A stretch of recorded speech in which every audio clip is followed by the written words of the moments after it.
How we doing, Eric? Excuse me. Good morning, Mr. Chairman. You do have three members on right now. Yourself, Supervisors Horseman and Begay. Okay. All right. Well, you're only half on. I only see you from the nose up.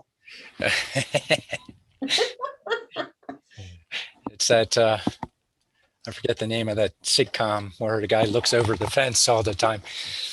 I have to create my creature comforts here on that. Actually, we have enough of a quorum to open the meeting.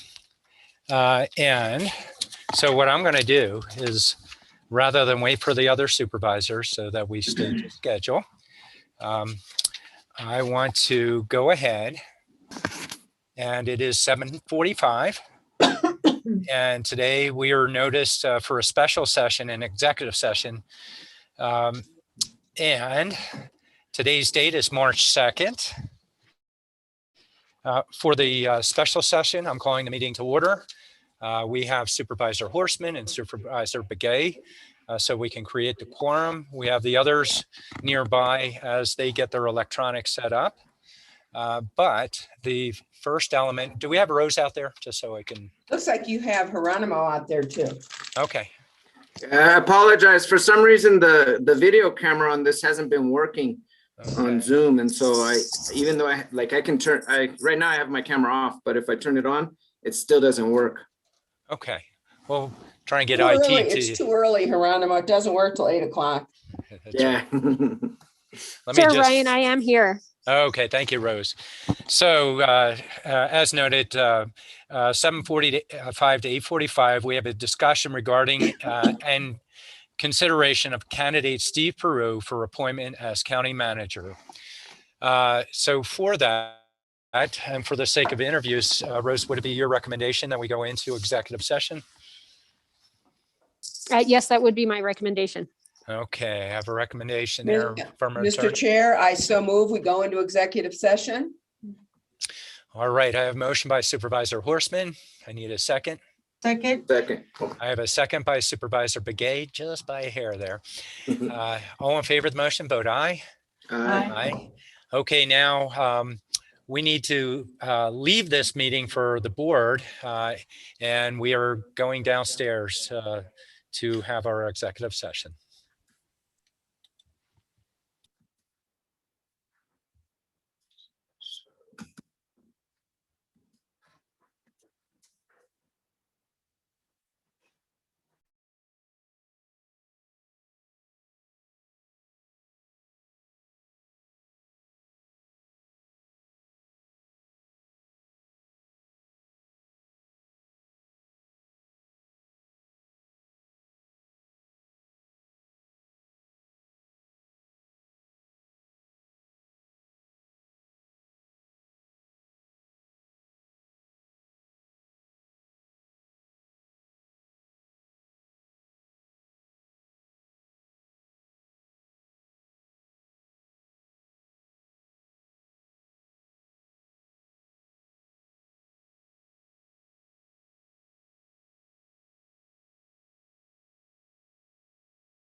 Okay, how we doing here?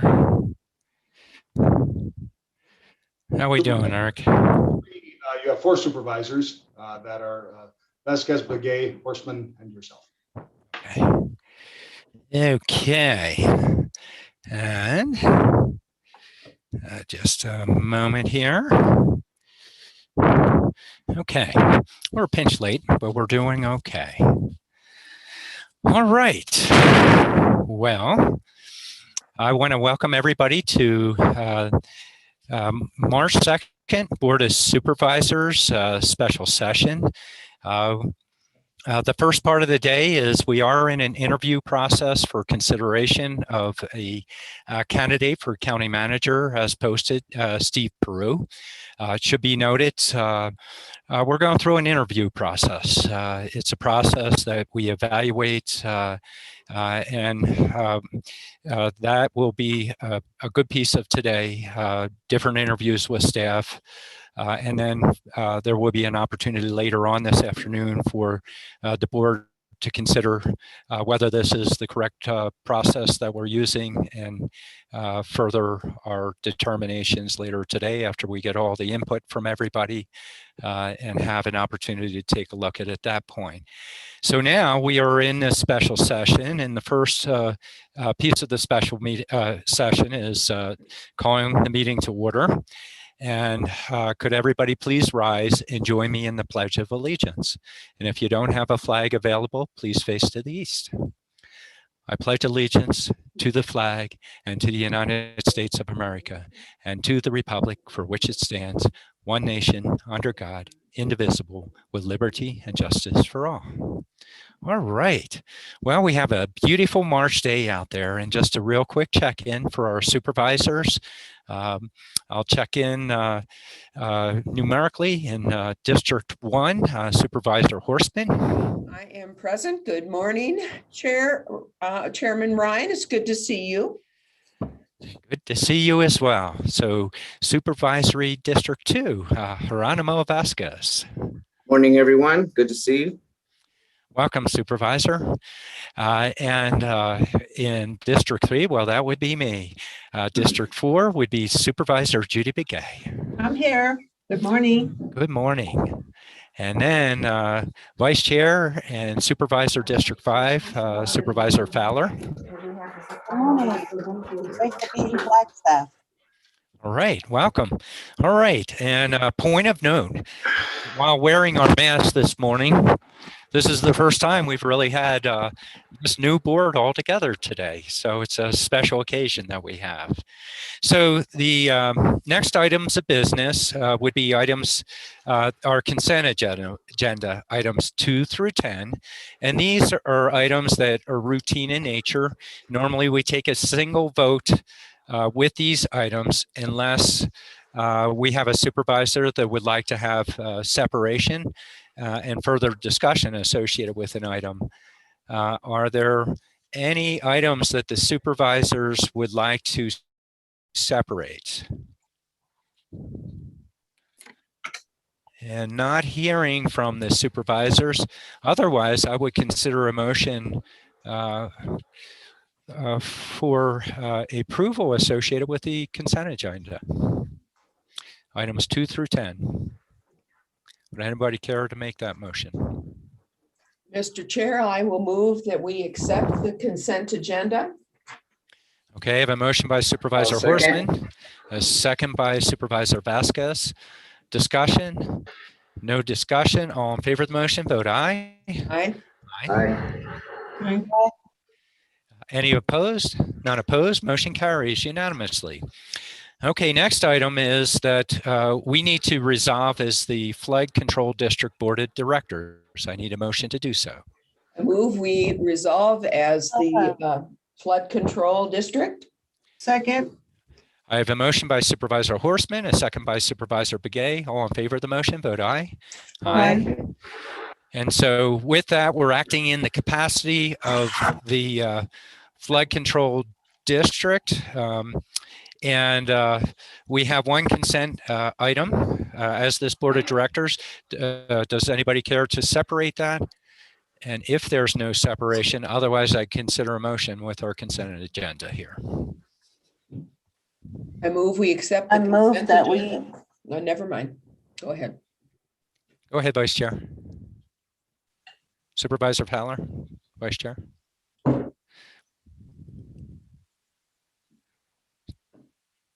We lost Supervisor Fowler. Supervisor Horstman. I will move we accept the consent director. agenda. Yeah, we're director. Sorry about that. And I have a motion by Director Horstman. I need a second. Second. I have a second. I believe that was Vice Chair Fowler. Is that correct? Supervisor Begay. Oh, Supervisor Begay, or Director Begay in this case. All right, I have a second by Director Begay. Comments? Hearing no comments, I'll call for the motion. All in favor of the motion, vote aye. Aye. Any opposed? None opposed, motion carries. We next need to resolve as the Board of Supervisors. I need a motion to do so. I'll motion. Okay, I have a motion by Supervisor Vasquez, and I have a second by Vice Chair Fowler. Yes. All in favor of the motion, vote aye. Aye. Aye. And just for the sake of knowledge, for folks, we act in different jurisdictional capacities. As the flood control, we were the Board of Directors of the Flood Control District. Now resolving as the Board of Supervisors, we are acting in a distinct capacity as the Board of Supervisors of the county. And next item that we have up is item number 12. And this is a public hearing and consideration and possible recommendation of approval of the Arizona Department of Liquor Licenses and Control regarding an owner transfer new application for a Series 7, which is a beer and wine bar liquor license for Indian Gardens Trading Post in District 3. The application number is 135195. Agent is Caleb Joseph Schiff. And this is located at 3951 North State Route 89A, Sedona, Arizona. And so we have Val, who will step up and prevent this. Valerie Weber is our deputy clerk. Good morning, Chair Ryan and Supervisors. Morning, Val. So the clerk's office received a Series 7 beer and wine bar liquor application from the State Department of Liquor for Agent Caleb Joseph Schiff for the Indian Gardens Trading Post located at 3951 North State Route 89A in Sedona, which is in District 3. This application is for a transfer of ownership of liquor license and because of new owners. So the application was provided to the Sheriff's Office, Health District, Community Development, and Risk for review, and none of them had any concerns with the application. A notice and copy of the application has been posted at the location for 20 days to notify of the hearing today, as required by statute. Our office hasn't received any comments regarding the application. The board itself does not issue the license, but makes a recommendation based on its knowledge of the local area and needs and desires of the community. The board is required to consider and make a recommendation on the application. The recommendation may be to approve, disapprove, or offer a no recommendation decision on the application. And Chair, just Agent Caleb Schiff is present and answer any questions if you have any. All right. First, I'll pause for the board. Are there any questions for our deputy clerk, Valerie Weber? Yes, Mr. Chair, this is Lena. Please, Supervisor. I just wondered if there were public meetings that were held or if there were any comments from the public actually when it was posted. Vice Chair Fowler, no, we didn't receive any comments from the public. All right, other questions from the board? Okay, not hearing any. This is where we turn to the applicant or their agent. In this case, we have their agent, Caleb Joseph Schiff. Mr. Schiff, would you like to comment to the board here?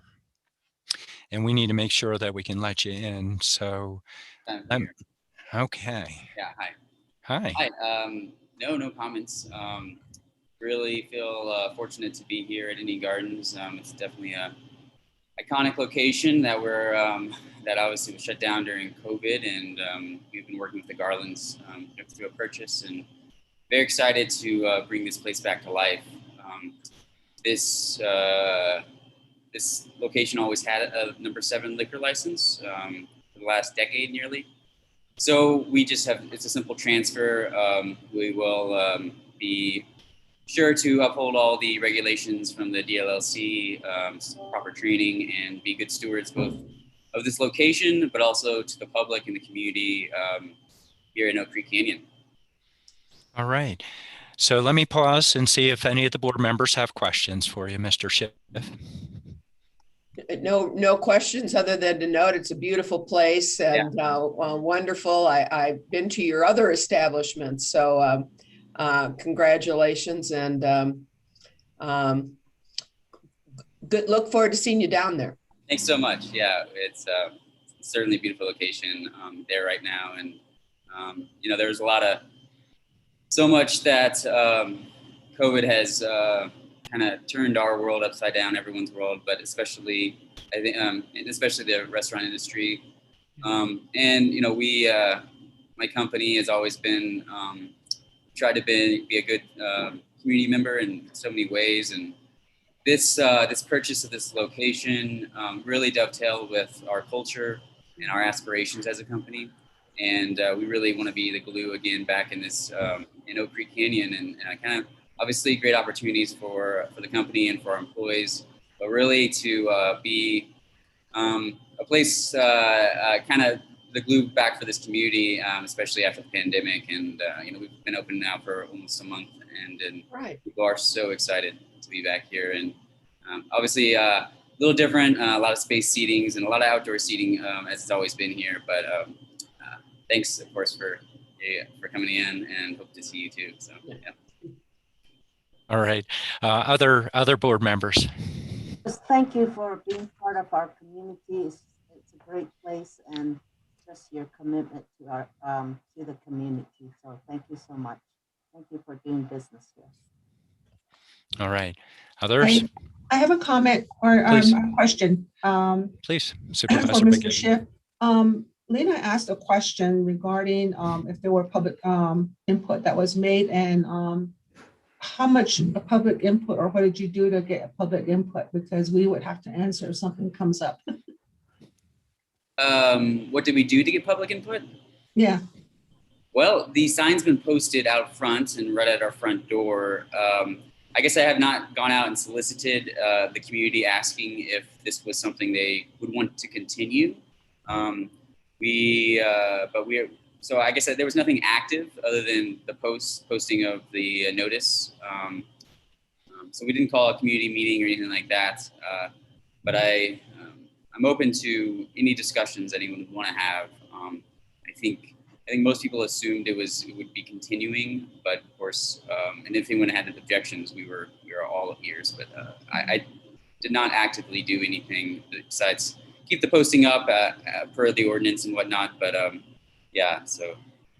And I'll probably step in on behalf of Mr. Schiff, and I'll ask Val to also provide information. But usually with liquor licenses, is not so much as a publicized meeting for the sake of the neighborhood, but it's posting on their property to make the neighborhood aware of what they're doing.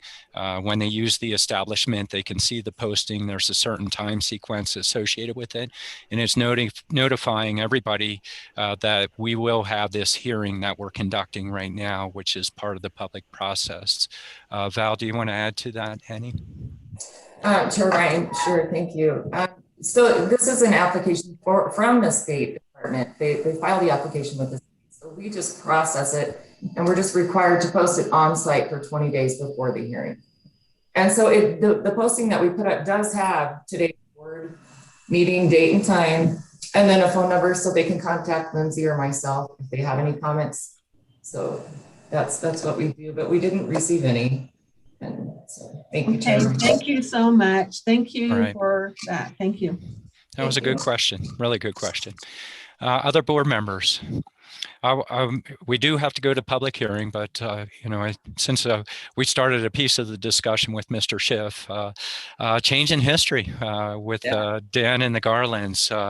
But you as well have a history of, as noted by Supervisor Horstman, being a good neighbor within the city of Sedona.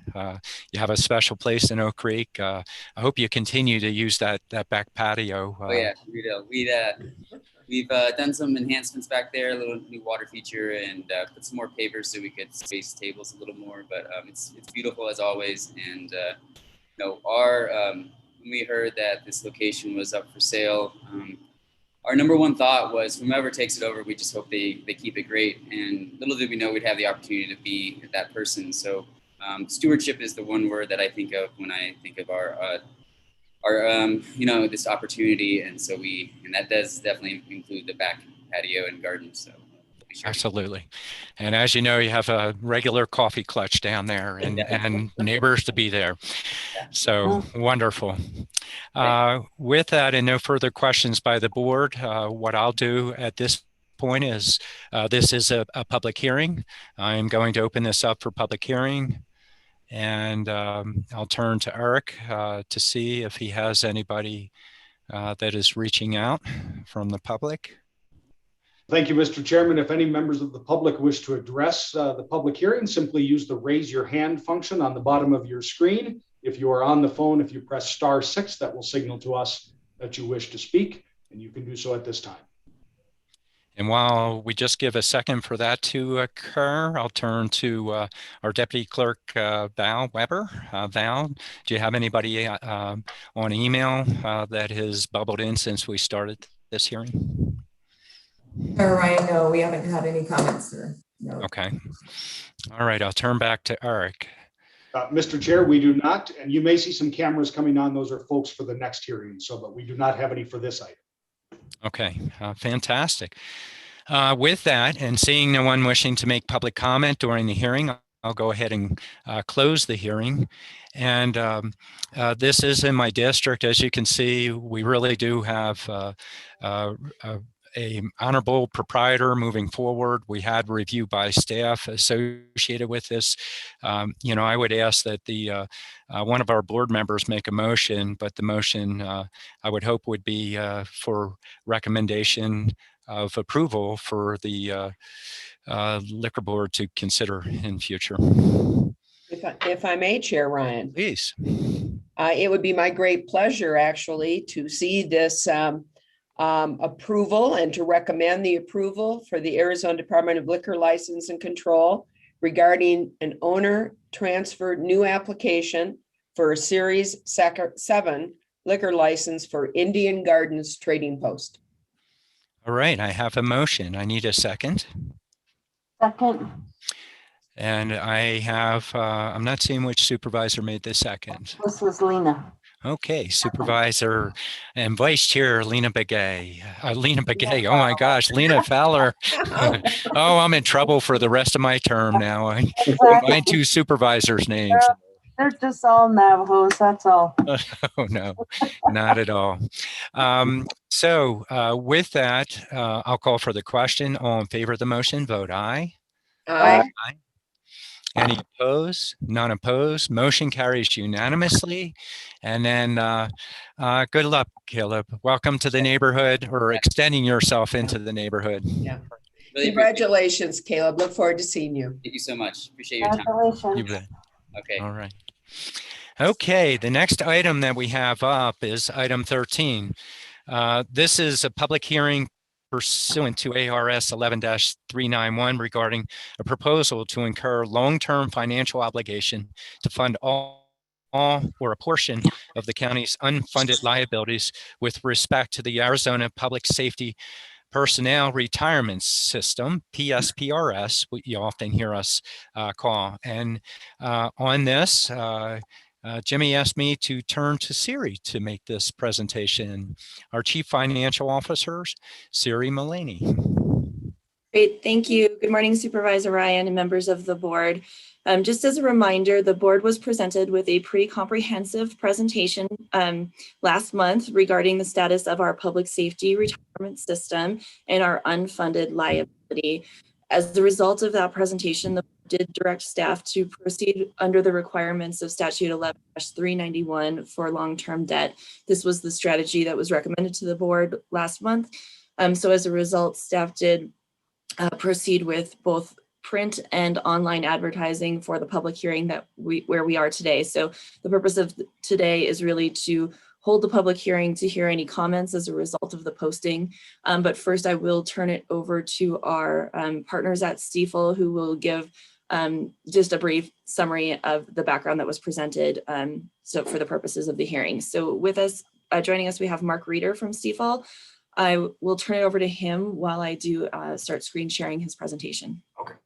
Thank you, Ms. Mulaney. Can you hear me, Mr. Chairman?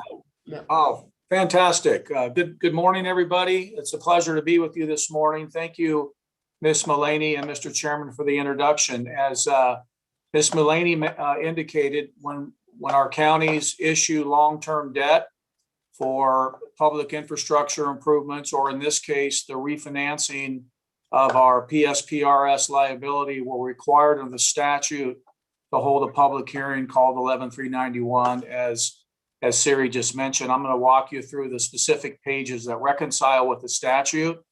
Mr. Chairman, members of the board, as you recall, I want to say it was in January, we had a lengthy study session on this topic. So some of this will be a repeat. Our apologies for that. We're just following the statute, as you know. So I'll go through here.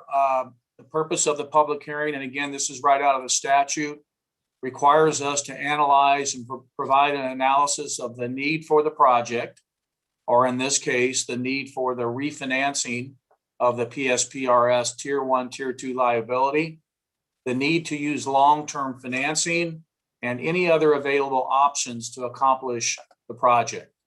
Next page. Thank you, Siri. Mr. Chairman, members of the board, this is a familiar slide. In the right-hand corner here, just to give you a quick reminder, we're calculating your unfunded Tier 1, Tier 2 PSPRS liability at this point to be about $17.8 million. That is the amount that the county is accruing at 7.3% to PSPRS. As a reminder, with our goal of refinancing this in what we're hoping is in the 2% range. I'm going to chat with you about that in a moment. Next page.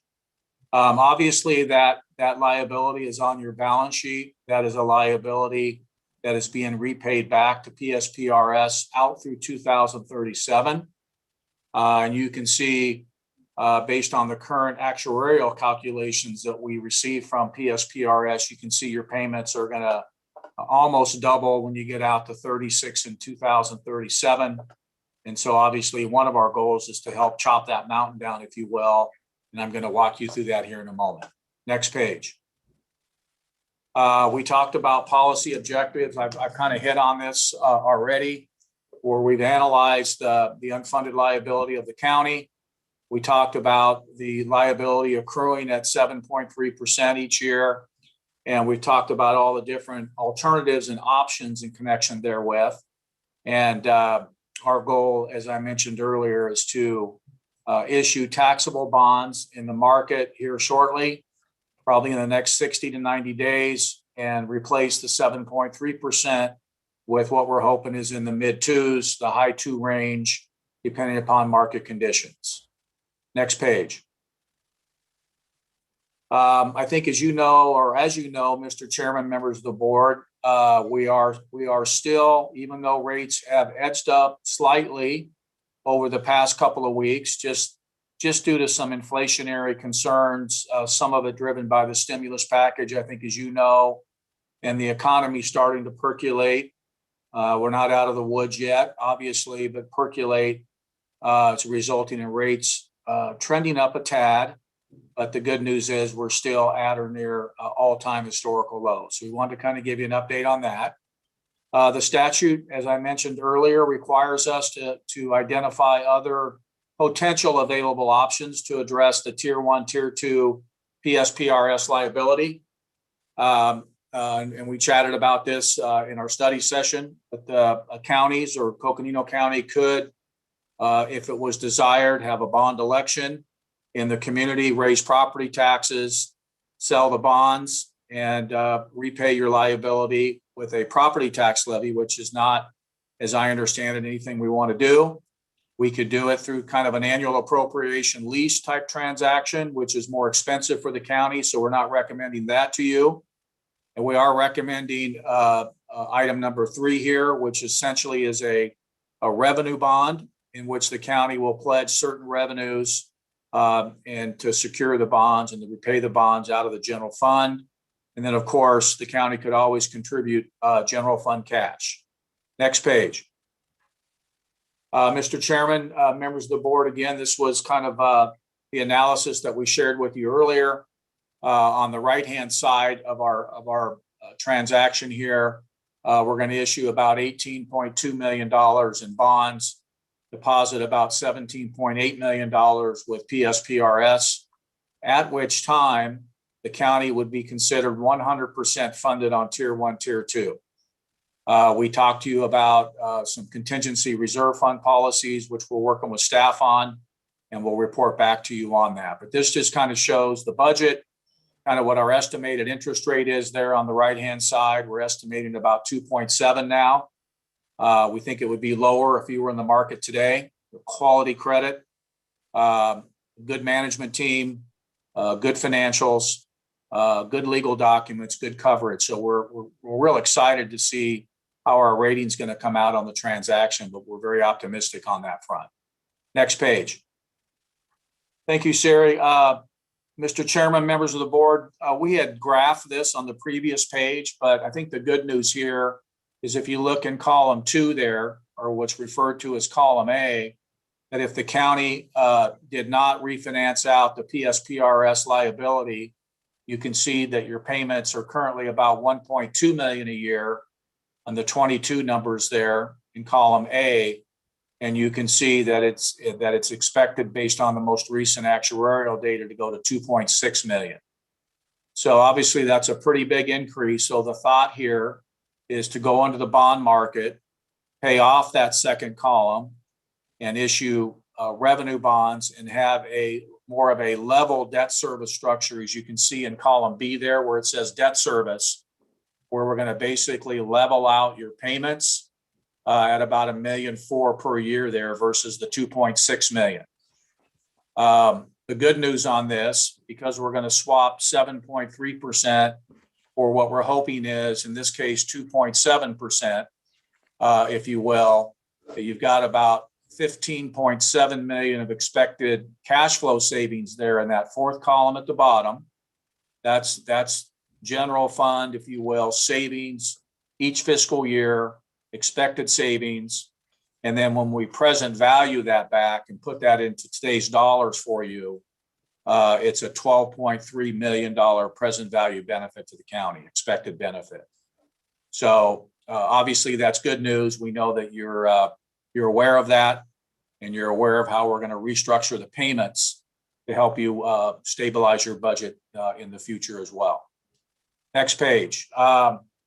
This is a slide that shows the pledged revenues up there in the second column.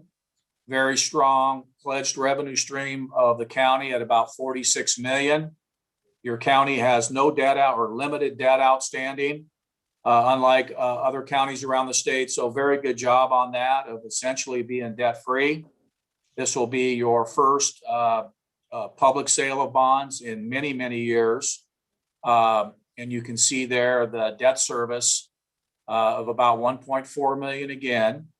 And you can see that for every dollar of debt you have about $32 in revenues from a pledged revenue standpoint. That is probably one of the stronger pledged revenue coverage covenants requirements that I've seen in the state. So that's why we're pretty excited about working with you and really getting a high credit rating to drive your borrowing costs down.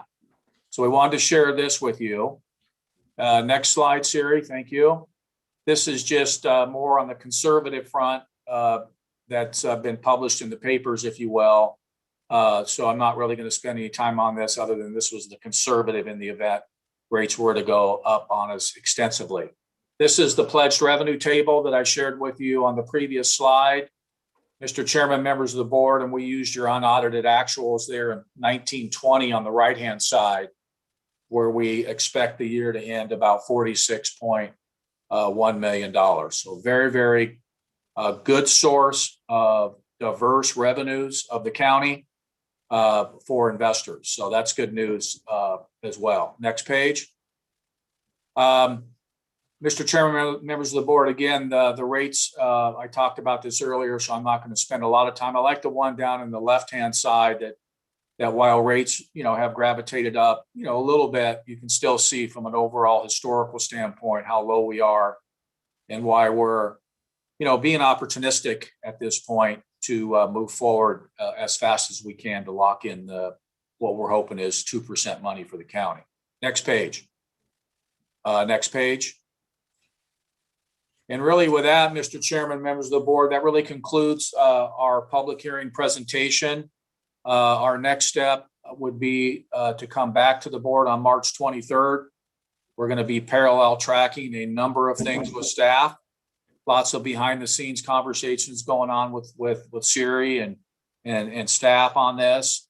And we're going to try to be in a position to sell bonds as soon as we can shortly after that meeting. So we'll give you an update at that point. But with that, that concludes my remarks on the public hearing. Thank you very much.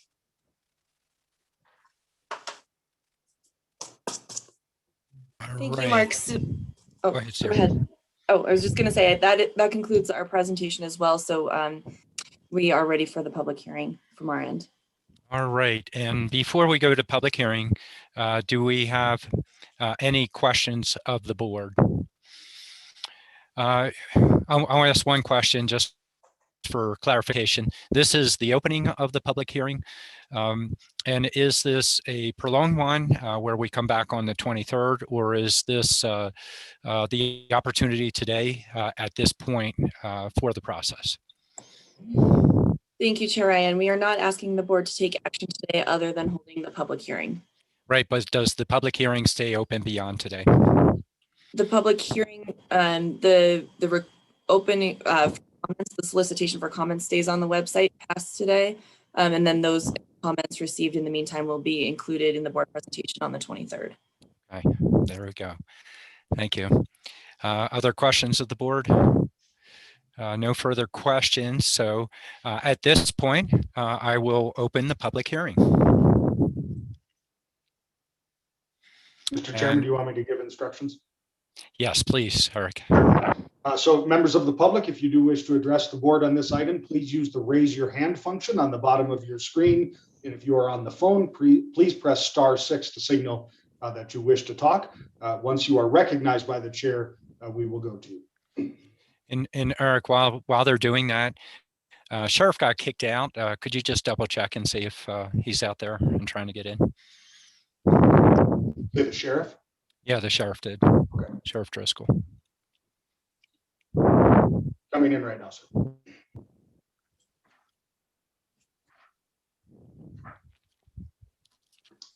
Mr. Chair, the sheriff has rejoined and I do not see anyone indicating that they wish to speak.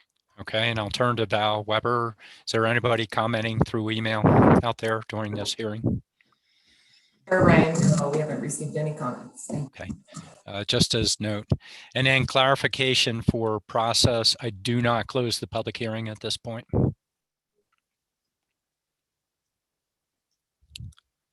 Maybe Mr. Chairman, members of the, I don't know if Mike Cafizo or Paul are on the phone. I think you do close it, but I will let them respond to that. Paul, are you there? Thank you. Mr. Chairman, members of the board, Paul Gales with Greenberg Drug. Can you all hear me? Yes. Thank you for having me virtually this morning. We represent the county as special counsel on this financing, prepared the documents relating to the hearing. It's a great question. Yes, you can go ahead and close the public hearing for purposes of this meeting. As Siri indicated, there will be the ability to have public comment up until the next meeting, but everything is set up and grooved for that. Eric helped with getting the website posting set up, so folks will be able to comment up until the morning of March 23rd, and any comments received will be read at the meeting on the 23rd. All right. And before I close the public hearing, I want to check with the sheriff whether the sheriff, we are in our own hearing. If you would like to make comments on the record for the bond, or if you would like me to close the public hearing and then make comments. Sheriff. Can you hear me, Sheriff Driscoll? Yes, I can now, and I'll mute and just listen. I'm just getting on right now. So my question for you is, we have the public hearing open. We're about to close the public hearing. Because you weren't on, I didn't provide you an opportunity to comment prior to opening the public hearing. Would you like to make comments while the public hearing is open or after I close the public hearing? I would hold off and wait till afterwards. I know that a couple of discussion things have come up this morning, but Okay, so at this point, I'll go ahead and close the public hearing, and then I'll turn back to Sheriff. Would you like to make any comments? That was the public hearing for the sake of the bond, of opening the bond. We just closed that, and we will come back March 23rd. In the meantime, we will have online comments that can occur associated with that. Normally, I would have provided you an opportunity to speak prior to us opening that public hearing. Would you like to make any comments at this point on what we're doing, Sheriff? well, thank you, Mr. Chairman. No, at this point, we've received some information. I know that Siri has some had a email discussion with Kathy Allen concerning some financial things, and I'd like to, with respect to that, obtain more information. But this is not the forum, I think, to do that at this point. So, okay, but that's about all I would have to say at this point. But I appreciate the opportunity to comment. Okay, all right. And I'll turn back to the board for a moment. Any other comments associated with our process? No. I'll just make a note that I'm very excited about this. One of the questions that we had before us is which type of process, as you saw the recommendations that we're proceeding, we're opting to look at and pursue bonds to relieve our financial commitment. Gosh, I'm mixing my notes up everywhere here. So I did want to just note that we have pledged revenues. We're opening a process to see if we can attract a good rating for a bond with all that we had presented today. I'm very happy that we're pursuing this, that we're looking at relieving the retirement debt for PSPRS. It has a potential of consuming our budget beyond if we don't pursue a process associated with this. So this is the beginning of the process. And then with that, yeah, please. Yes, this is Lena.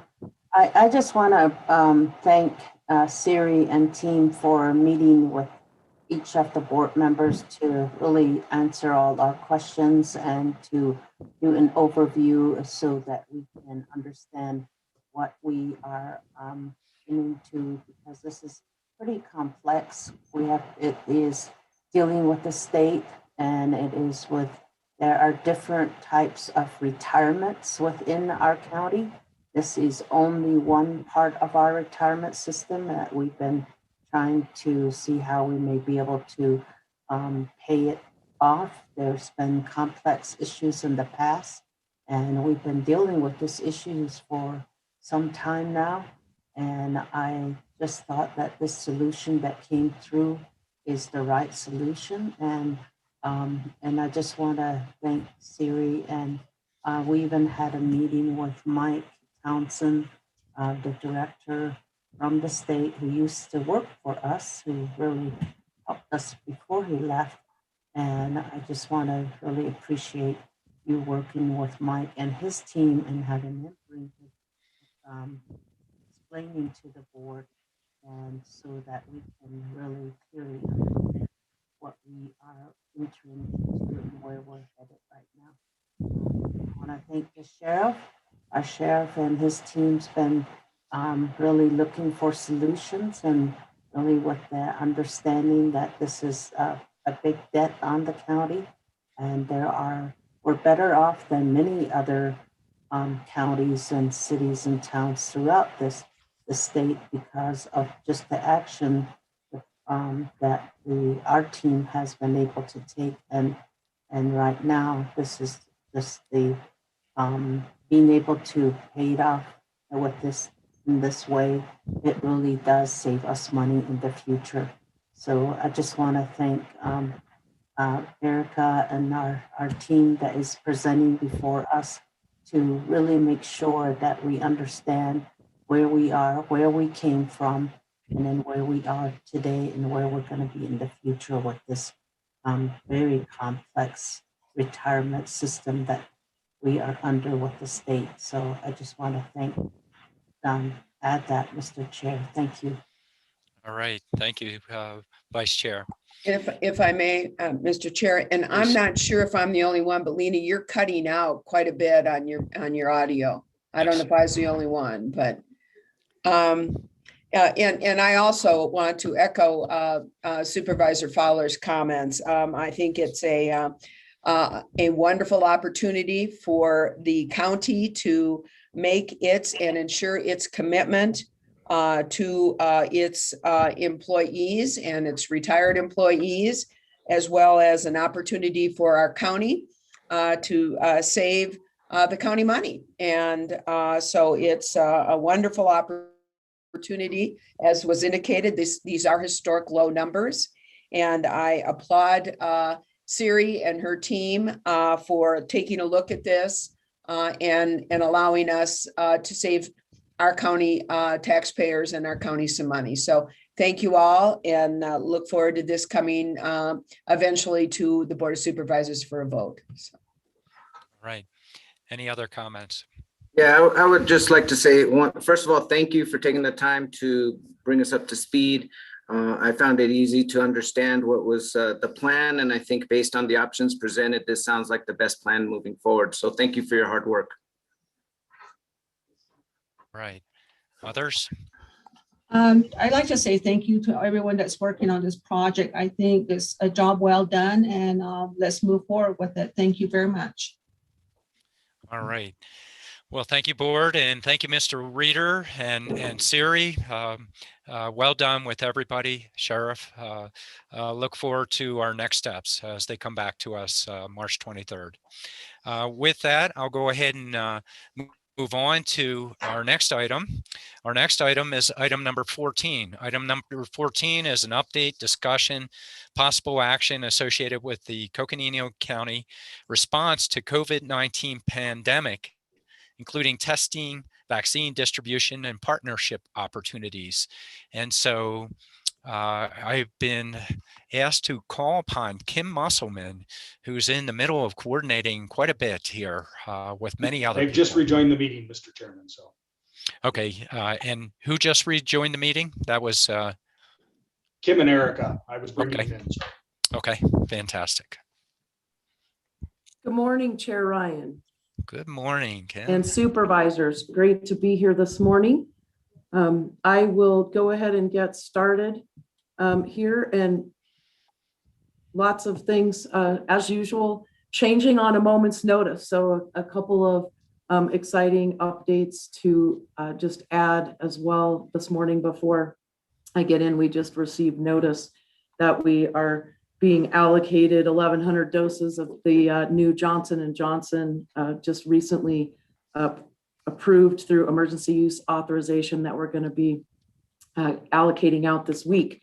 So we're excited about that. That just tells you the ever-changing world in which we are living right now in this COVID response. So with that, I'm going to go ahead and get started. I wanted to start out this morning, of course, kind of just revisiting where we are with respect to our numbers and our community transmission. It's really important as we go through our discussion today, because we're going to be talking about steps towards reentry but also being mindful that we are not in a position to be being hasty about how we move forward, because we want to come out of what has been an incredibly intense spike and level of community transmission, and really make sure that as we walk down this path with vaccines here as well, that we are doing so responsibly and with an eye to, we want to make sure that we don't find ourselves back where we were over the past few months in particular, and certainly over the course of the last year. So with that being said, you can see on your screen here that there are, as of our report for week 7 ending February 20th, we had 215 positive cases with a rate per 100,000 of just at 150, which still keeps us in the substantial category of cases per 100,000. And our positivity yield, again, continuing to go in the right direction, which is down to 8.2%. So as you see on the chart there on the left, that is the moderate category, benchmark, excuse me, for percent positivity, as well as COVID-like illness. Next slide, please. This is just our epi curve, as we call it. Just wanted to bring this to the board's attention just real briefly, again, showing where we were back in January at the very extreme height of our positive cases, as we have slowly been coming down. And as of where we saw ourselves at the end of this current week, again, still with some of that data lag, as you're all familiar with, that we're continuing to trend in the right direction, which is wonderful and positive news. But I also want to note, you see that 184, that's still, significantly high in terms of where we have been and where we have even returned to back in late summer with positive cases. So just want to keep that on the radar as we have our discussion this morning. So today we thought we would talk a little bit about our timeline and our path forward and the metrics that are used in that. Obviously, as we see our benchmarks moving back towards the moderate, that is a cause for us to be excited and hopeful, and also to look at our organization as the county and how we walk that path, and even how we have done it in the past during this pandemic.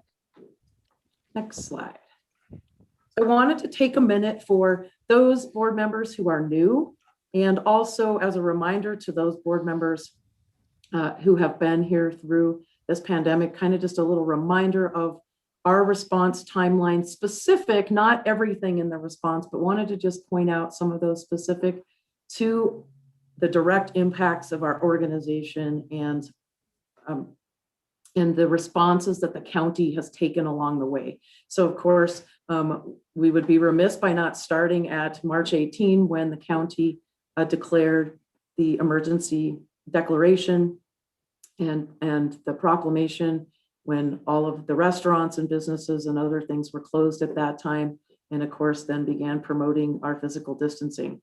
Then on March 23rd, literally within just a week's time frame, the county had reduced our facility model of in-person by appointment, and operations were consolidated to 2 buildings.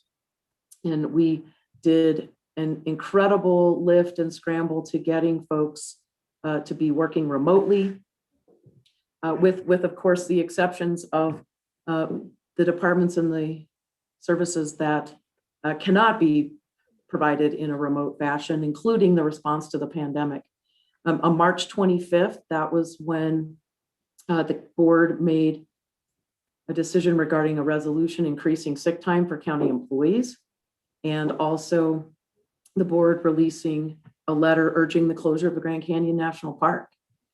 Then in June, on June 5th, so between March and June, a lot went on, including a lot of apprehension and some scary times for all of us as we were quickly trying to learn what this pandemic meant for all of us, for our health and for our loved ones. As those pieces were going on, this was also the opportunity where we then got together with many folks in the county to develop what is now our county's reentry plan. And that is an evolving document that ultimately was brought to the board and discussed back in June, on June 2nd. Lots of conversations about how do we use what is science and CDC guidelines and other things to make a plan for when and it is appropriate for staff and others to be back in the office. And in the meantime, how are we continuing to provide our services in a remote type of fashion? So I know the board received a copy of that reentry plan last evening. We're gonna touch on a couple of highlights about it. But in conjunction with that reentry plan, certainly then in later June is when the Board of Supervisors issued the proclamation requiring face coverings when physical distancing was not possible. I just want to point out that in the county's reentry plan, much prior to that proclamation that went out in terms of all of Coconino County, and we had in our reentry plan, masking and those distancing measures were already addressed in our reentry plan. And it was important, it's important to note that that was a key piece in terms of staff and public being required to wear masks when coming into county buildings, and those of us working in county buildings as we are interacting out in common areas or coming into contact with one another, for the importance of that mitigation and keeping one another safe. In September, so in between June and September, we had gone from our being in what was phase 1 to then actually making a transition into phase 2. And I'm going to bring up a slide or two here in just a minute so that you can all visually see what that phase 1 to 2 was. And that in September is when we began reopening to the public without appointments in a few buildings, and that mitigation remained in place in many of the other buildings, and certainly in all the buildings, mitigation remained in place. But in terms of a gradual return to some staff being in certain facilities and the public being able to come back into some buildings. Well, then, as you all are aware, in November, as we worked through late fall, we saw our numbers spike quite significantly. And at that point in time, using what was our county reentry plan and noting that we were then moving back into substantial, that it was time to put the county organization as a whole back into phase 1 of our county plan. And so that is when, back on November 23rd, when we returned to phase 1 operations, again, that are in alignment with our reentry plan, and our buildings again closed for the most part for in-person services and limited in-person staffing. So now fast forward, and you can go ahead and go to the next slide, please, to where we are today. It's March 2nd. We just reviewed the numbers, and we're headed in the right direction. And so this is a good opportunity to bring back to the board just the reminders of where we are and kind of what our planning is as we continue to walk forward into our considerations of being ready to move in the future back to work through our phases. So I just wanted to point out, as I indicated, you had all received a copy of this reentry plan. Some, it was a refresher, others were probably seeing it for the first time. Just wanted to point out a few things, certainly just so that there's an awareness of everyone. So the county's plan that was put together includes 4 phases for county operations. Phase 1 being that the buildings are closed, that remote work wherever is possible is encouraged, and that no more than 1/3 of all employees are permitted to remain working on site. Phase 2, which is as far as we got as we started re-entering this fall, was for limited reopening of buildings, a limited return to in-person work, and no more than 1/2 of all employees permitted to be on site. So 50% occupancy is another way to say that.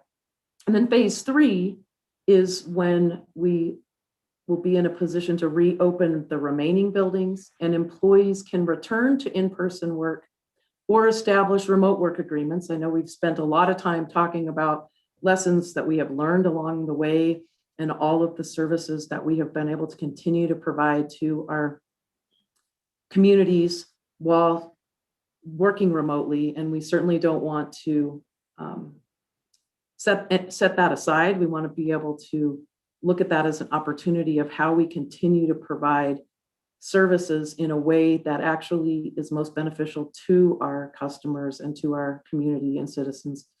And so with that phase 3, it's hopefully going to be a hybrid, but ultimately having the ability for staffing levels at whatever those need to look like for the new future and new normal of county's work is permitted in the buildings with continued mitigation protocols. Each and every one of these phases require those mitigation protocols. And then phase 4 being a full return to pre-COVID operations. And again, I'd just like to emphasize, I think that on behalf of many of the county department directors, as well as staff, that hopefully that full return to pre-COVID operations looks different than what truly was pre-COVID operations because of all the lessons that we've learned. So just wanted to take a minute and kind of explain how we got to our metrics of those phases that I just described. And in doing so, initially when we were putting together the plan, the CDC gating criteria were the benchmarks that we used for the thresholds of county phases. And we did that because that was the information that was out there and available. Certainly you'll recall at that time, the state did not have benchmarks. The state was also at the time utilizing CDC gating criteria, which they ultimately did utilize when they came up with their benchmarks, although there's some differences that I'll point out here in just a minute. But ultimately, that gating criteria, as we were putting together our county's reentry plan, was dependent on a downward trajectory over a 14-day period before entering into each phase.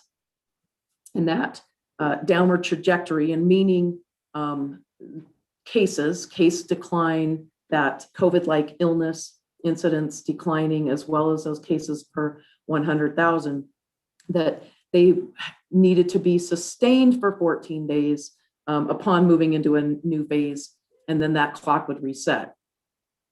Next slide, please. As we brought forward our reentry plan, and as the state and other things began to evolve in terms of benchmarks, ADHS then released their benchmarks related for business and schools. They had basically had two different types of benchmarks, business and schools, specifically to align with the thresholds of that community transmission rather than a sustained 14-day downward trajectory. So that was kind of where the road parted, if you will, with respect to the state benchmarks and the CDC initial downward trajectory. Again, those benchmarks, as I've indicated, included that case incidence, percent positivity, and COVID-like illness, which again, taken together, indicate the level of our community transmission, and then of course, the corresponding guidance to operations. The guiding criteria continue to include additional metrics, which was about having the capacity for robust testing and the capacity for treating patients without crisis care, hopefully without having them be in the ICU, and those benchmarks being beyond those three primary ADHS benchmarks. As we evolved over the summer, you'll all recall that the initial benchmarks that ADHS put back, they were constantly shifting in terms of what those requirements and thresholds were. We went from needing to be completely have just one of those benchmarks move into substantial to indicate that we were in substantial. And then later, as we progressed through the summer, it was changed to where all three needed to be in substantial before we actually moved into substantial. And that was where we were this fall as we watched our case numbers climb. And it took several weeks before all three of those benchmarks moved out of moderate into substantial, which is where we still reside today. And even though we have two of our categories that have just recently moved into moderate, we still have one. So that is just the framework for where we sit with respect to these benchmarks.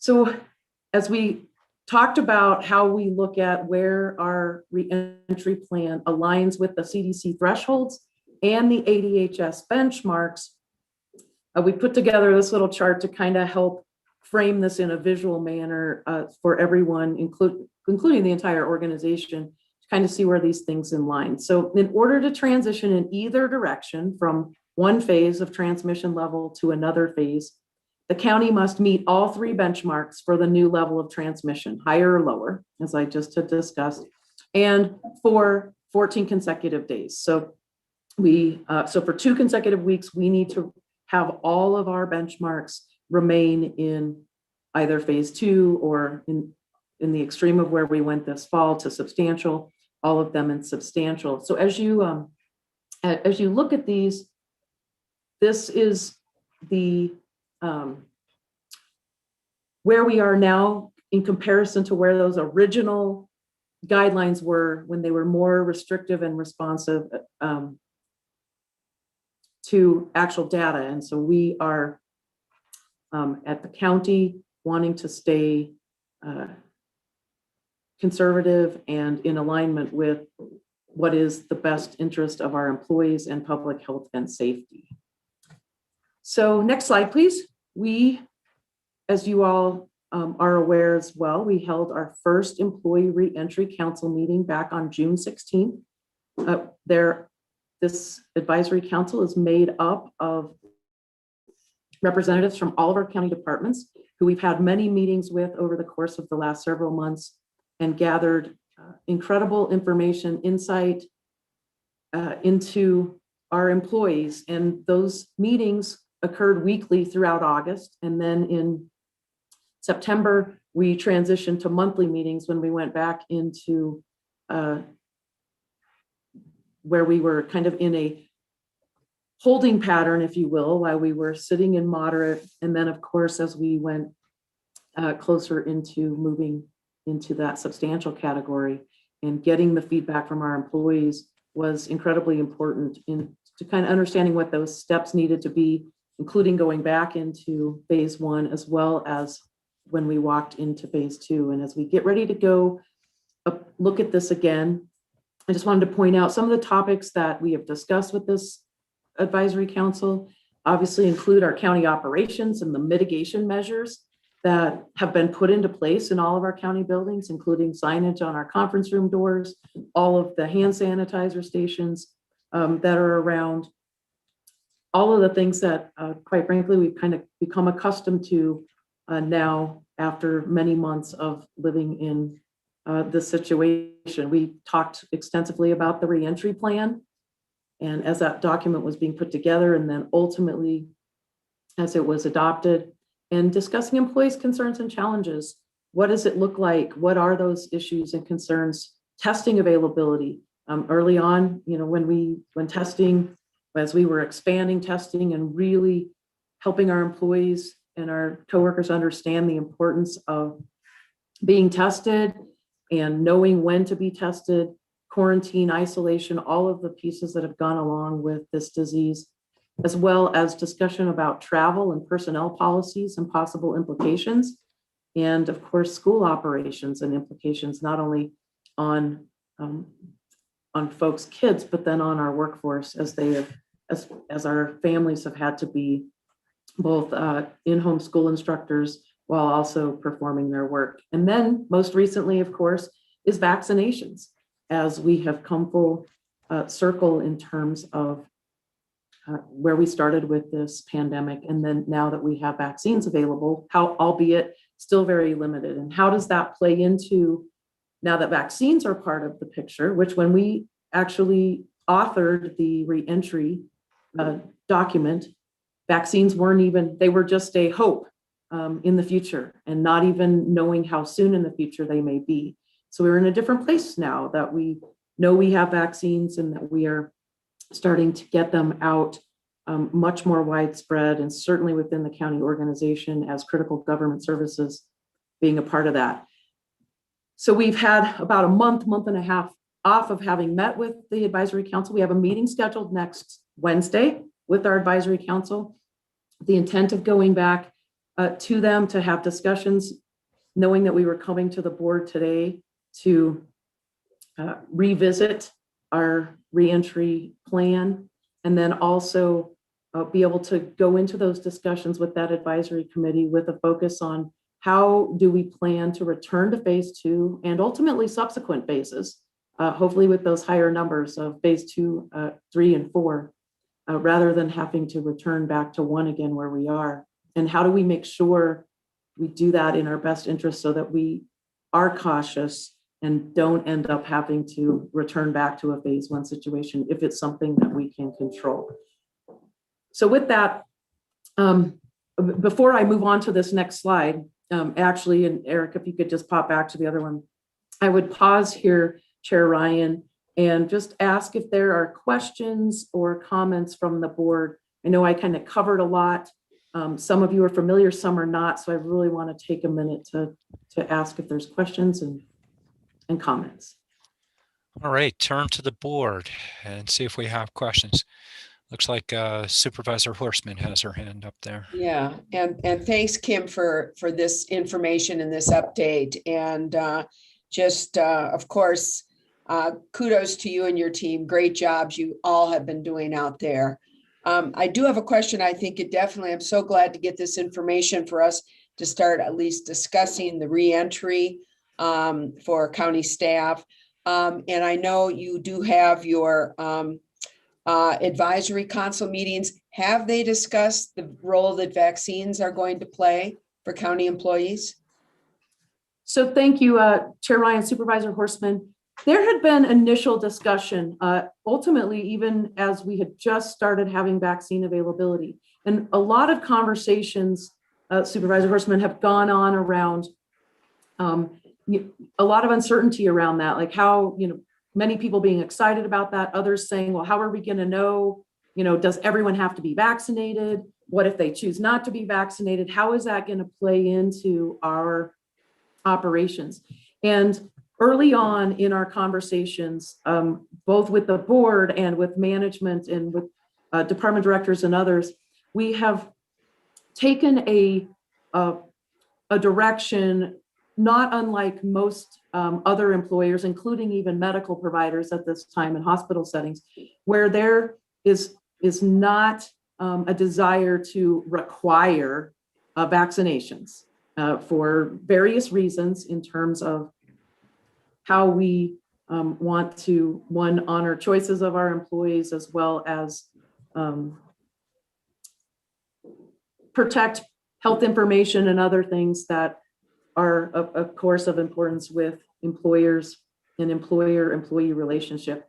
So we've had some discussion. I know that was certainly, I look forward to a much more robust discussion about how vaccines play into this, especially knowing now that all county employees are eligible and hopefully being vaccinated or having already received at least their first dose of vaccination.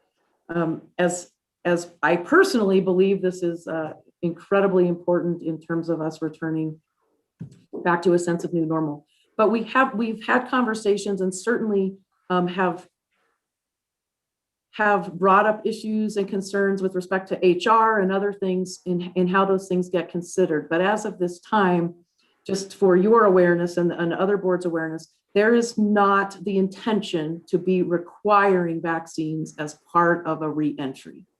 Certainly, we are going to need to continue mitigation practices and other things until we reach a point of true herd immunity, which we are a very long way off from right now. But it is going to be a transition because, as we already see in the community right now, when people, are getting vaccinated, then there's this thought that, okay, that means I don't need to be wearing a mask any longer, or those types of things, which in fact is at this point in time is not true, because we don't know who else is vaccinated. People don't know we're vaccinated. None of us are wearing scarlet letters with a big V on them saying that we have been vaccinated, nor do we ever want to get to that point in terms of our society. So I think we have a lot of interesting pieces of this to navigate as we move forward. So maybe, Mr. Chair, Yeah, please go ahead, Vice Chair. maybe consideration on the safe reentry. How do we gauge safe reentry? It may be a percentage of the staff have to be that have had their second shots. And I mean, it'd be a voluntary information, but maybe that might be a consideration, and making sure that everyone wears a N95 at work. That maybe can be a requirement. I mean, just adding to, just wondering about the reentry, and then that you know, how does this consider the new variants that are coming through, and have we seen any new variants in our county, and should that come to our part? I mean, this is a flexible. We were actually at one point really having discussions about coming back, who comes back and who's more comfortable at home working, that, and then we had to scale back on that.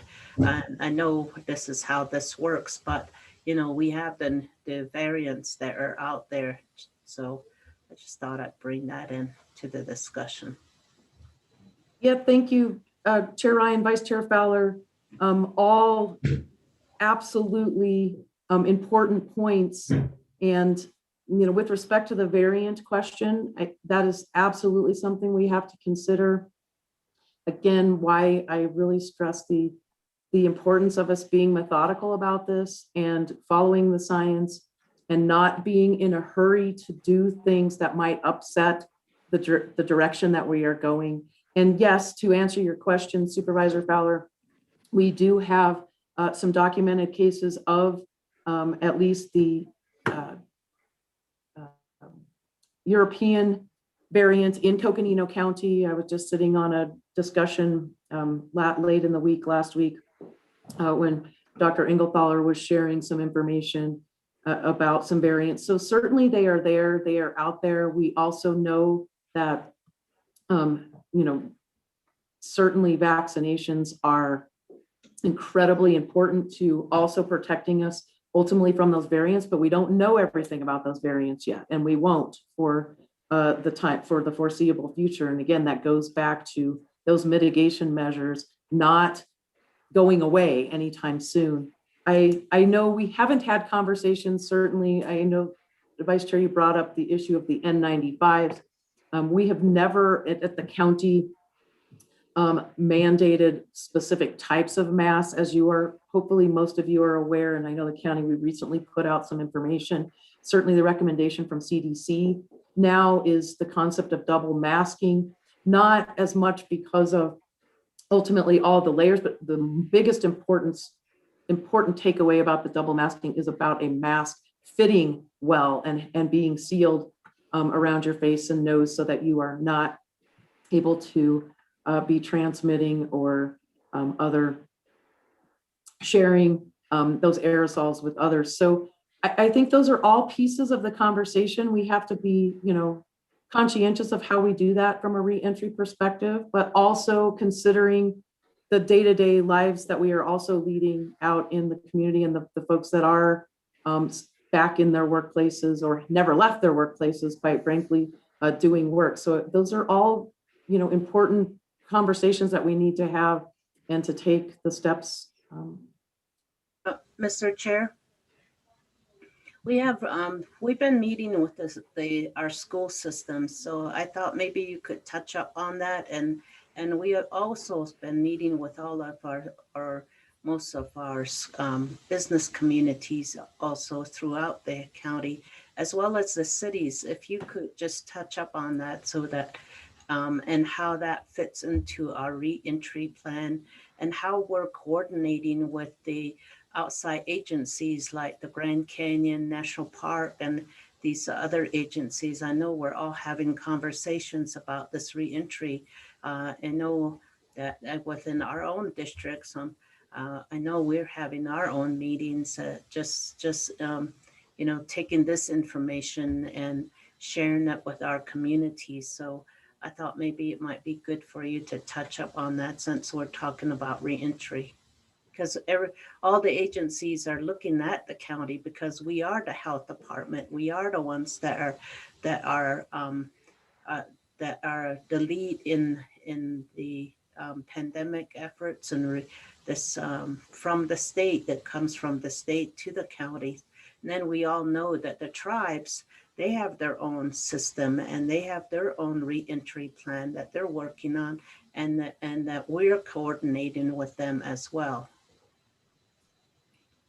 Yep, thank you, Vice Chair Fowler, Supervisor Ryan. You mentioned lots of things that we are hearing from our partners, as well as the things that we are engaged in. And I'll start with, with respect to the schools, certainly, I know we have all been watching as a varying degree of type of instruction has been going on within our schools throughout our state, country, and certainly within our county. And we have been having bi-weekly meetings with all of our school superintendents across the county from the very early stages of the pandemic, and continue to evolve with those conversations. And it's amazing how much effort and how resilient folks are in terms of planning and discussing and making decisions. And none of them are easy decisions, as you all know. And our school boards have been making those independently, but also in conjunction with getting information from the county. Or very early on, we put together those school reports that our epidemiology team has done a fantastic job of really breaking down by zip code with some really fine level data that, quite frankly, I'm incredibly proud of, because no other county has done that to that level that we have done that for Coconino County. And that's given our schools a lot of valuable information to make decisions with, as well as a place where they can come and ask questions, but also understand that we make recommendations, but ultimately those school boards make those decisions. And I think as you are seeing now, many of them are looking, especially as the CDC has come out with additional guidance around how to safely have students back in person. And again, it's really all about those mitigation measures. It is about that mask wearing and really keeping those distances and having a robust system within the schools and within the county for our investigation, surveillance, and monitoring. That's a key piece to this. We've got some really good relationships established with our school boards and districts across the county, that they are reporting when they have outbreaks. They understand what the quarantine and isolation information is and who needs to be a part of that. And they've done a really great job of putting those things into place. And most of the schools, as you know, are now in this kind of next transition phase of not just being back to remote learning, but being ready to transition into hybrid and back into some in-person learning situations. Some of our schools have been in some of those. And in fact, this week, I know Superintendent Cheryl Mango-Panjit has arranged for some folks from Yavapai County and Prescott area to come and talk to all of the school superintendents about some lessons learned with respect to some of their instruction that has been taking place back within the classroom. So we're excited about that. A lot of this is about that learning lessons from one another. So I think, Vice Chair Fowler, I would take that, going even further out as we work with throughout the county in terms of reopening in a much more broad sense than just at our county operations, is how are we doing that in a way from a public health side of things that we're giving good, sound recommendations about how we keep our community safe, but also ways in which we can slowly walk forward and ensure that there are appropriate mitigation measures, that our community transmission levels are where we would expect them to be before we make those transitions, and really lay forward some plans. And I will just mention, because I guess it makes the most sense right here, is that we've also been looking, certainly we have executive orders in place from the governor's office that put some limits on with relation to those benchmarks, as well as limits on size of, public gatherings and special events. And as we move forward, certainly as we are approaching spring and summer, and quite frankly, just the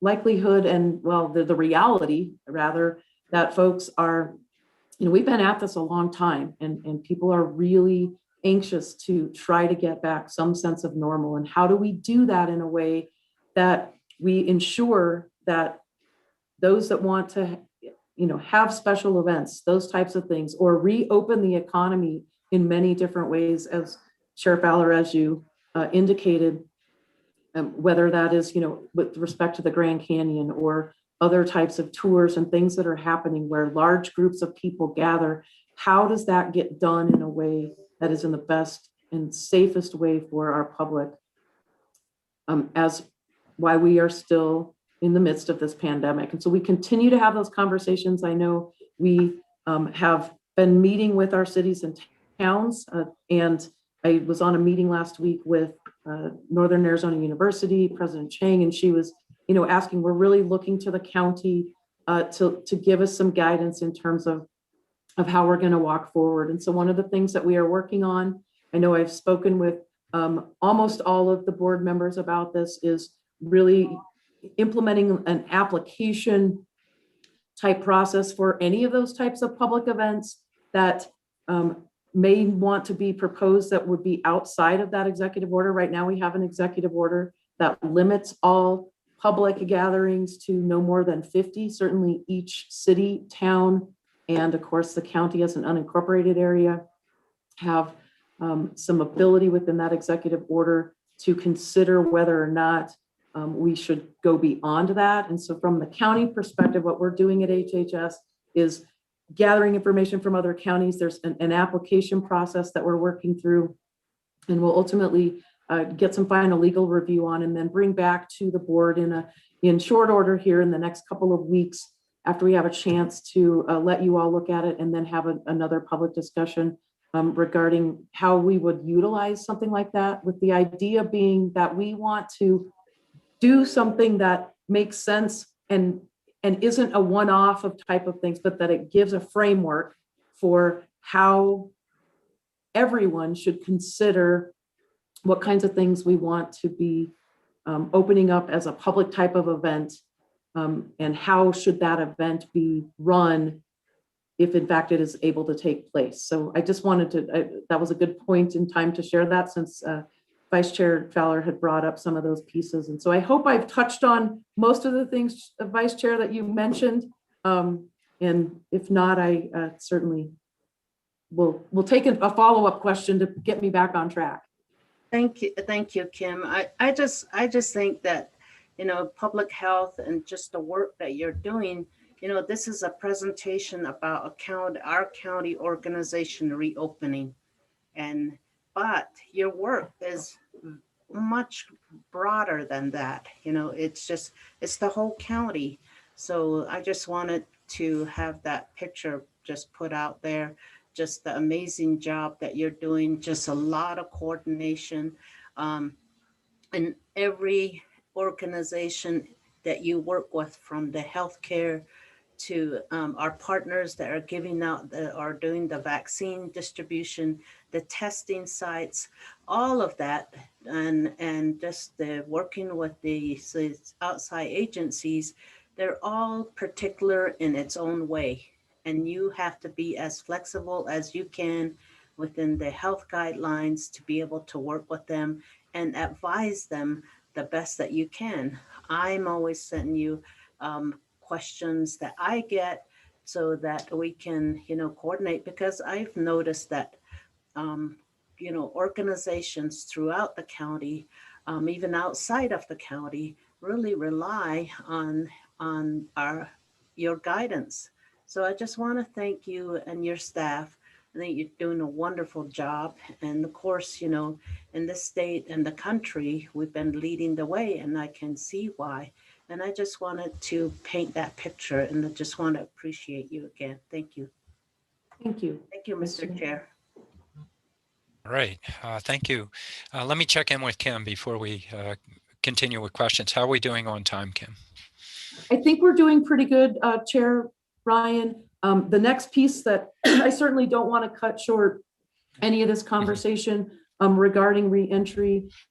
The other pieces that I intended to cover, I only have about 3 more slides, which are specific to the vaccine updates and kind of things, you know, in terms of the response of what's going on. So if that's your call. No, just making sure we have enough time. That's what I thought, but I wanted to check. Sometimes your slides might have a lot of information behind them. So continued discussion with the board. Others?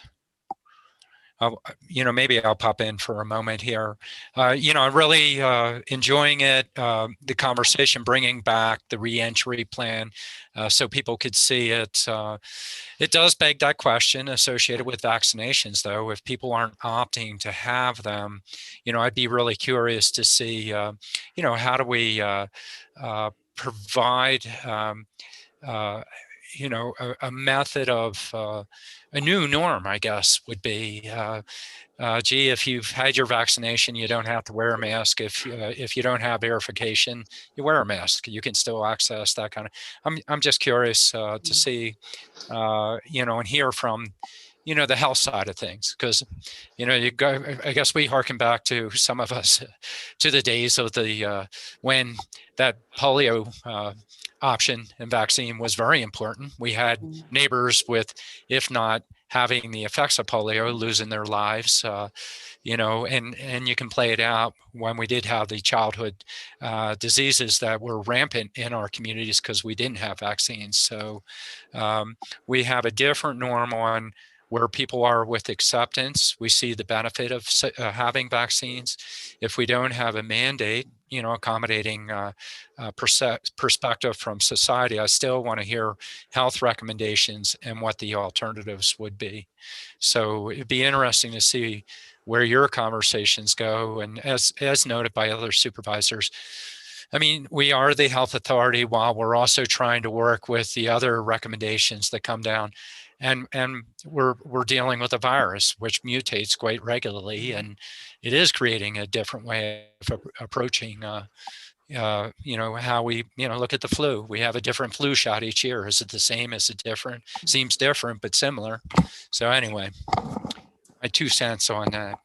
Swing back. Looks like Supervisor Horstman wanted to comment. Just real quick, because I know the other part is going to be very important. So Kim, I'm looking forward to getting your and your staff's recommendation with regards to events, especially large group events for over 50. And I'm really glad you're taking a look at that now, because I know summer's coming.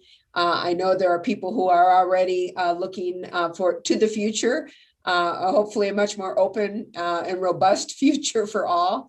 And so I'm really glad that you're doing that. And I think it's so important that we treat this as a overall review instead of just piecemeal. So I'm really glad you're looking forward to and look forward to receiving your policies and your input on the application process and how we handle requests for large events. So thank you.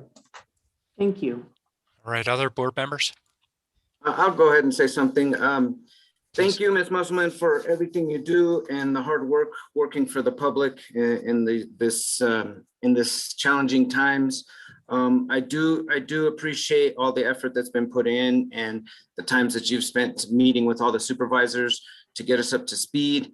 And I just hope as we're going through looking to our reentry and opening things up that we take the time to go slow to go fast, you know, make sure we have the right right plan in place and that we're working with folks so that it's a safe way to reentry and we don't end up opening up too fast and then have to shut down again. You know, that's the worst thing that we could have. So I appreciate all the hard work you're doing and all the hard work going into reentry. Again, I just recommend that we make sure that we have a nice paced plan so that way we don't open up too fast and then have to shut down again. But again, thank you for all your work and your team's work. It's a good job. Well done. Thank you. Thank you. Supervisor Begay. Yes, I just want to say thank you to everybody that's involved. And I know there's a lot of work to be putting things together and making sure that, you know, we're doing the right thing and that we're moving forward. It's really sad that, you know, we're going through hard times, but we have a lot of challenges that we have. But, you know, I think altogether, this is a good plan and being updated all the time. It really is something that we can work with and move forward with. So I just want to thank the staff and also anybody from the outside that might be involved and in getting this plans back together. And then we'll just have to move forward with things that come our way. Thank you so much. Thank you, Supervisor. All right, Kim, back to you.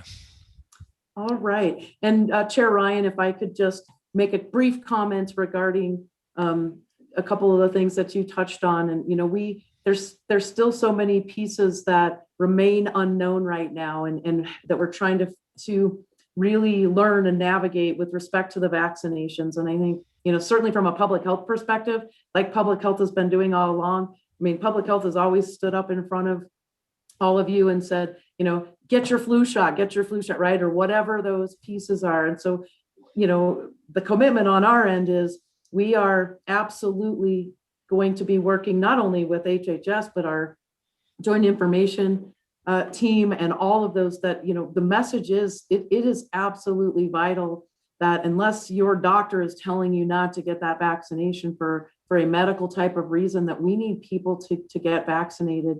That is a path out of this pandemic. And we believe that wholeheartedly. And, you know, and are modeling that on our end. And so that will continue to be our message.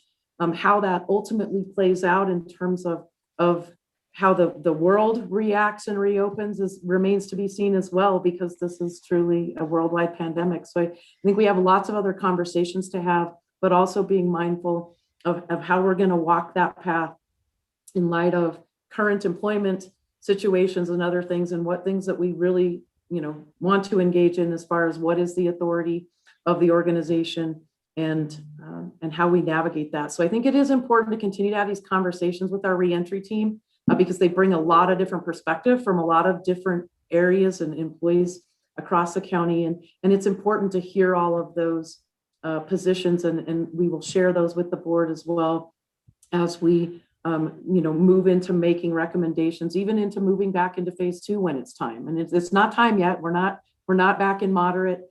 That's why we're re-engaging in some of these conversations and to see like where do we need to go and what other places do we need to take a closer look. So I just would close this section unless there's other questions with that, and then move on to these vaccination updates. Chair Ryan.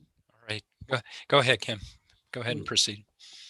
Thanks. So a couple of big updates. One that I just wanted to point out that I think is you know, super exciting, just considering that we gave our first vaccine at our Fort Tuthill location on January 4th. And as of the 25th, which was, I don't even remember which day, last Thursday, I believe, was our 10,000th vaccine was administered at our Fort Tuthill site, which is super exciting. And we have, you know, been providing vaccine appointments there, as well as all of our incredible partner agencies that have stepped up and been helping get vaccine out across our county.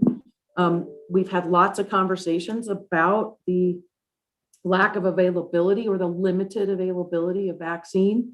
And, you know, while we have experienced now what is basically 4 weeks of at least some predictability with respect to our allocation at 5,100 doses.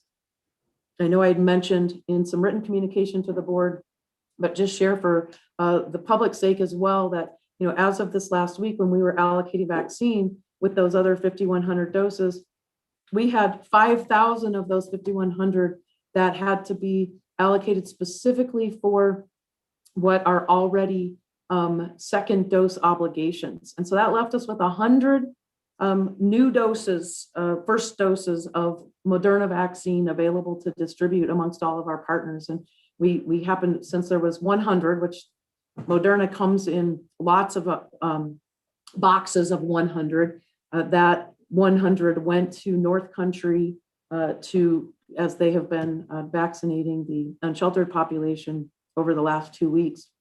And I point that out because that certainly impacted our appointment availability this week and will going into next week to some extent. Although I did just let you know when I got on this meeting, I had just got notice about us being allocated 1,100 doses of the new Johnson & Johnson vaccine.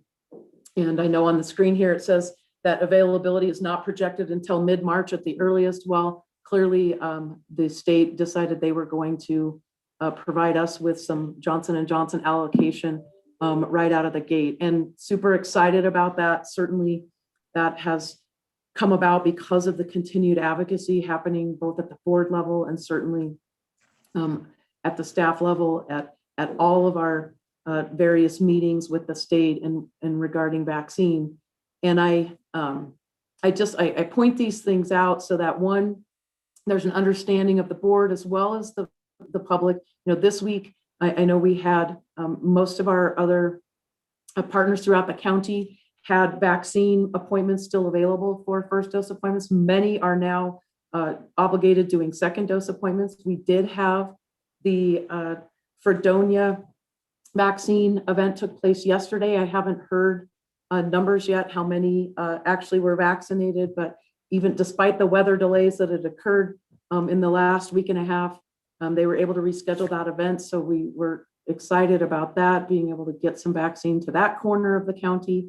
And our other partners who continue to administer vaccine all throughout Coconino County, and including, of course, our local partners of North Country Healthcare, Vera Clinic, and our small doctor's offices. And then, of course, Flagstaff Medical Center, Northern Arizona Healthcare, and doing the operation that they're doing at the Elks Lodge. So we are getting a lot of vaccine out there. Coconino County is doing impressive work of getting each of those doses that we do get into our hands out there. But we really, have a long way to go. And especially so in terms of, we're going to be putting out a press release later today. Many of you may have heard yesterday, the state issued a press release changing expanding, not changing, excuse me, the eligibility to 55 and older for vaccinations. And so we will be joining and opening up our vaccine appointments to 55 and older, in addition to the 1A and 1B eligible folks that are already out there. And I just want to recognize that we have an incredibly large workforce of essential frontline workers who are out there doing in-person work every day and want to make sure that we are getting all of those folks vaccinated, that all of those who are working and providing in-person direct services are eligible to be getting their vaccines and signing up for when those appointments are available. And in addition, as I said, we will be making the shift to include 55 and older that may not fall into some of those other categories of work situations that are already in place. And then at the same time, keeping our eye on how are we making sure we're still reaching those vulnerable populations to ensure access to vaccinations. We got a lot of hard work ahead of us. A lot of great work has been done, but as was even discussed earlier in this conversation, it's also about addressing that nexus of getting to making sure everybody who is already standing in line, ready and willing to take that vaccine, at the same time meeting the concerns and the hesitancy of others who may not be ready yet? And how do we help bring them along and assure them of the safety as well as the necessity of getting vaccinated when it's your turn and when you have the opportunity? So with that being said, we'll go to the next slide because this also plays into our vaccination availability and kind of what's going to be happening in the future. I know past conversations, the board is aware that there have been conversations between Northern Arizona University, ASU, and Azure, DEMA, and Emergency Management, and of course, Arizona Department of Health Services in terms of a state vaccination pod and interest in having one set up at NAU. There's a meeting scheduled tomorrow afternoon that myself and Wes Deason, Emergency Management Director, also one of the Deputy Incident Commanders, are going to be meeting with. We've been invited to be at the table for this meeting. I've had multiple conversations, in particular with ADHS and as well as NAU. And ultimately, what we want to see for Coconino County is more vaccine available in Coconino County so that we can get everyone in Coconino County vaccinated. How this happens and the process for that, certainly the board has been hearing from me on a weekly basis. We have the capacity already out there that is underutilized because of our limited vaccine availability. So bringing another pod location brings with it some concern, certainly in terms of what does that mean for all the other capacity that we already have out there and are not even able to utilize. And so hopefully these conversations tomorrow, I understand this is going to be happening. My plea to the powers that be and also my plea to you as a board from the policy side of things is that we continue to advocate at the ADHS level and then ultimately at the governor's office level that this be done in a thoughtful way in which doesn't take vaccine availability away from the capacity that's already there, but enhances it. And how does that timing align to make that happen so that there are not doses being taken from one, pod type entity to be able to distribute just to open another one. And that ultimately, again, the goal being, we just want more vaccine here in Coconino County. So I just bring that up. I obviously will be reporting back to the board after these conversations tomorrow. I know that there is an aggressive timeline for when they would like to open this state vaccination pod up here as early as next week. And again, my conversations have been, can we please at least hold off until we see what is there going to be an assurance of a significant amount more of vaccine coming up to this area in order to accommodate that so that we can make sure that we still do what is absolutely important to me, to my staff, and I believe to you all as county leaders, which is that we are continuing to make sure that vaccine is equitably being distributed throughout this county and that we have access to it in all of our communities, in our rural areas, so that it is equitably distributed countywide. So with that being said, those were the big things about that.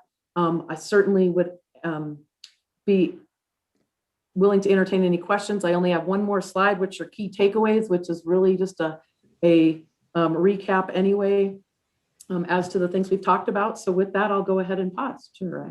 Well, why don't we go to key take?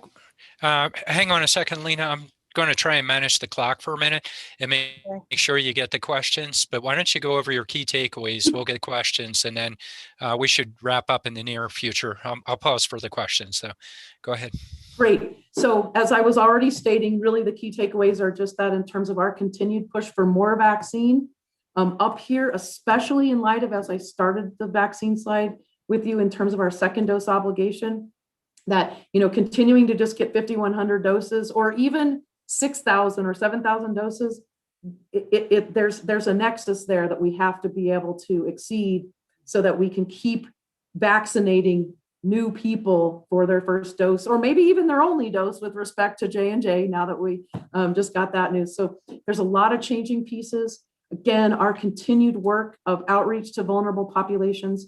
I know that I had included in our situation report some great work that's gone on with respect to meetings in the community, some planning going on about even some events in some of our trusted locations that may not involve an actual registration. We've got lots of big plans and exciting things in terms of how to equitably distribute this vaccine. We just need the vaccine to be able to do it, and the capacity from the public health side of the realm to be able to do that in partnership with those that want to also help us vaccinate everyone else in the county. So with that, that's really kind of my takeaways. We're going to be meeting with our team, as I indicated, regarding our path forward and utilizing the reentry plan, as well as current decisions, public health related decisions, and how we transition at the county between phases, and then ultimately over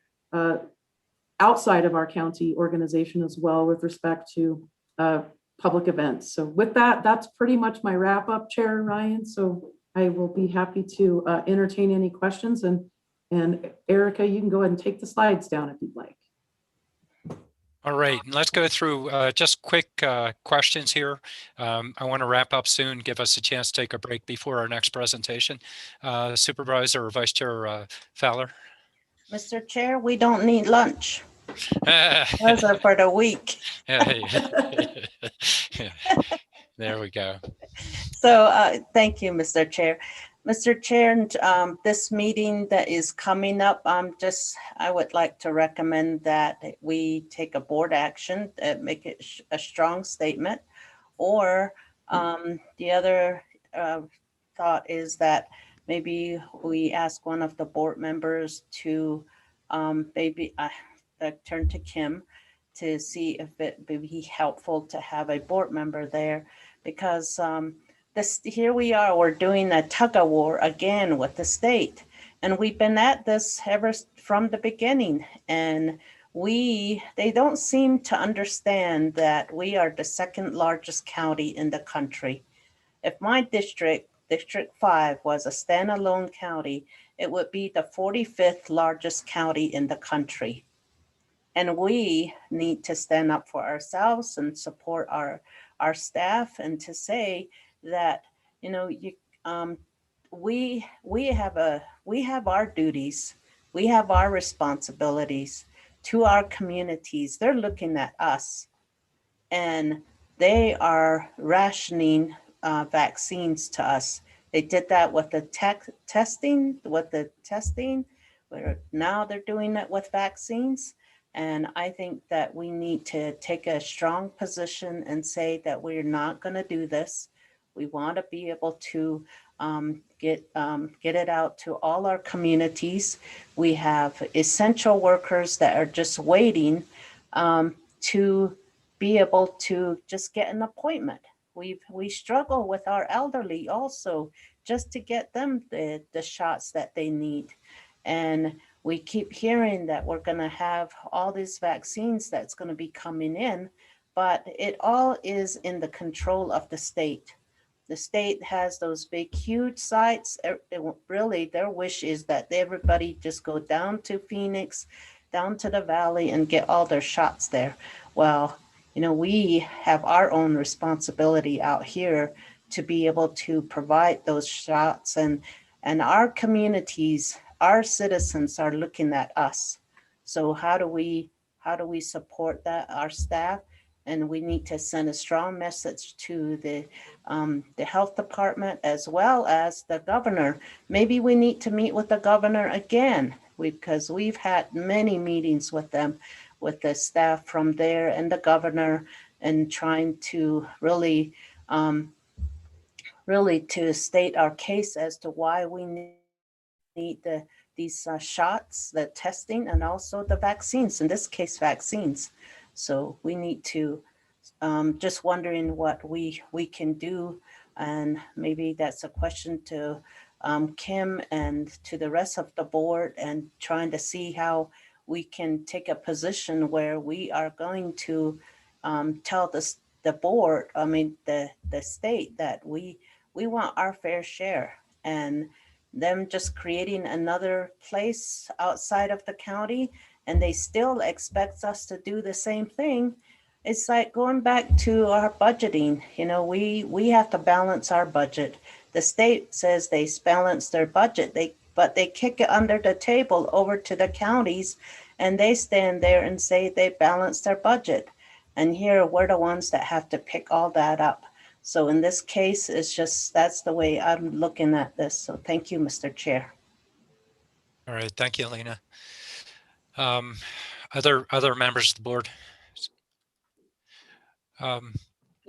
Yeah, go ahead, Supervisor Horstman. Go ahead. I agree with everything Lena said. Yes, Yeah. Lena, you tell it like it is. And if there's anything we can do, Kim, let us know. Obviously, many of us have been meeting with our representatives and senators, and the vaccination is ultimately coming down from the feds. We need to let them know that they, when they're sending them to the states is basically taking off some of our allocation for their own state facilities. It's great. I think it's wonderful that they have these state pods. I think it's very helpful, but we also have a responsibility to get them out to all areas of our county, just like Supervisor Fowler indicated. So if there's anything other than to continue our personal advocacy, which is very important in getting this message out, if there's anything else, Kim, we can do for you or at these meetings, please let us know. So, and I also want to thank you very much for working with North Country to get and Flag Shelter Services to get our unsheltered population vaccinated. I think that was extremely important. It's important that we take care of all of the vulnerable members of our communities, and I'm so appreciative of that. I do have a question, and that has to do with testing. And Coconino County, of course, has done robust testing, just like we're doing, getting those shots in people's arms faster and better than any place else per capita in the state. And we want to continue to do that. That's why we need vaccinations, more vaccines. But I'm concerned a little about the testing. I know that the contract with ASU is up at the end of March. And we again have been, I know testing's been going down. I'm not sure exactly the reasons. I guess we might be able to extrapolate maybe with the vaccinations, but it's really important that we keep that robust testing available to our community. So if is there a plan in place? Is there a plan in place to continue the contract with ASU, look to other testing sources, or what's going on there? Yep, thank you, Chair Ryan, Supervisor Horstman. What I will say is we're actually getting, and we were just talking about this again yesterday. I know Azure is going to Azure is the subsidiary of ASU that has been doing the testing component, as well as the folks that are being brought to the table with respect to the pod side at NAU. And we have reached out to our contact at Azure to actually engage in a conversation and see what their intent is. Are they going to continue to do the testing? Certainly NAU's position is testing is going to continue at their site, regardless of what happens with the vaccinations component of this, because their mitigation testing is absolutely crucial to, certainly from our health standpoint, to measuring community spread. And we appreciate all that they're doing and that they have been leading in that in terms of that mitigation testing. And it continues to be high in terms of, because they have folks that are required to be being tested. So we are talking to folks about that, because that is very important to us as well, that we still have testing capability here. So I will be bringing more information back to the board as soon as I have additional information. And we're going to be getting some answers to that this week with respect to any continued plan is this, as well as from the state level, because the state is funding ASU to do that testing, the saliva-based testing. And so, ultimately, we need to also find out what the state's role is in this, and then what is the county's role going forward. So I'll be getting answers to that and bringing them back to you, because absolutely want to keep testing available in Coconino. Absolutely, we do. It's very important for our community and to stop community spread. Vaccination is very key, but the testing has to continue. Absolutely, for the foreseeable future. So. Yeah, we'll have to see what our strategies are, but waiting for that conversation to come back, that would be really good on that. And I'll check in with Supervisor Vasquez or Begay, but I do want to wrap this up. Any last comments here? No, thank you. Keep up the hard work. All right, very good. Supervisor Begay. I personally think we need to do a strong stance, to the state and wherever we need to do, because we certainly have an obligation up here. We have people that we need to get vaccinated, and we cannot prolong, what's going on as far as, rationing of vaccines and stuff like that. That's not a good thing.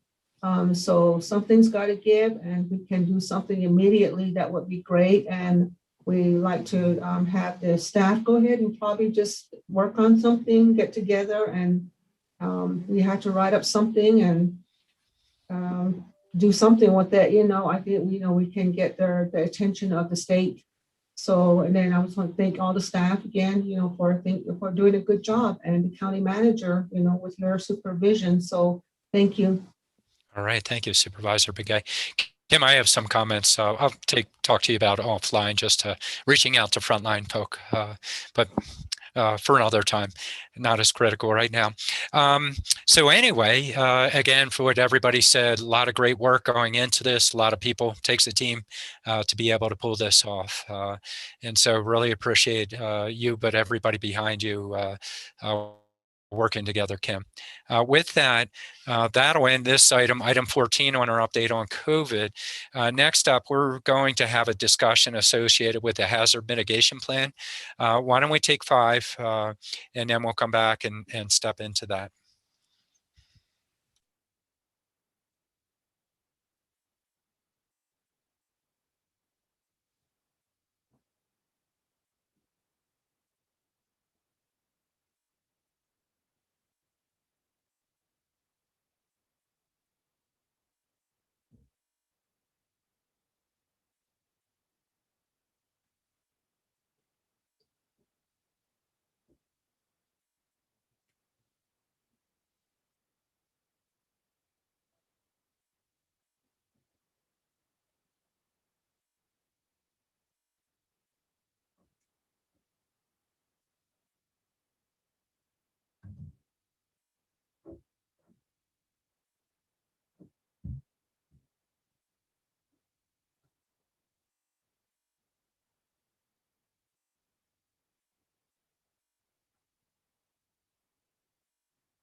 Hey.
Okay, all right, how are we doing there?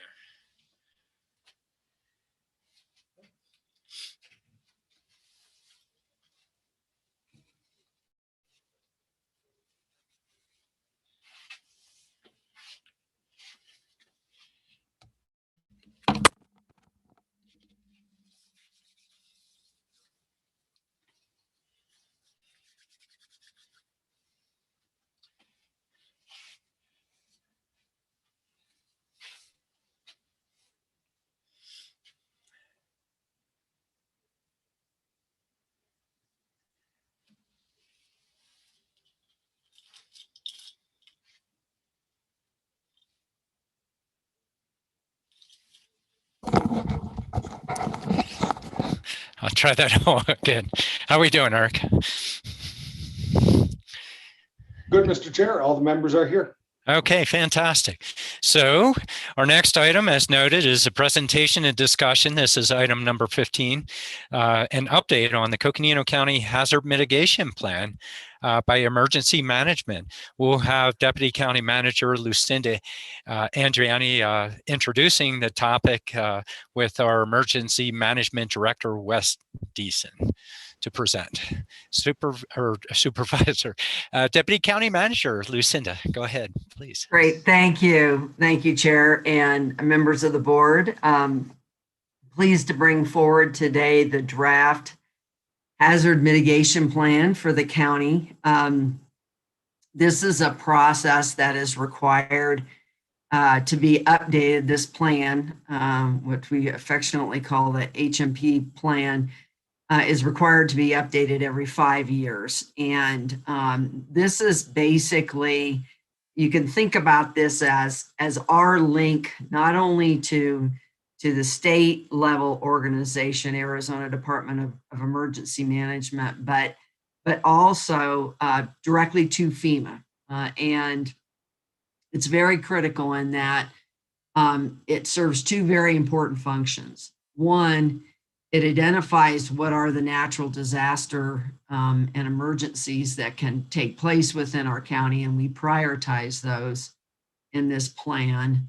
And in doing that, we align ourselves with the ability, if we have disasters such as wildfires, floods, major snowstorms, and other types of natural disasters, the pandemic, that by having this plan updated and in place, it makes us eligible for reimbursements during those types of disasters. And second, and importantly, it also makes us eligible for certain grants, and including a lot of the base funding for emergency management and its functions. So this is a critical plan.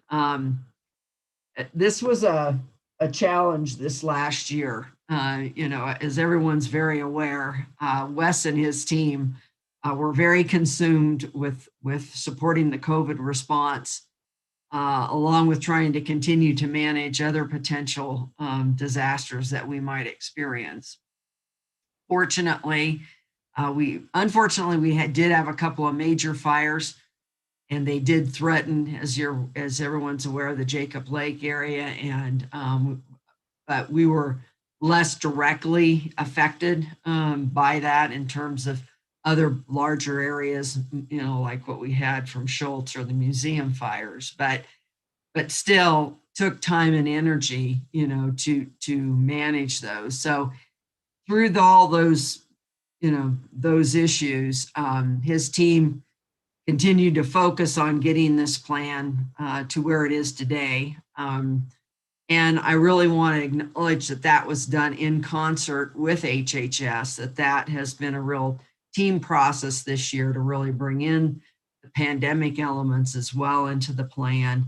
And we really support this, or appreciate the support from HHS, because they use some of their funding through their public health emergency funds to bring in a consultant, which was really instrumental given all the dynamics going on with COVID this year. So that really supported us in getting to the point they are today. So really want to appreciate that partnership.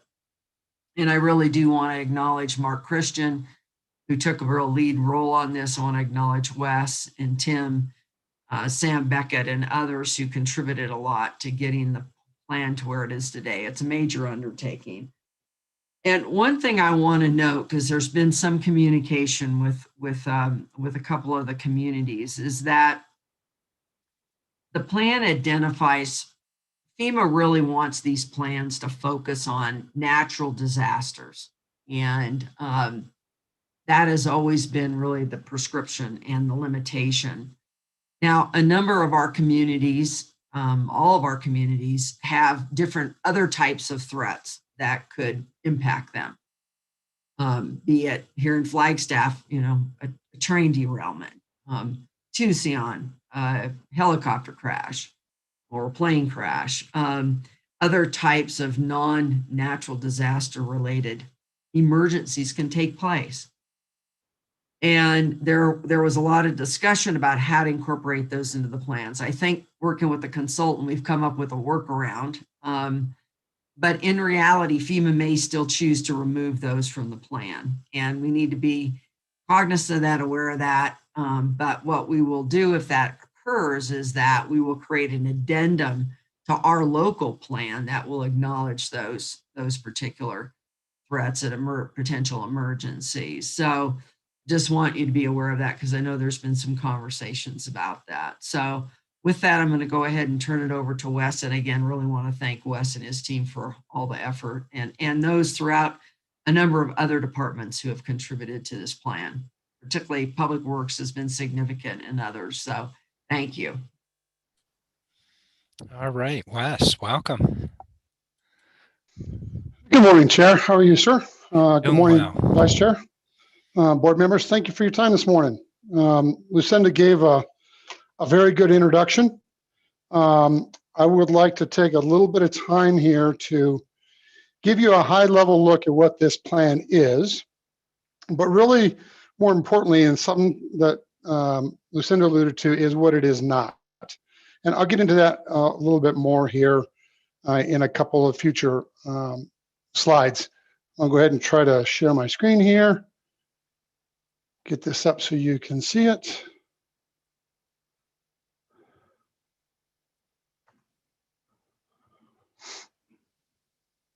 Hopefully that's visible to everyone. So one of the things I want to emphasize with this plan, and I like to call this the proactive multi-jurisdictional hazard mitigation plan, because it really is recognition by FEMA that advanced planning and advanced efforts to reduce the risks of hazards to our citizens and to our community and to our property and to our environment is a plus. And FEMA has recognized that. And I think it's certainly something that we should consider as a proactive measure. When you later receive this entire plan here in the coming weeks, we're waiting for final draft and final review stages. You'll have the opportunity to go through it. The base plan is about 208 pages. The entire plan with all the annexes currently is about 300 pages. So if you are having difficulty sleeping, this is where I would definitely go. But it is a very important plan. It has a great bearing on how we take care of ourselves, how we take care of our communities, how we take care of our property and our environment. This is the hazard mitigation grant programs that Lucinda spoke of are very competitive, highly competitive.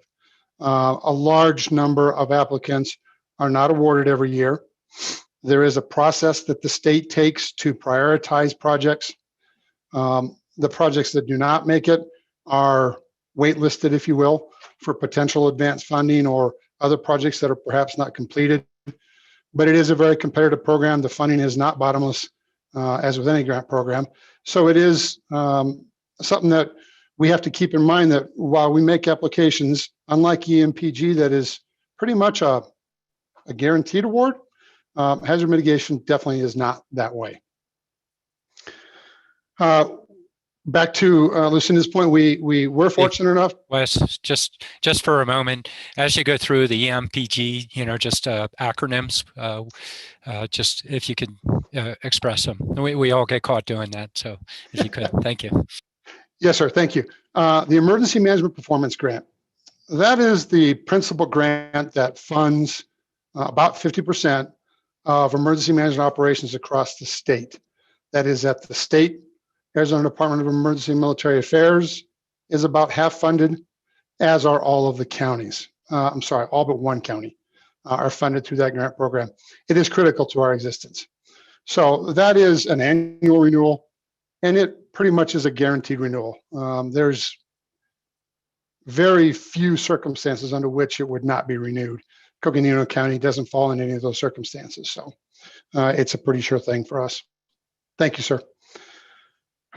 As Lucinda mentioned, we were fortunate enough to use some FEP, Public Health Emergency Preparedness funding from HHS to hire a consultant. Constant Associates was the consultant that was hired. They've been very engaging. They are very experienced in hazard mitigation planning. And that was one of the prerequisites that we were very concerned with in selecting a consultant.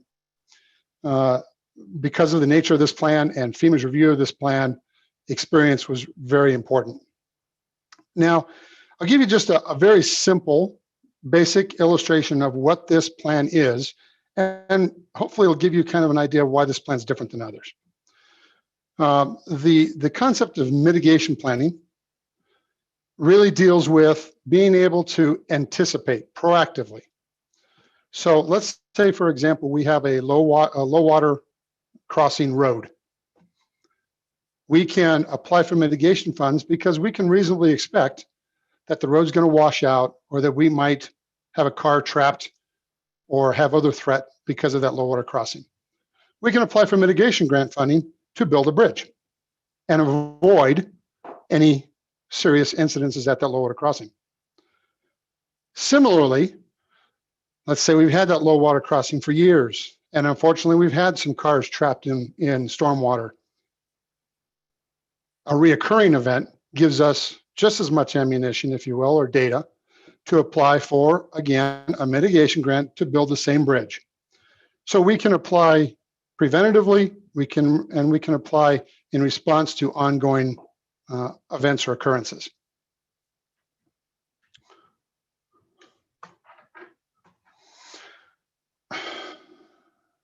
Let me get back on the right page here.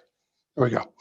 Okay, so hazard mitigation planning is a FEMA requirement, as Lucinda mentioned, but I want to make sure it's a really important distinction here. This plan that you will see here in the coming weeks is not a funding mechanism. This plan really is intended by FEMA for the jurisdiction, in this case, Coconino County and our 5 incorporated jurisdictions, to kind of put out there a little bit of I'll call it a wish list of items that we have identified that we want to be able to apply for funding to achieve. We have determined that that low water crossing is something that we want to address. We put it in the plan. That makes us then eligible to later go through appropriate funding streams to apply for the funding. So if that makes sense, that's the reason that this plan has to exist. It is driven by a number of federal authorities, but really the principal one is the Federal Disaster Mitigation Act. That is the plan that spells out the act that spells out the required elements and what this mitigation plan must show and represent. It is, again, required for any application that we make through the state, through DEMA, for mitigation funding. What's unique about, another thing that's unique about this plan is it is one of the most highly scrutinized plans that local and county and state agencies submit to FEMA. There are a large number of required planning elements that must be met. It is not uncommon at all for a plan to be submitted, in our case through DEMA, up to FEMA for review and approval, and for that plan to be returned for some tweaks or some changes or some additions. That is very common. In fact, it is very rare that that doesn't take place. We are expecting that. The consultant is expecting that, and we're ready to make the changes if necessary. One of the things that's also important about this plan and the mitigation process is that it is speculated, and it depends on who you speak with, but it's speculated that for every $1 spent in mitigation efforts to build that bridge, for example, you save between $6 and $8 in post-disaster funding expenditures. And of course, that will vary with the type and nature of the project and the depth of the project, but it is clearly a cost-effective measure, probably one of the more cost-effective measures in the general grant world that is eligible for funding out there. I mentioned earlier, this plan that you will see is not the funding mechanism. It's just a step to allow us to be eligible for the funding. When you read the plan, you will see some dollars and cents associated with action items. Toward the back half of the plan, we list action items that we either are doing, have completed, or want to do in the future. Dollar figures are attached to some of those. Please understand those dollar figures are not obligatory. Nothing in this plan requires any of the jurisdictions that participated to complete anything. This plan simply is our kind of our wish list, our dream list. If we do them, that's great. If we don't, we will update, as Lucinda said, in about 5 years, we will update the plan and we'll update FEMA on where we're at. We can add new items, we can take items off, whatever fits our needs and our priorities. FEMA has a specific definition for mitigation. You can see it on the screen there. Any sustained action taken to reduce or eliminate long-term risk to human life and property from a hazard event. Pretty straightforward. And I think we've already covered that in some degree. Let's build that bridge to reduce any risk to human life, protect property from a hazardous event. Long-term strategies for protecting against similar events. So some of the efforts that are going on here, work post-fire from the Schultz fire and from the museum fire. Both of those would be considered long-term projects for protecting against similar events. Future post-fire flooding, future wildfires that threaten urban interface, things like that. There are several steps to putting this plan together, and back to what Lucinda was saying, Mark Christian really deserves a lot of credit. This process is typically about a year long because it is an enormous lift by everybody involved. There is a lot of data collection. That data collection is jurisdiction specific for the county and for our 5 incorporated jurisdictions. That data is everything from flood data, population, property ownership. There's just an array of information that is collected. Then there's an assessment for risks. That is, again, is done by each of the participating parties, the county and our 5 jurisdictions. Then there's a development of strategies. How do we want to potentially address or eliminate these threats? Then there's an adopt and implement portion where we actually state this is what we would like to state in our plan, and this is what we are considering to implement. And I say again, to considering, because it's not required that we implement what we identify. The next step then outside this plan is to actually apply for the funding. That is done through the Arizona Department of Emergency and Military Affairs for us. It is a federal grant program that they administer. They put together an SME committee that, a subject matter expert committee that review all of the applications, and they receive many more applications every year than they have funding for. That committee ranks the applications, puts them in order, and then funding is distributed down per that committee recommendation.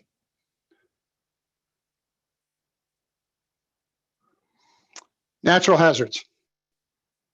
Lucinda mentioned the term natural hazards. The hazard mitigation plan and the subsequent funding streams that are behind that plan will only fund efforts to mitigate natural disasters. Fire, rain, storm, natural disasters. And that's an important distinction. Here, of course, one of our big concerns are wildfire and post-fire flooding. Those are naturally occurring disasters. Language, for example, climate change. Climate change is not a natural phenomenon. It's a word used to describe natural phenomena, and it cannot be mitigated. Examples, drought. Drought might be something we could mitigate. Climate control is something we cannot. So there's distinctions in the plan that are subtle, but very real. And our identification of hazards is critically important because that lends to our ability to pass our FEMA review. And again, they're pretty specific on that. Now in a bit, I'm going to show you our hazards. And you're going to see a hazard in there that is not natural. It is not a natural occurring phenomenon. And I'll explain to you in a few minutes why that is. Now, the development of this plan is a huge partnership. The collection of data is done by each local jurisdiction and by the county. It is done by staff that is oftentimes assigned to many other things. For example, the flood control district here. They have many, many, many projects, but they need to work through gathering data for us. Coconino County, Fredonia, Page, Williams, Tucson, Flagstaff, all were very, very engaged in this effort. We had a number of planning meetings. They worked in the background to gather the data, provided the data to Mark, who then up-channeled the data into the contractor. Process went very well, very quickly. Everybody was incredibly engaged, and it worked very, very well for us. You'll see there I noted future for NAU. One of the things that was identified this year, probably about the middle of the planning process, was that NAU is really a community within a community. Large amount of infrastructure, large number of people, of course, when they're fully operational and the school's open. So after discussions with the contractor, with my counterpart over at NAU, Robert Church, it was decided that as a future mitigation action, which is a good thing, we want to identify future mitigation actions, we are going to include NAU as one of our community partners. The only reason we were not able to do it this year is because the amount of time and work for NAU to gather the data that I referenced earlier it just simply could not be done in time. Our current plan, while the plan is formally renewed every 5 years by FEMA requirement, our plan is to set this plan on an annual review locally. That will make that 5-year review much easier. During our first annual review, we will work with NAU, gather their data, incorporate their data into the plan, and they will be moved up to, if you will, move up to the line that says jurisdictions. That's a future mitigation action, and it's a good thing. There were many, many others that supported this effort, and I've listed just a few here.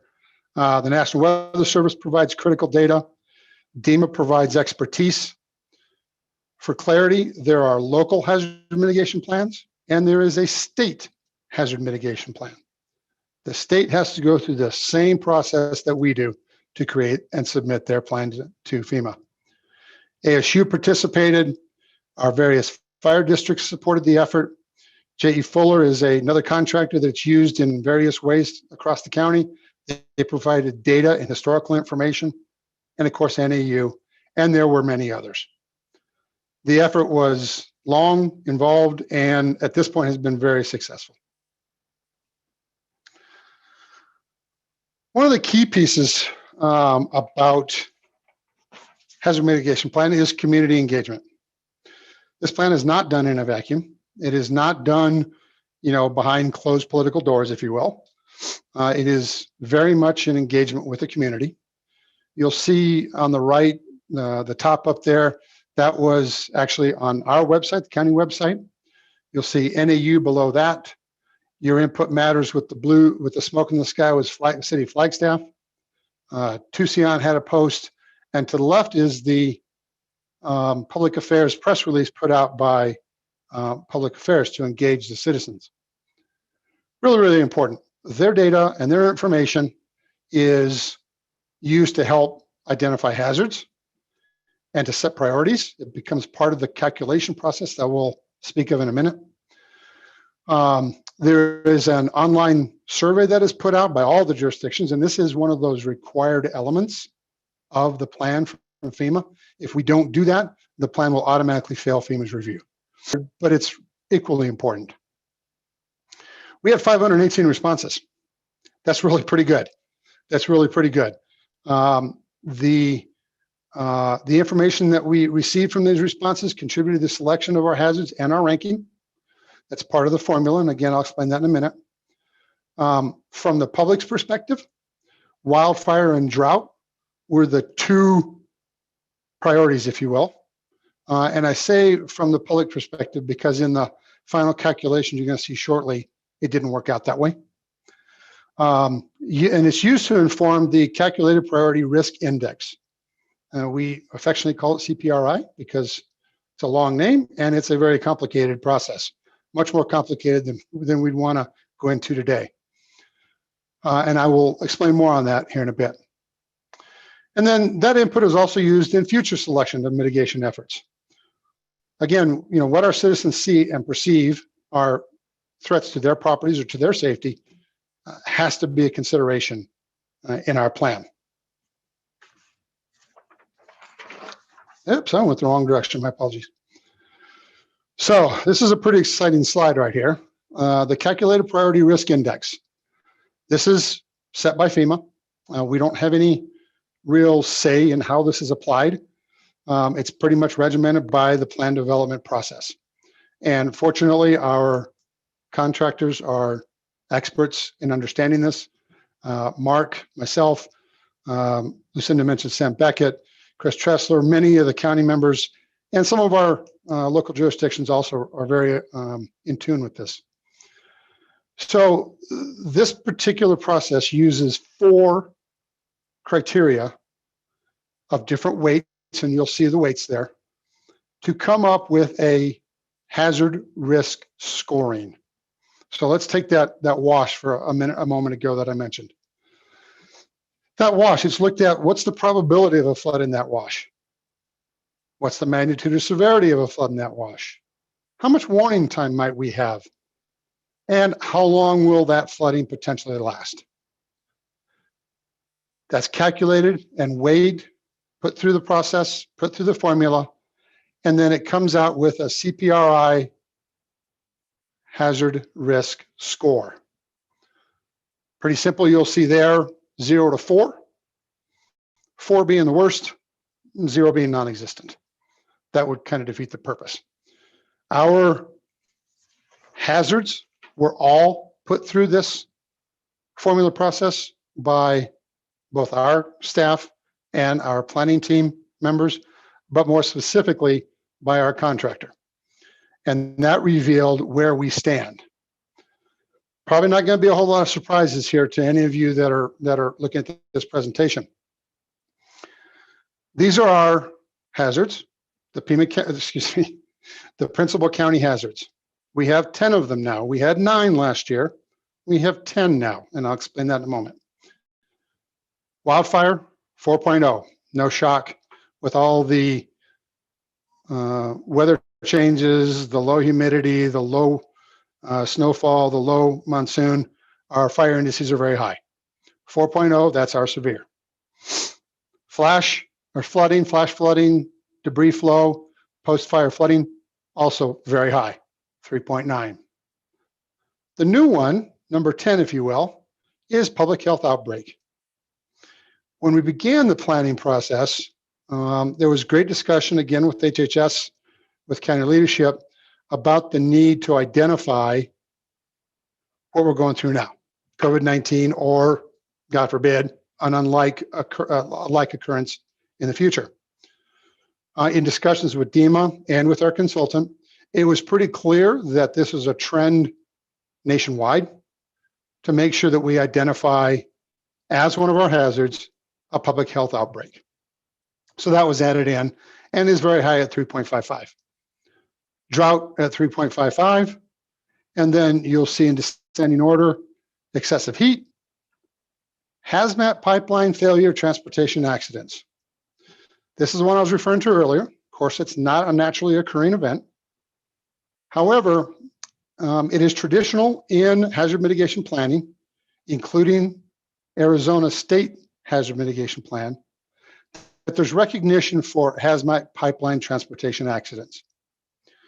Largely the reason for that is because it is a very significant threat, as we all certainly understand. There is an enormous amount of cost in the cleanup. And while we cannot get that funding from the hazard mitigation program funding, acknowledging that threat is important when we apply, for example, to the Arizona Department of Environmental Quality for Superfund cleanup funding for a large hazmat spill, something of that nature. So while that is not a natural hazard, it is worthy of mention and addressing in the plan. As you'll see, it's rated at a 3.2, so it is a high threat. We have a lot of rail, we have a lot of highway traffic coming through, and of course, any kind of transportation accident. So that's why that's in there, even though it's not a natural hazard. If you look down to the bottom, you'll see local hazards recognized.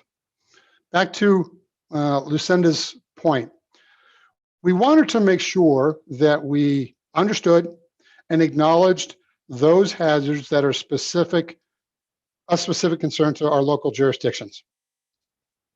Climate change, extended power outage, aviation accident, and terrorism active shooter were all specifically mentioned by some of our partners.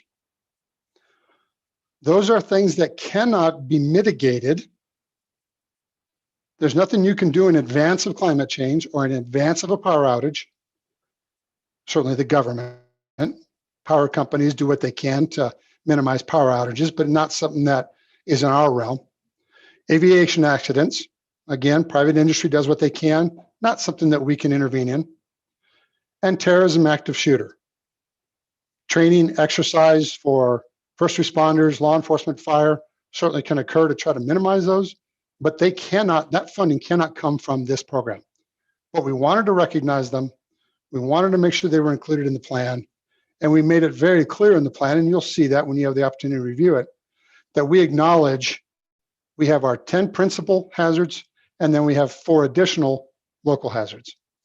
The contractor was very flexible, again, with their firsthand and very close knowledge of FEMA and the review process, their advice, working with them, we found an exceptionally clear way to illustrate that. And I'm pretty confident that, I say pretty confident, that we'll pass the review on this particular issue. Quite frankly, that is an issue that can be a tripping point with our FEMA review. And to Lucinda's point earlier, if that comes back from FEMA as not acceptable in the plan, we'll have to readdress it. I don't believe that's going to occur, but we'll have to wait and see.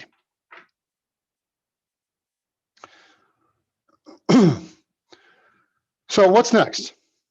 Well, first of all, and I didn't put it on here, but we have been engaged now for about the last 2 weeks in a detailed review of the first draft of the plan. County staff, all of our partners, the cities, our incorporated jurisdictions, National Weather Service, everyone that participated was given the draft and given an opportunity to go through it, look for inconsistencies, look for misstatements, whatever the case may be. We returned, I believe it was about a 6-page document last week to the contractor. And by that, I don't mean to reflect that there were a lot of changes necessary, a few typos, a few little pieces here that we asked to have kind of re-illustrated, things like that. They have been very responsive. All those issues were addressed by the next day. They got on the phone with Mark Christian from my office and went through them one by one, and every one of them was addressed. We have had Some feedback also from the town of Tucson. All of those concerns have been addressed. And we had some feedback from the city Flagstaff, and we've addressed those as necessary as well. Fredonia, Williams, Page all indicated that they were happy with the draft plan. The plan is required to be updated every 5 years, can be more often if a jurisdiction desires. And as stated earlier, we are going to work to try to make this an annual process. I really believe that if we can make this an annual process, it will reduce the lift that we have to do in 5 years. Rather than updating 5 years worth of data, we'll have to update 1 year worth of data. And I think it will be quite a bit more easy. And then you'll see there again, the plan to add NAU as a jurisdictional partner. That is one of our future mitigation plan actions, and it's a very positive. Now, one of the portions of the plan you'll see, it's the latter portion, the end of the plan, is a list of hazard mitigation actions. There are a lot of them across the county and all of our 5 jurisdictions. In the county, we have 9 items that are currently ongoing or have been completed that we have listed in the plan. At some point, you can eliminate those that have been completed. So those are just most recently completed, and 9 items that are currently ongoing. We have listed 20 items of new potential. So these are, again, our wish list of mitigation actions that we would consider taking over the next 5 years, again, with the next update in 5 years, for consideration by FEMA when we apply for grant funding. And I've just put a couple examples here. Some forest restoration efforts, increased public awareness and outreach, always important. A Munns Park floodplain mapping project, and mutual aid agreements. I think you will all probably recall here recently, and actually for some of the new board members, this occurred before you took your seats. We just passed in December a regional emergency management assistance compact for the greater region of Flagstaff. That compact involved NAU, the county, City of Flagstaff, Coconino County Community College District, NAPTA, and FUSD. That compact solved a number of required steps necessary to be taken in times of disaster. It also provides for the sharing of resources, the sharing of personnel. It lays out all that is necessary for emergency response. Great addition. That is a mitigation strategy or a mitigation action. Just an example. These things are generally categorized, short-term, mid-range, and long-term. That can refer to a couple of things. It can refer to short-term in terms of how long it's going to take to get to the project, or it can refer to how long the project will take to complete. Long-term, it might take us a long time to get to project A, or it might take us 3 years to complete project A because it's a bridge construction or a large project. So the categorized in those 3 different general terms, and you'll see that in the plan. Current status, ongoing, underway, I'll be a little bit clearer on that, really means that a project is anywhere from 1 to 3 years to completion or implementation. So ongoing, current status is a little specific to the projects that we actually have engaged at this time. Collectively in our plan, and these are pretty important numbers. These are really pretty important numbers here. Collectively, the Coconino County Multi-Jurisdictional Hazard Mitigation Plan has 76 ongoing or completed action items. The majority of those are ongoing. And again, please keep in mind that is for the county and all of our 5 incorporated jurisdictions. That's pretty good. That is, I'm told, a bit above average as compared to other states. So it's definitely a plus. And then we have, again, the county and all 5 jurisdictions have listed 89 new or potential mitigation actions that are on our wish list, if you will. Again, really good numbers. It shows FEMA that we are very proactive and that we have an eye to the future. With that, I would like to follow up on Lucinda briefly. I would like to acknowledge, again, Mark Christian was the point of contact here. He was engaged in this pretty much 8 hours a day, every day, and many more hours than that. Sam Beckett, Chris Tressler, I could go on. I won't take your time. Across the county, the amount of support that we received for this was enormous. All of our local jurisdictions, all of our partnerships, I would very much like to express publicly our appreciation for their support. With that, Chair, that's all I have, sir, and I'd be glad to take questions. Right. Takes a minute of response to my mouse here. All right. Very good there, Wes. Actually, this is really good news on, how much you're just refining this and reviewing this. Although before we go to questions, I'll turn to what are you, Deputy County Manager, Lucinda Andriani. Lucinda. Thank you. And thank you, Wes. I think great job outlining, what the importance and process that the entire set of communities went through to generate this draft plan. One other thing I wanted to note is that, and I should have noted this initially, is that in terms of emergency management and response to natural disasters, our scope does not formally include the tribal areas. However, I think everyone knows, and I think Supervisor Fowler can attest to this because we've worked through many natural disasters that have impacted the nation over the years together. I'm thinking back to the big storm in 2010 and spending time up in Tuba City working on that.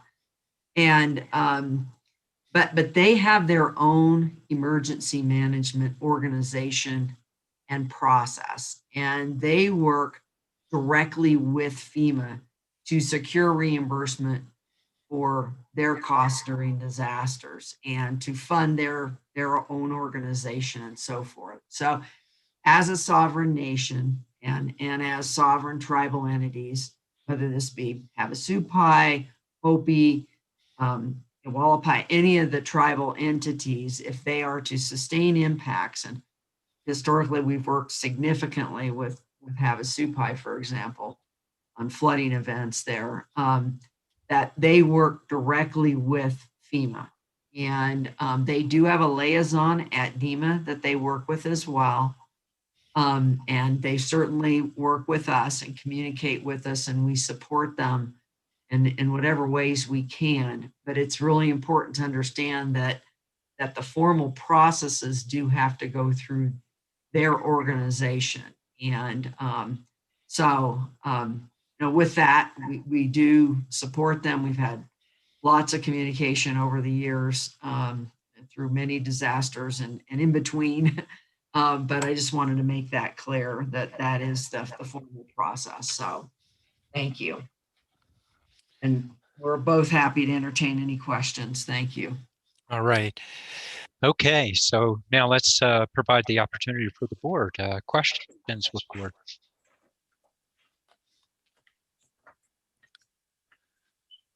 My gosh, it's either concise presentation or you put them to sleep, Wes. Let's see what's going on here. Okay, and you didn't. I have vice chair Fowler there. That hurts. That hurts. I'm Water sorry, needs Wes. to be thrown on us.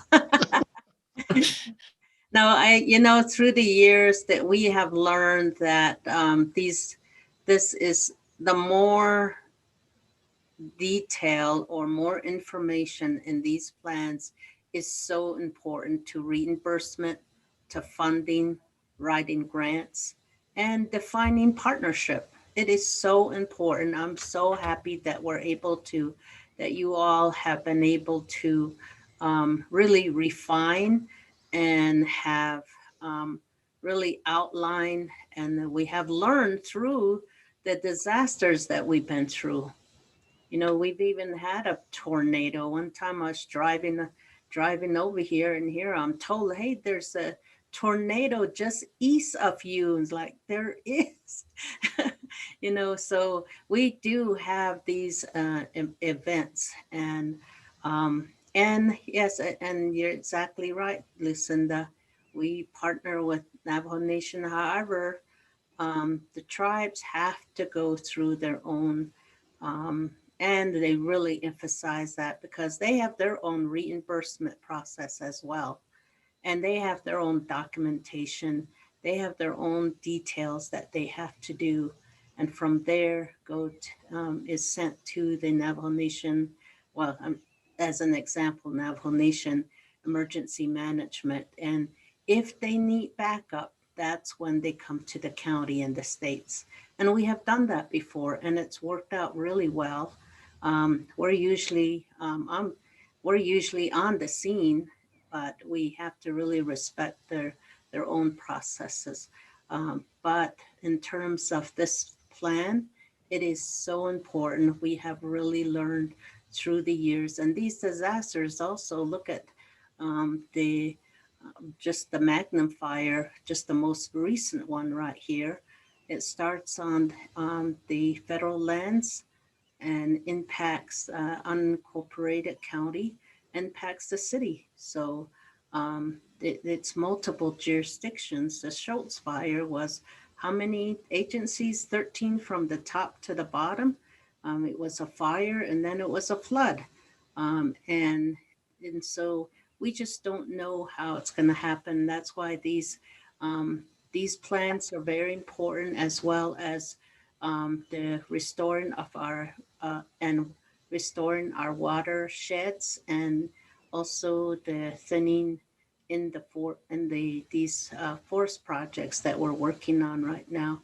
And at the same time, it takes public education as well, and a lot of partnership meetings. And really, I'm happy to see that it's all outlined in here. And I do believe that, once again, I've always noticed that the county is, our plan is much used by the other agencies on how to work together. So thank you so much, Wes and Lucinda and team, for putting this together. I think it's really well done.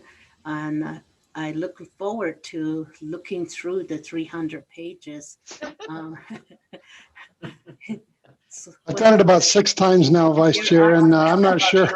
Yeah, when you're isolated, you can sometimes flip through those pages. But yes, but you're our guide, though. You're the ones that know. These plans are for you, and it's for FEMA to know that we are organized, and we do have a plan. We have a process, and we have our partnerships that are in place. And then we have cities that our towns and cities that also get have emergency events that happen. So we all try to work together. So thank you so much. Yes, ma'am. Thank you. Thank you. All right. Looks like Supervisor Horstman, were you going to comment? I have a question, and then, yes, I'd love to make a comment. And thanks, Please. Lucinda and Wes. As always, you two just very thorough presentation, very, very informative, and I so appreciate that. And I appreciate everything you're doing in terms of going forward here to assist the county on the hazard mitigation process. And I know working with the municipalities such as Tucson, Wes, I so appreciate the heads up that I got from you on that, so that I can be a good partner with the town of Tucson going forward. So thank you. I do have a question, though, and I apologize. This is probably just a real newbie question. The Greater Coconino County Compact, which is so important for our partnership for emergency responses, how does that, or does it have any part or play any part in the hazard mitigation plan? Are they part of it, is the identified areas, hazard mitigation areas in the compact part of what we're putting forward in the hazard mitigation plan? Good question, Chair and Supervisor Horstman.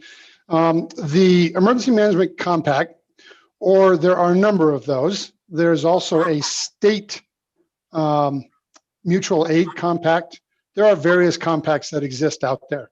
Those are recognized by the plan as mitigation strategies that allow us to better respond, to better coordinate in response, and in emergency management specific case, better support and coordinate response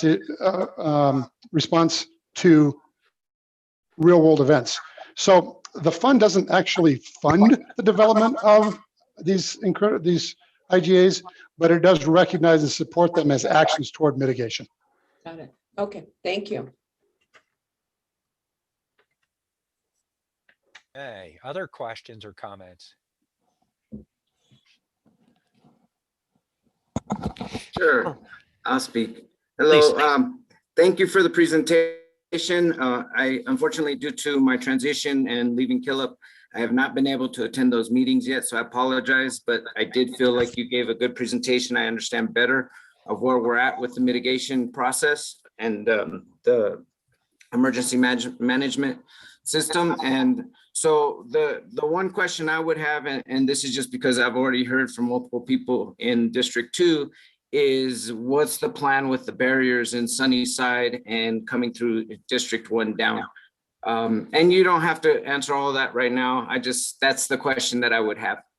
Thank you. Yeah, I can answer that. And we are actually in a process of working with Teresa to set up time with you to, one, do a briefing on the museum flood mitigation effort, update you on the current status of the recovery of the burn area. Unfortunately, the news on that is not positive.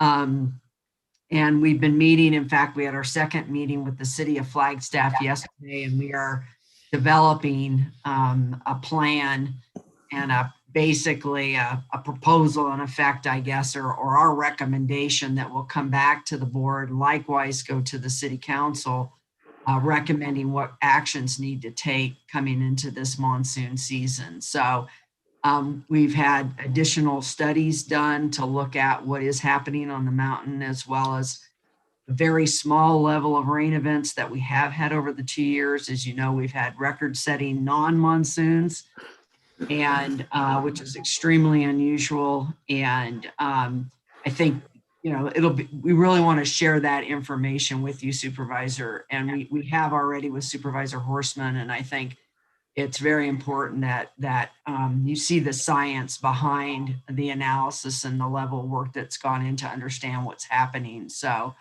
unfortunately, significant threats still exist. And so we'll need to work very closely with you and Supervisor Horstman, through this preparation for this next season. And the Weather Service they will be a component of this effort. And they are predicting that we should be returning back to a normal monsoon, is what they're saying currently. So good. So. Well, thank you very much. I appreciate that. And I apologize for not having been able to meet with you yet. And I look forward to freeing up starting next week to be able to meet with you. Thank you. We will get Next week is good. It's extremely We cannot believe you haven't made time.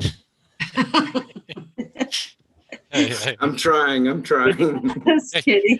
We're going to have to stick together there, Geronimo, because they pick on us, Right. All right. And I'll check in with Supervisor Begay. Do you have any? Yeah, just basically, thank you, Lucinda and your staff. Thank you. I just want to be included in any projects that would be under District 4 that's being affected in this plan that we have. I know that we were told that it was brought before the board in December, but unfortunately we didn't come until January. So I just want to say, we can meet on it and then get me updated and stuff like that. So appreciate it. Thank you so much. All right. Well, that was actually, it's wonderful to see where you've gone with the plan, which is great. And a regular updating is a really great idea. And it provides the opportunity for us to target money when we have the chance. So that's fantastic. In the meantime, this in a way is to some degree an introduction to emergencies too, and the way our season's going. Really important. It's the first step, and we can keep updating related to that. It helps understanding what we can do. Even if we put money out there, we're not going to get it all back. Similar idea with this plan. We can apply for them. Doesn't mean we're going to get them, but it's good to target areas. So really appreciate it, Wes, and Mark. Kudos to Mark and all your staff, everybody that worked on this. Including the jurisdictions. With that, I should add too, sorry, Chair, I should add that on the 23rd, we're coming back with our pre-wildfire season briefing as well. So we'll be back in a few weeks to talk about that specific threat. Thank you. Good. All right. Yeah, that is very good to know. And it's timed quite well this year, I'm sure, as we all know. So that was item number 15. And that takes us to our lunch break. Just an item. This is the first time our board's been together. And since we all came on board, we've all been doing the COVID piece, safe in our own rooms and all right now. But because you are downtown, a little housekeeping, just make sure you're back by 1:15. Opportunity to go out and go for a walk, get lunch, etc. While in the building, just a reminder, everybody, COVID safe, mask, distancing, sanitation, etc. So we'll come back at 1:15, and at that point, we have a discussion associated with Proposition 207.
I'll be glad when I'm gonna get a new one. The other thing is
Eric, are you on?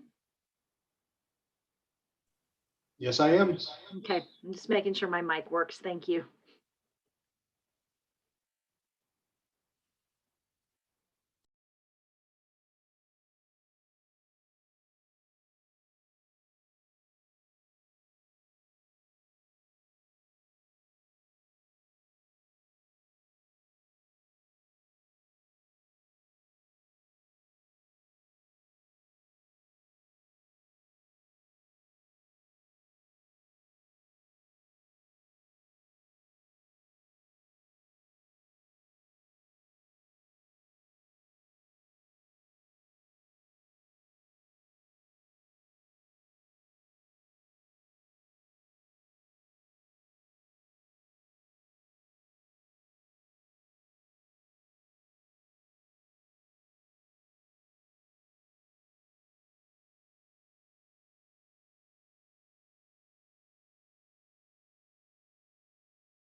Okay.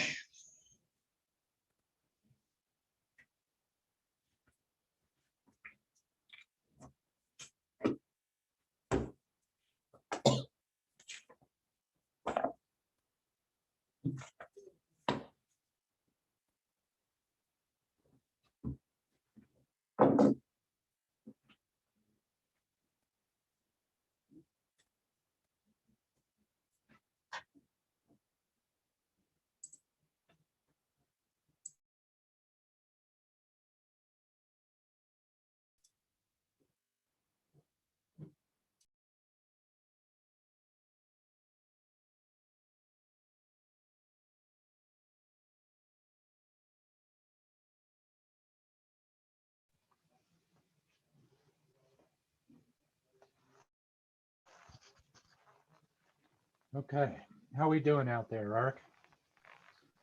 Mr. Chairman, all 5 members are here and we are prepared. Wow, this is fantastic. Okay. I want to thank everybody. So here we are returning as we go through this special session. And our next item is item number 16. This is discussion and possible action items considered. This is a presentation and discussion regarding update on impacts of Proposition 207, the Smart and Safe Act. And we have, to start off and introduce the topic, Joanne Keene. And we have multiple players out there, Joanne. I'm sure you'll be introducing everybody as they come up, but could you also, tell us who we have out there and as you lay this out? Sure, absolutely. Mr. Chair and members of the board, I will be introducing everybody shortly as I go through the presentation. And as we start today, I did want to let you and the board know that we have about 2 hours allotted for this discussion today, but we're going to try to wrap it up. So there's about 30 minutes left for questions. So I just wanted to let the board know the plan today. Colleen is controlling the presentation, so we'll go ahead and get started. So the agenda for today, next slide, Colleen. We have several presenters on the impacts of recreational marijuana, Proposition 207. And those presenters are dealing with issues, criminal justice, community development, and public health. And they will all have some comments today for the board to consider. And then also some updates on the developments, specifically with the Arizona Department of Health Services and the work that we're doing with our Health and Human Services Department. I'll start with some background on the Smart and Safe Arizona Act. And then after that, we'll move into discussion by County Attorney Ring on his prosecution plan, which was included in the packet for the board today. And then Sheriff Driscoll, you'll see him on the screen. We'll also discuss the impacts of Prop 207 on his operation and the county's operation as well. We also have Community Development Director Jay Krisselman. He'll discuss the current zoning allowances for dispensaries. And then finally, Kim Musselman and Eve Walters with our Health and Human Services Department will discuss the complexities of the rulemaking by the Arizona Department of Health Services, which we included that proposed and published rulemaking within your packet, as well as the potential funding that may be coming to the county from this act and from recreational marijuana. So just to start off, as some background, on November 3rd, the election, Arizona voters passed Proposition 207. It's a voter initiative that allows adults 21 years of age or older to use, possess, or transfer up to 1 ounce of marijuana and cultivate for personal use not more than 6 marijuana plants at a primary residence. The proposition also bans smoking marijuana in public places and open spaces. It amends criminal classifications and penalties for marijuana possession and use. Proposition 207 also allows the retail sale of marijuana at licensed establishments, many of those currently being used for medical marijuana. and imposes a 16% excise tax on marijuana sales to fund community colleges, infrastructure, public safety, and public health programs. The provisions in 207 authorize state and local regulation of the sale and production of marijuana by a capped number of licensees and allows courts to vacate and expunge certain marijuana arrests, charges, adjudications, convictions, or sentences. Again, this is just kind of a brief overview of 207. The language was in your packet as well, and then we'll go into some of the details with our individual presenters today.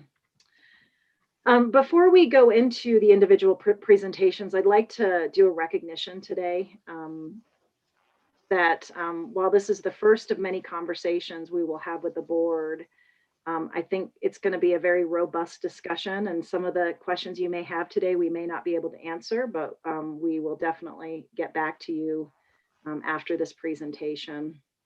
For example, we'll be bringing some specific things back to the board. One of them will be an HR policy change, amending our substance abuse prevention policy, and some of those items will be coming back to the board individually as we move forward. So when we began our internal discussions on Prop 207, Dr. Marie Peoples was leading that effort prior to her departure. And she reached out to Arizona State University and requested assistance from the Marvin Andrews Fellows to assist with a backgrounder on the items counties need to consider in the transition to recreational marijuana. I did send this out to the board as well, so you have that. But I'd like to just recognize the Marvin Andrews Fellows. The Marvin Andrews Fellowship, it's a prestigious fellowship for students pursuing a master's degree. And those students must be interested in city or county government. So I'd like to take a few minutes today, and I know they're here with us today to recognize 3 of those fellows, Gregory Whitney, Samantha Corrales, and Stephanie Zamora. And I know I see Samantha up there. I'm not sure I see others. But I just want to recognize the work of these 3 bright individuals who are going to do some amazing work in local government, and just say thank you for kickstarting this effort for us. So I just wanted to recognize all of you today. So thank you. Very, very nice. Thank you. It was great. Very, very thoughtful work that was done and just really helped us with our internal discussions. Good. So, Mr. Chair, what I'd like to do is just move over to County Attorney Bill Ring, who'd like to just give an update on the Prop 207 prosecution plan that was included in the board packet as well. And then following that, we will move to Sheriff Jim Driscoll. County Attorney Ring. All right. Thank you, Joanne. Mr. Chair and members of the Board of Supervisors, my name is Bill Ring. I'm the county attorney here in Coconino County.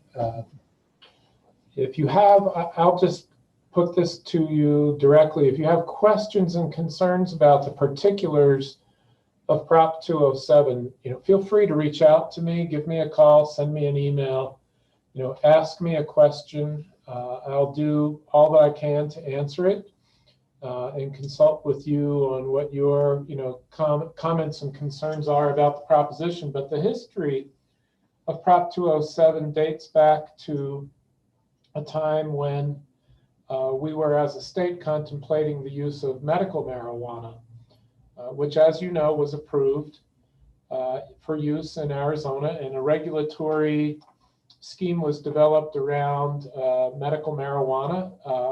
Oftentimes, I believe there was a fiction created that you needed a medical malady or some type of medical condition to have access to a dispensary, which would dispense primarily the green leafy substance that we know of as marijuana. But there's a very powerful business lobby and commercial lobby to make marijuana itself a product that's as widespread or ubiquitous, that's a big word, but it means everywhere, just as you might find alcohol everywhere or tobacco everywhere. There was a strong push in an industry to make marijuana as accessible as a 6-pack of beer or a bottle of wine. And so for a long time, there was a strong effort to lobby the legislature to try to adopt medical marijuana through a regulatory sphere, but this legislature was not keen to pick up on that. So citizens did what they could. They put a proposition on the ballot. The difficulty with a proposition is that once it's sketched out, laid out in law, it cannot be easily changed. And so in the evolution of recreational marijuana as a law, the legislature basically passed on the ability to adopt a regulatory scheme and left it to citizens to put that into place. Now that citizens have adopted this regulatory scheme, it's very hard to change it as a matter of policy because the policy has been set by proposition. You can only adopt regulation now in furtherance of that proposition and not in opposition to the proposition. The second thing to note about the proposition itself is that the regulations that occur in Title 36, which is for public health and public safety. The changes that were put forward by proposition were not put into Title 13, which is where the criminal code is.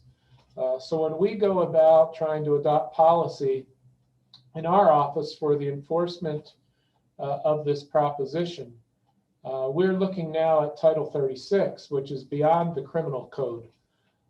In fact, there's nothing in this bill that appears to change Title 13 at all.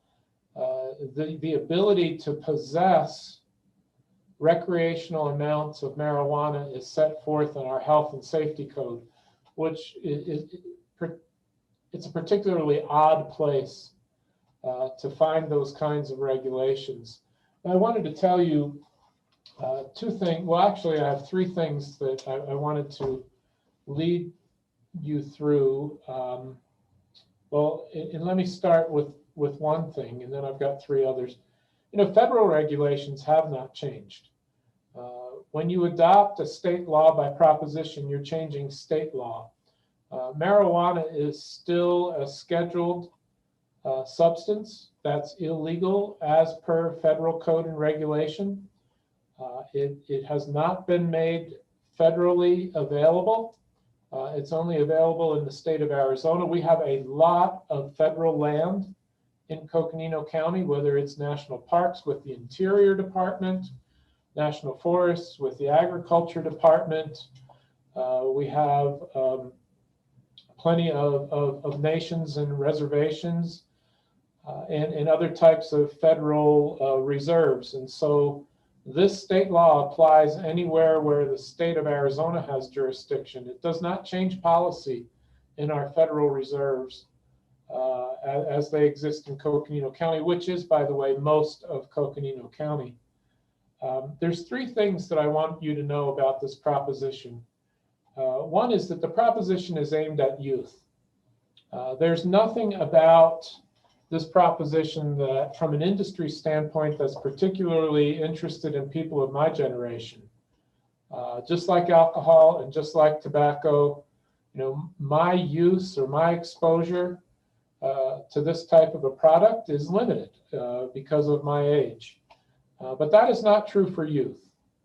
This proposition and the people who will enact and further the industry of recreational marijuana is primarily targeting youth to pick this up as a product, perhaps as a lifestyle, and perhaps as a habit for a generation, and then generation and generation to come. There's every advantage to introducing marijuana culture to youth. And it's just like cigarettes, it's just like alcohol and tobacco products.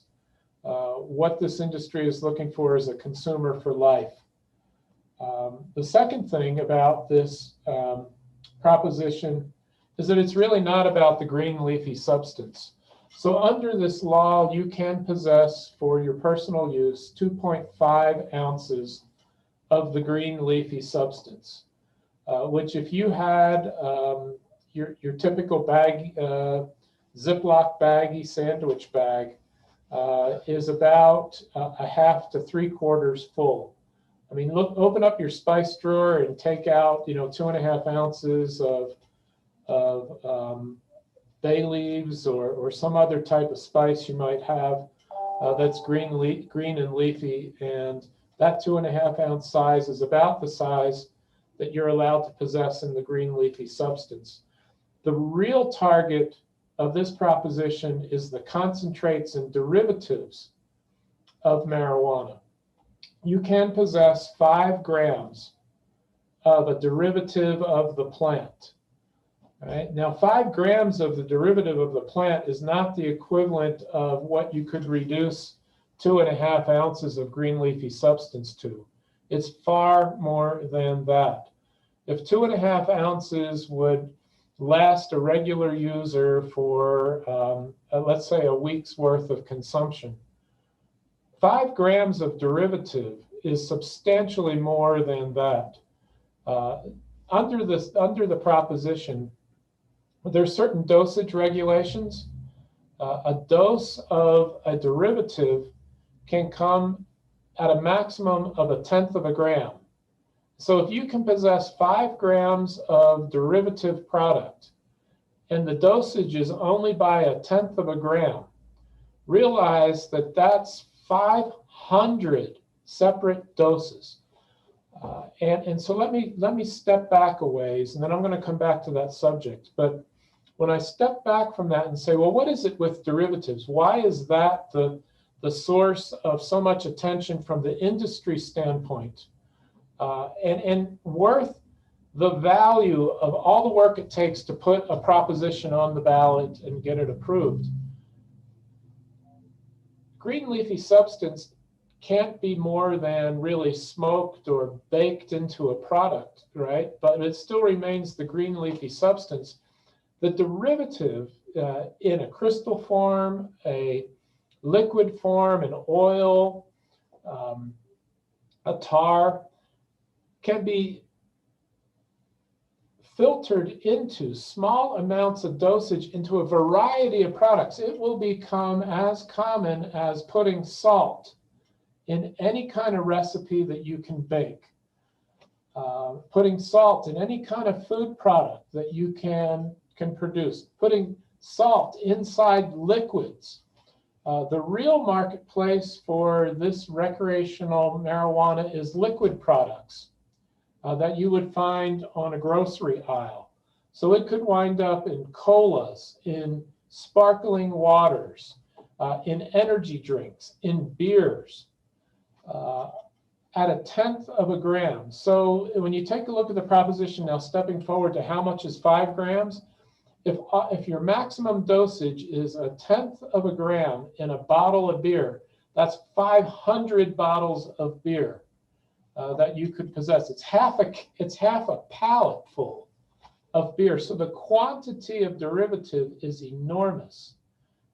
And that's part of the reason why when you look at in the industry, who were some of the players that were behind making recreational marijuana legal in the United States?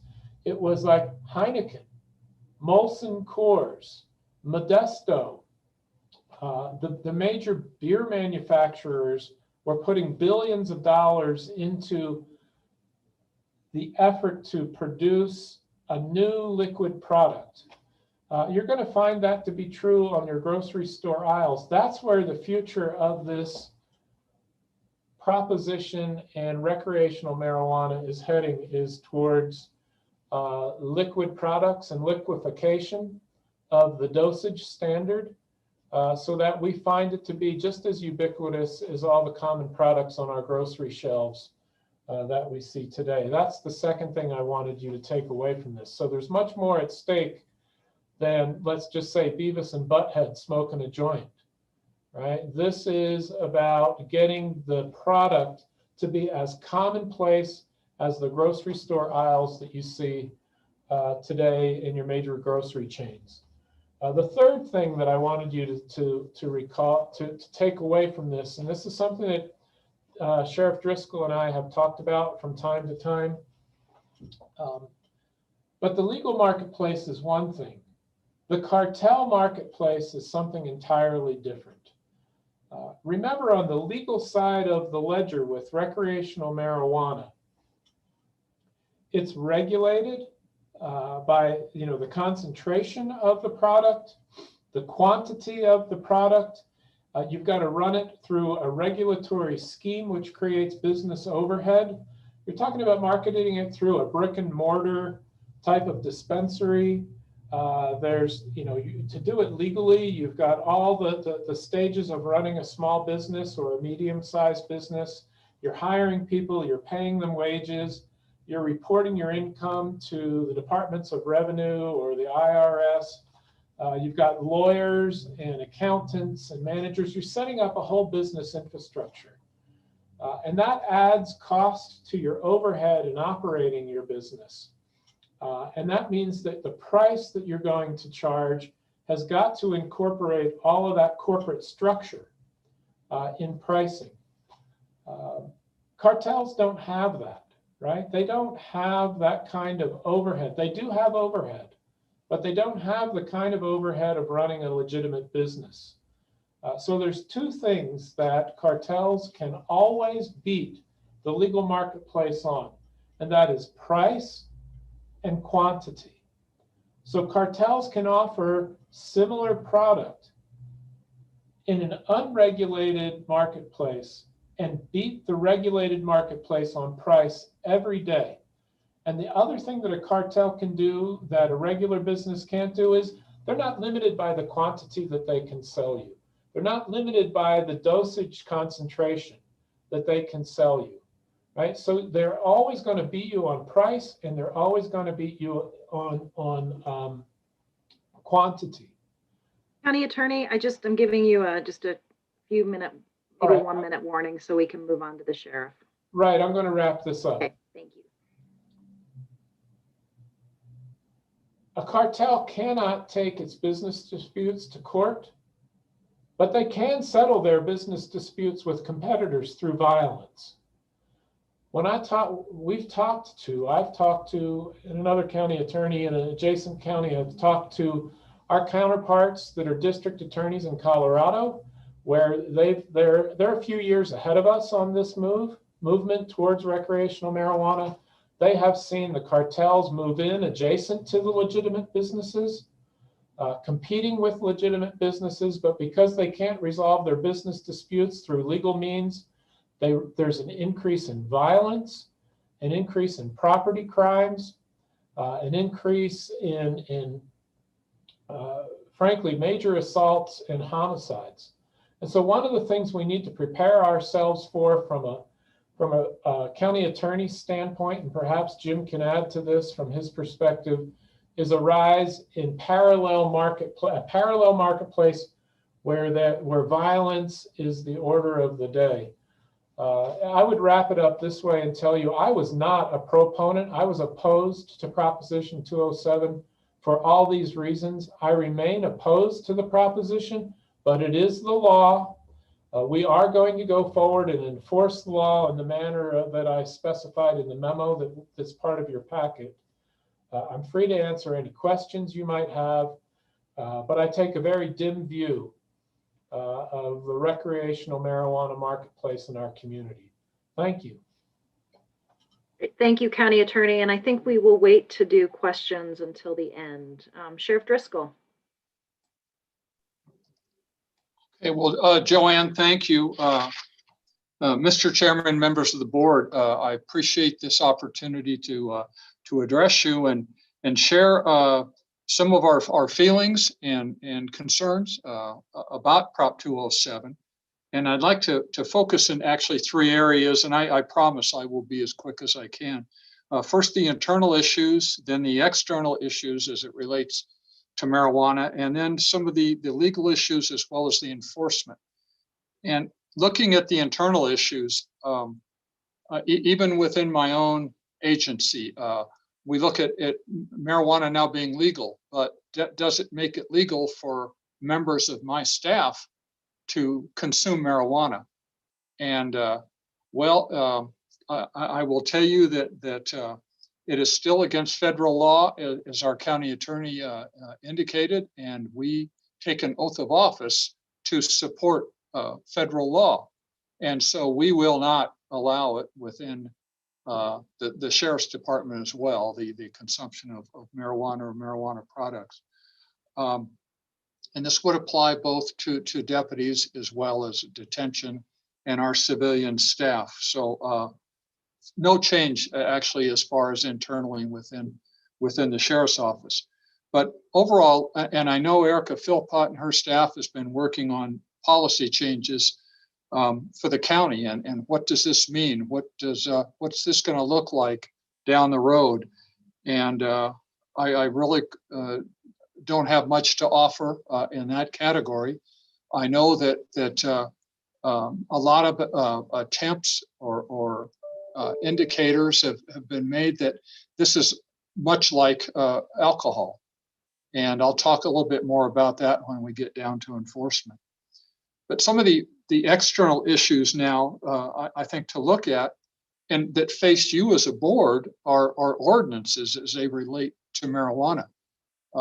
Are you going to allow marijuana in certain areas, such as Fort Tuthill or the amphitheater, during a concert?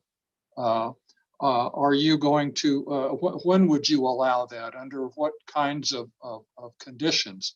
And or if you choose to even do that at all? What about other county parks? And again, the law prohibits it from public, being consumed in public or smoked in public. But ordinances do have that ability to add to these laws as well. So I know that a number of cities within the state as well as our county are examining ordinances right now to have concerning Prop 207 and recreational marijuana. So I think that's going to be on your plate eventually. And then looking at the relationship of of the smoking ordinance within our county as it relates to smoking marijuana. Do you allow one and not the other? And again, this I think is putting more on your plate, but I think all these issues are going to need consideration in the future. And then as our county attorney talked about too, the edibles aspect of this, when they're consumed, how they're consumed, where, the impacts of those things, the potential for the edibles getting into the wrong hands is a huge concern for many of us in the law enforcement community. And then lastly, I'll talk a little bit about enforcement. And I think a great injustice was done during the ad campaign to legalize recreational marijuana. Information was put out. Many comparisons were made with marijuana and alcohol, that why shouldn't one be legal when the other is? Well, there's significant differences here. We don't produce alcohol at home, generally. We don't just give up the regulation of alcohol to people to develop on their own as they want to, with as much as they really want to. But the other thing is consumption. I think many people can consume 2 drinks, 2 beers, and get in a motor vehicle and drive it safely. That's not the same as smoking 2 joints and getting in your car and driving. And when you make those comparisons and publicize the fact that well, marijuana and alcohol are so much alike, they're really not.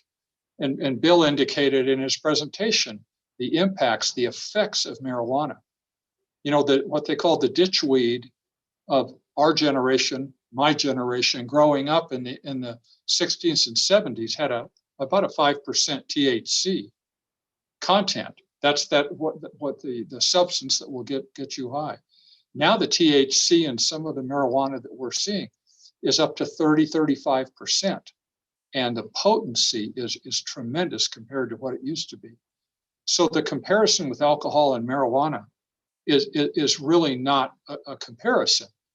And as a result of this, we, and I think many in law enforcement, are going to be taking a very aggressive stance when it comes to DUI and drugs, and in particular, consumption of marijuana when or before driving or during driving. And we will be doing additional training. We have what's called HGN, is the horizontal gaze nystagmus. It's the movement of the pupil in the eyes to determine a level of impairment. We'll also have drug recognition experts that will be trained, as well as what they call ARIDE, and it's a roadside drug enforcement expert. And we've already made arrangements for this training to be conducted. I have a number of people trained in this already, but we will have more, because I anticipate we will see an increase in marijuana-related DUIs in the very near future.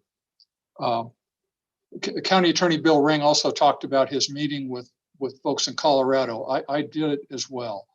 4 years ago, I went to Colorado and met with all the chiefs of police. And they made one suggestion, is don't legalize it.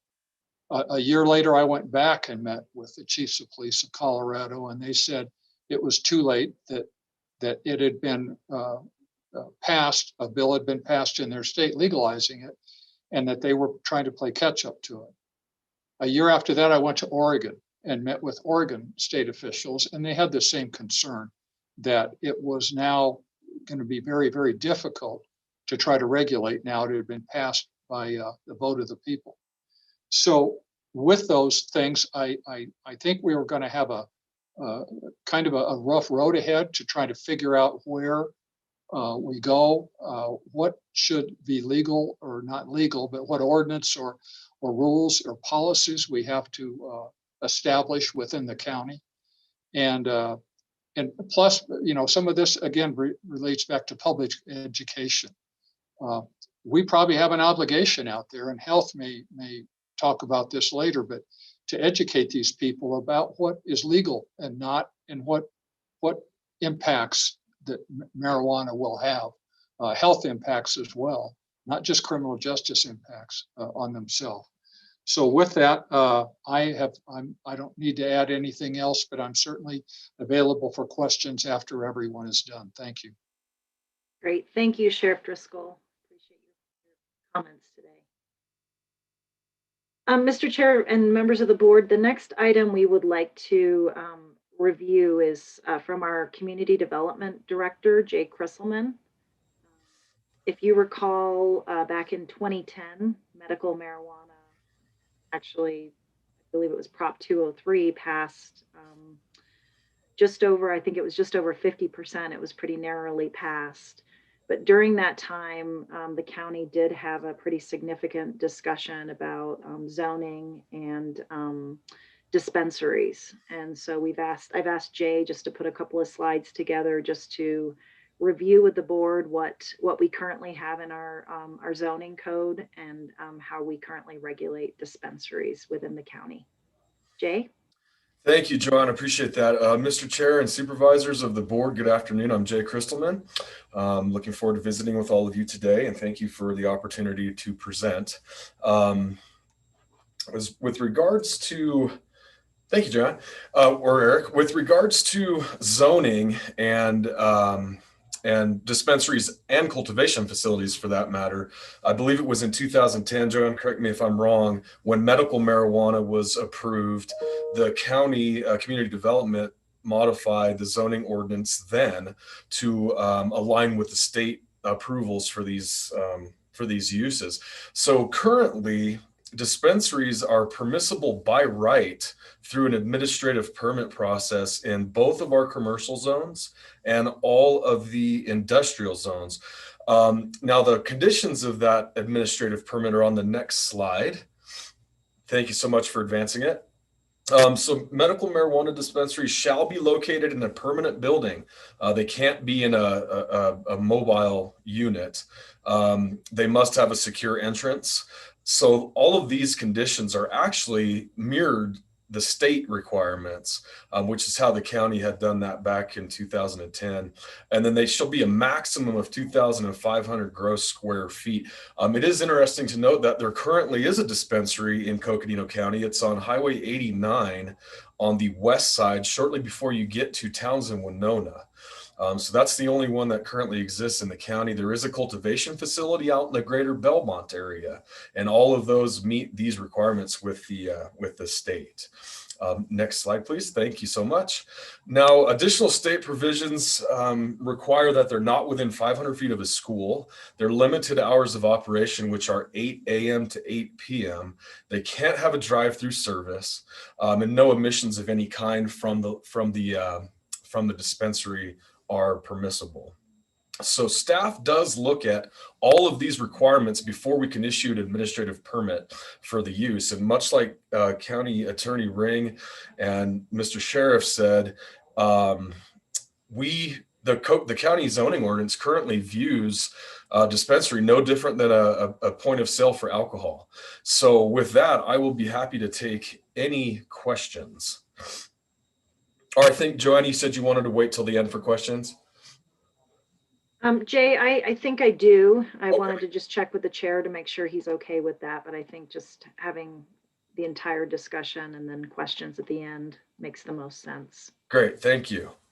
Yeah, no, actually that works out great, that we continue and have questions at the end. Thank you, Joanne. Great, thank you. Okay, Mr. Chair, now we're going to move over to our public health discussion. And I will say that you'll see Eve on the screen here and Kim as well. Both of them have been very involved in the discussions and following the developments with the rulemaking with Arizona Department of Health Services. So I'll turn it over to Kim, and Kim, you can kind of introduce the item and your team and the discussion today. Great, thank you, Joanne. Thank you, Chair Ryan, members of the board, for the opportunity to talk to you about a different topic this afternoon. I'm actually going to turn the majority of this part of the presentation to Eve Walter. She is our division manager over environmental health, among many other amazing things that she does for us. And she is actually the one who is the expert, if you will, in where things are currently in play with respect to the implementation of Prop 207 and ultimately the conversations that have been going on with respect to the Arizona Department of Health Services and actual rulemaking around that. So with that, I'm going to go ahead and turn it over to Eve so that she can talk to you more in detail. Eve, go ahead. Thank you. Good afternoon, Chair Ryan, members of the board. Thank you for having us. As you've heard, this proposition is affecting a lot of different areas and departments in our county. And even within health, there are different programs and departments under the health district that are impacted by this proposition. So I'm just going to go through a little bit of a timeline of when this hit the environmental health program, which is the program that regulates and oversees and enforces all of our restaurants and hotels and businesses in the community that provide services to our public, not all, but many of them. As was mentioned in November, Governor Ducey announced the passing of the Prop 207 initiative. And on December 2nd, the Arizona Department of Health Services announced to the environmental health programs that there would not be any rules, likely any draft rules, available for our review until sometime in April 2021.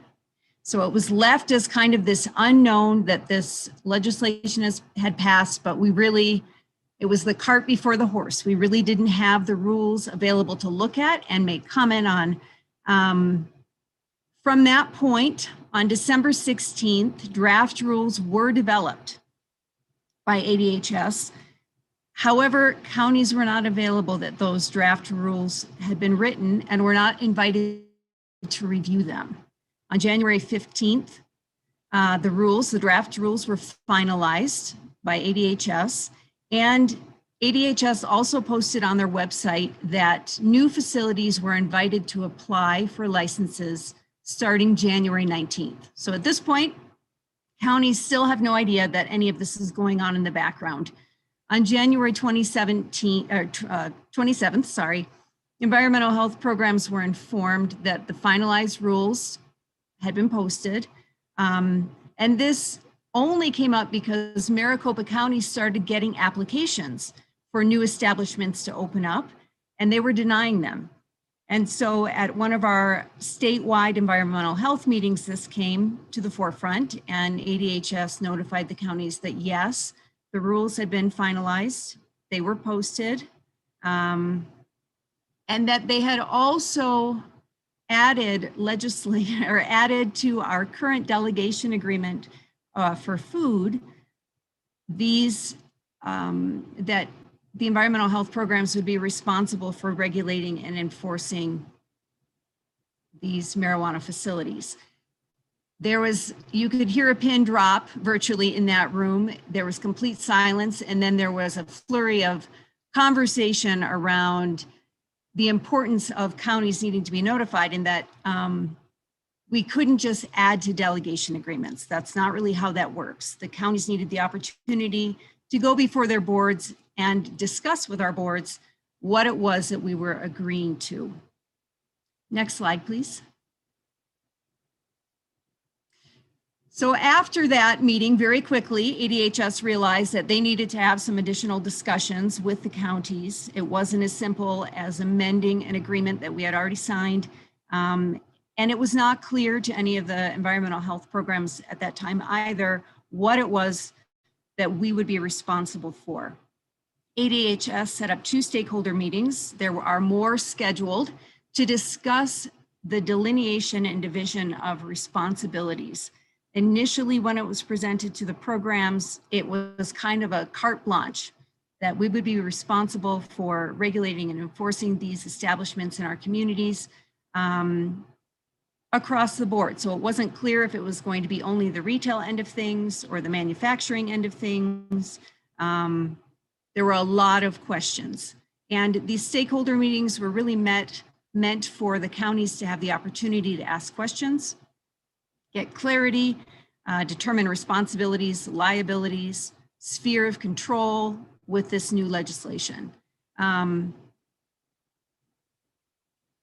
also possibly even change the rules. So we do have finalized rules that would govern the environmental health aspect of this proposition.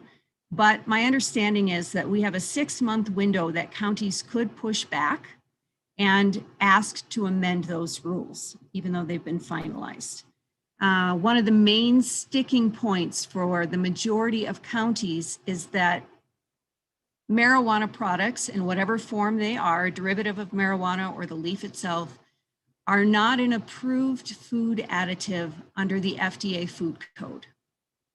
So one of the biggest points of contention for environmental health programs, which regulate food, is how can we regulate a substance that is not approved and therefore would make that product an adulterated product, no matter how we look at it. Possibly, as was mentioned in one of the other presentations, what could happen is that the state could amend the state code to allow that product to be an acceptable product in food. But there is more discussion around that, certainly. And many discussions still need to be had to determine really the county's ability to reject accepting the amended delegation agreement, or what parts of it they're willing to accept enforcing with the new adult use marijuana laws. And there still needs to be the opportunity. Obviously, we haven't seen the delegation agreement yet. We haven't seen the amendment yet. All we know is that they have added it to our food agreement. Next slide, please. So discussions are obviously still underway. We've got a lot to figure out here. counties were initially slated. So what this slide shows is after the counties kind of rebelled and said, wait a minute, you haven't even talked to us about what you're telling us we're going to do. The state developed this sort of split division of responsibility. And it's the state slated counties to be responsible for licensing and enforcing marijuana kitchens, where the products are actually baked or cooked, as well as the retail storefronts. There was no discussion, or has not been any discussion yet, about the financial burden of this additional responsibility or sharing the financial resources to support and maintain adding this additional responsibility to counties. At this point, if counties are being asked to just regulate the food end of things, it would allow counties to charge food license fees. So a storefront would be a type 2 food license, which is $280 a year for that license. And a kitchen where they're cooking the food would be a type 3 license, which is $390 a year to regulate that. We would also be then responsible for doing plan reviews of the establishments and then enforcing and regulating those businesses based on state rules. Under the medical marijuana legislation, enforcement, oh, we've jumped several slides ahead. If you could back up to the one with the cookies on it and the one more. Thank you.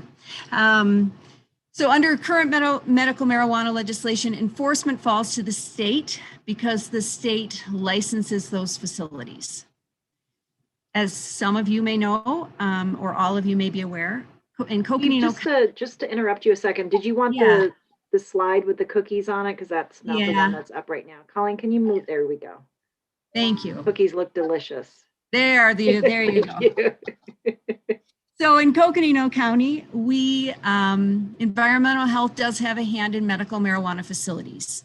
And this does go back to 2011-ish, when medical marijuana facilities were coming online. And there were discussions that happened around that time about what involvement our county felt we needed to have with those entities. In Coconino County, we did a lot of research. We actually had a grant that allowed us to research how to enforce or regulate these kind of facilities in our community. We submitted those plans and all of that information to the state, and it didn't go anywhere at that time. We decided, now this was before my time, so I will speak to it as much as I can, and if there are questions, we may need to do a little more research, but it was decided that in addition to state oversight and enforcement, because as I said, the state does regulate and license these facilities, that we wanted to have some local control as well. We wanted to make sure that somebody locally was keeping an eye and that those individuals accessing our medical marijuana dispensaries were accessing a safe establishment. So we do have some oversight in our county on this, and I'll talk a little bit more about that in a minute.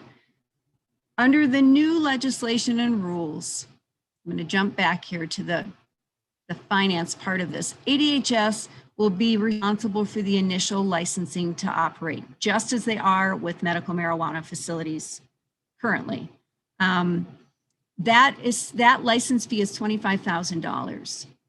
It's not clear right now if that license fee is for retail storefronts or only for the manufacturers of product, but it's a pretty large chunk of change in order for new establishments to establish themselves. ADHS, in addition to kind of setting them up and licensing them, would also be responsible based on their division currently, and this is still under discussion, for regulating the non-food products like smoking products, oils, lotions. They would be responsible for testing the THC or CBD levels in the food or whatever the product is.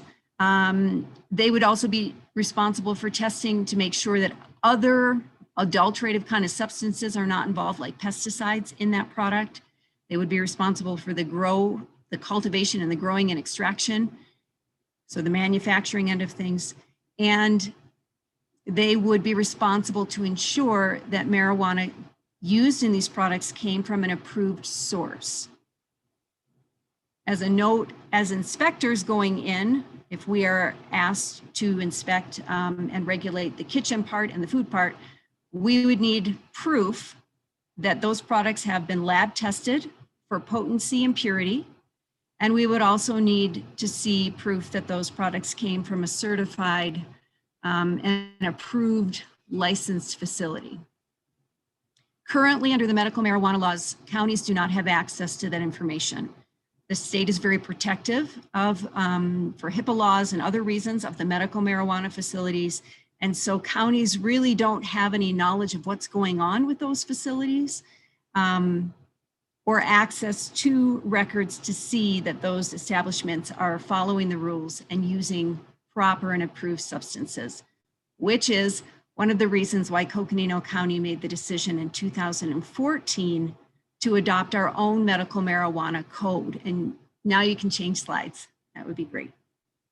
So in 2014, we did adopt into our food code in an amendment. And we said that we were going to regulate the food end and only look at the food end of our retail storefronts for medical marijuana facilities and the kitchens, the medical marijuana, the products were being baked or cooked. This code does not supplant the state's oversight of these businesses. We don't license them or to set them up. We don't regulate them as the state does, except for the food portion. And we're only looking at the food portion. We're not looking at the drug within that food because technically we can't. But we did want to make sure within our county that these establishments were clean, that the products within them were properly packaged. There were no obvious signs of adulteration, that they were using proper sanitization and cooking processes so that at least we could say the food itself is clean. One of the things we also wanted to make sure in our county as these products came online is that the packaging was very specific. So not only does it say what the products are within it, but that it was in an opaque package so that it was less of eye candy for younger adults and or children that might see this product. So we wanted to make sure that it was covered up. You couldn't just see that package of gummy bears on the shelf and think, yum, candy. So we had some specific things we added to our code just to make sure that we could make it as safe as possible, even though it was an added oversight. It was not the primary, we are not the primary enforcers and regulators of those businesses. Currently in Coconino County, I know Jay, you mentioned some numbers. On our books, what we've got at Environmental Health is that we have 3 marijuana processors, so 3 kitchens that we regulate, and we have 4 retail establishments that we also regulate. Thank you for that. Thank you for that clarity. Yeah, one is in Belmont, that's true. And there's one in Sedona, and the greenhouse also has one. So as I noted, part of the reason that we cannot and would not want to fully be responsible for these products is that we don't have access at this time to lab reports on the potency and purity of those products. And we don't have access to the approved source list where these businesses can get their product, which only lets us see part of the picture. And in addition to that, environmental health inspectors are not trained to know what to even look at on those lab reports. So there's a jump here that would need to be made before environmental health would be comfortable even really regulating or being asked to regulate these businesses fully. Next slide, please. Oh, and this is my last slide, mostly to say that there's not a clear path forward at this time for environmental health. There are many, many more discussions that need to happen. We're not at a point to even begin to make recommendations or have a discussion with the board about a path into the future because Nothing has been nailed down or put on paper for us really to view at this time.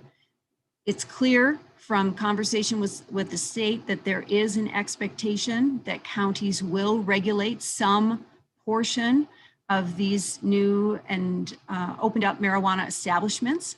We just don't know how much and at what level we are being expected or asked to do that. And as I said, we haven't seen the delegation agreement yet. I can tell you that the last food delegation agreement was signed in 2018. And that is the agreement that they have added marijuana establishments to. So we have a lot of discussions to clarify roles and responsibilities before we can make any recommendations for action or really have an informed discussion with the board. And with that, I will turn it back. Actually, I'll be turning it over, I think, to Kim to talk more about the health, different sides of the health impact. Thank you.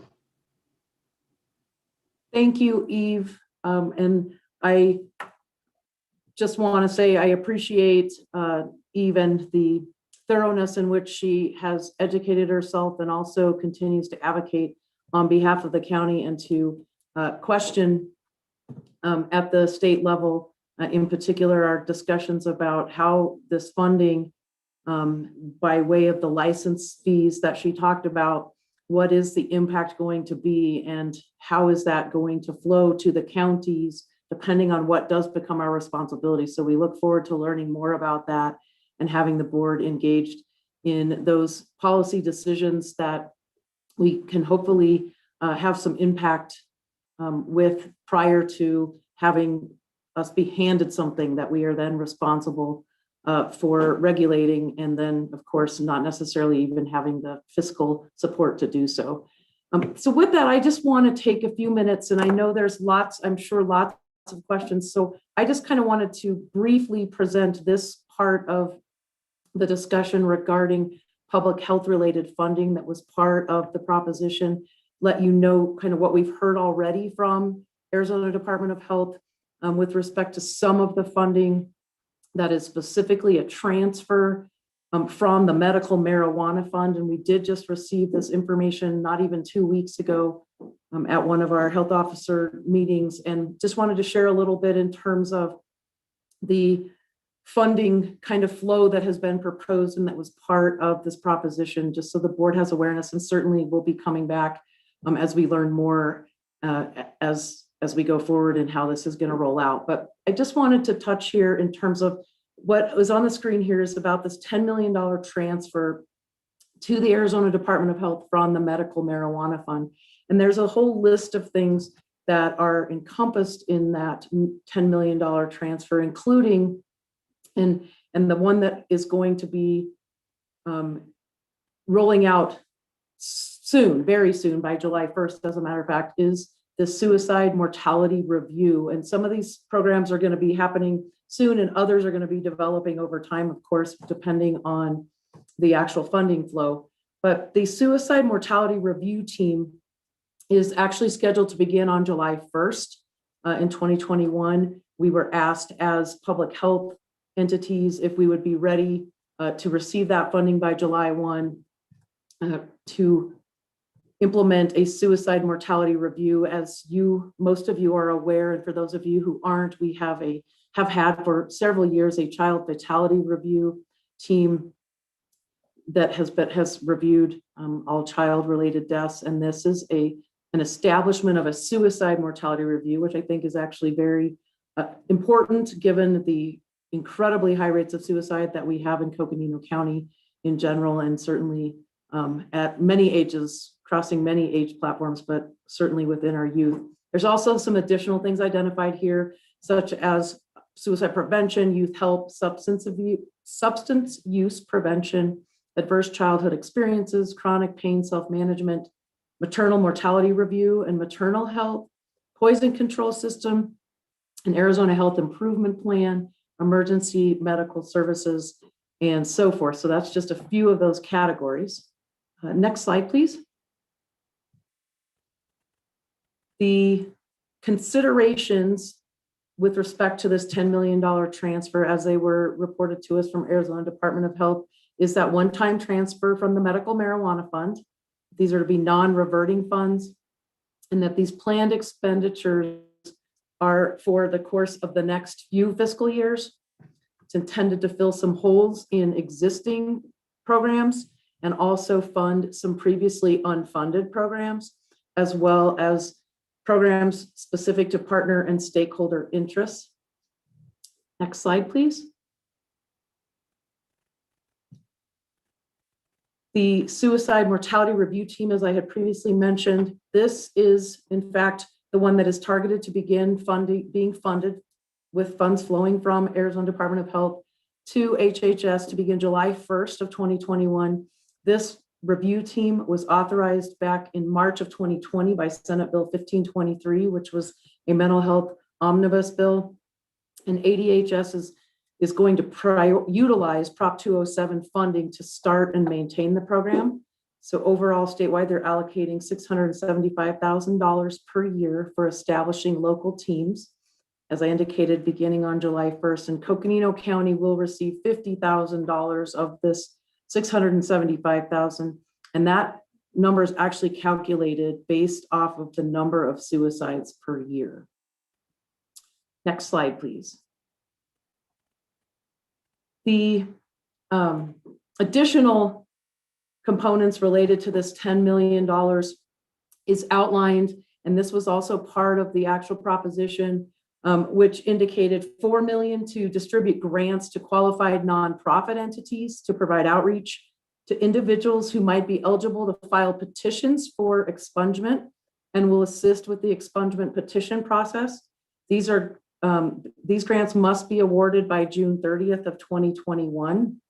I don't know anything else about the process yet, but this is one of the components with respect to Prop 207 and determinants of health, and $1 million set aside to fund programs and grants to qualified nonprofit organizations for education and community outreach about the law, and $2 million to develop and implement a social equity ownership program to promote the ownership and operation of marijuana establishments and marijuana testing facilities by individuals from communities disproportionately impacted by the enforcement of previous marijuana laws. Next slide, please.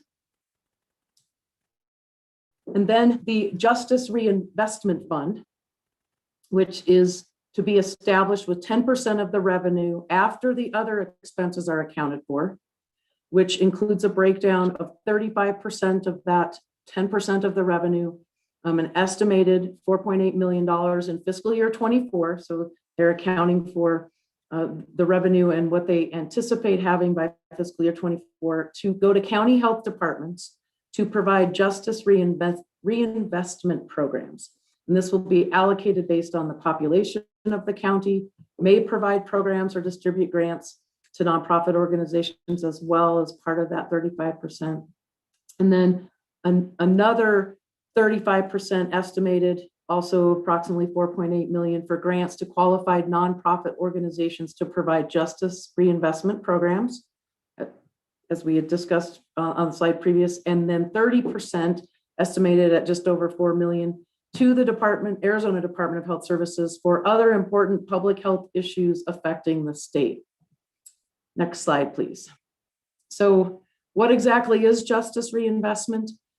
As this is defined at this time, it's initiatives and programs that may focus on any of the following: certainly public and behavioral health, including evidence-based and evidence-informed substance use prevention and treatment and substance use early intervention, restorative justice, jail diversion, workforce development, industry-specific technical assistance or mentoring services for economically disadvantaged persons in communities disproportionately impacted by high rates of arrest and incarceration, addressing the underlying causes of crime, reducing drug-related arrests, and reducing the prison population. And lastly, creating or developing technology and programs to assist with the restoration of civil rights and expungement of criminal records.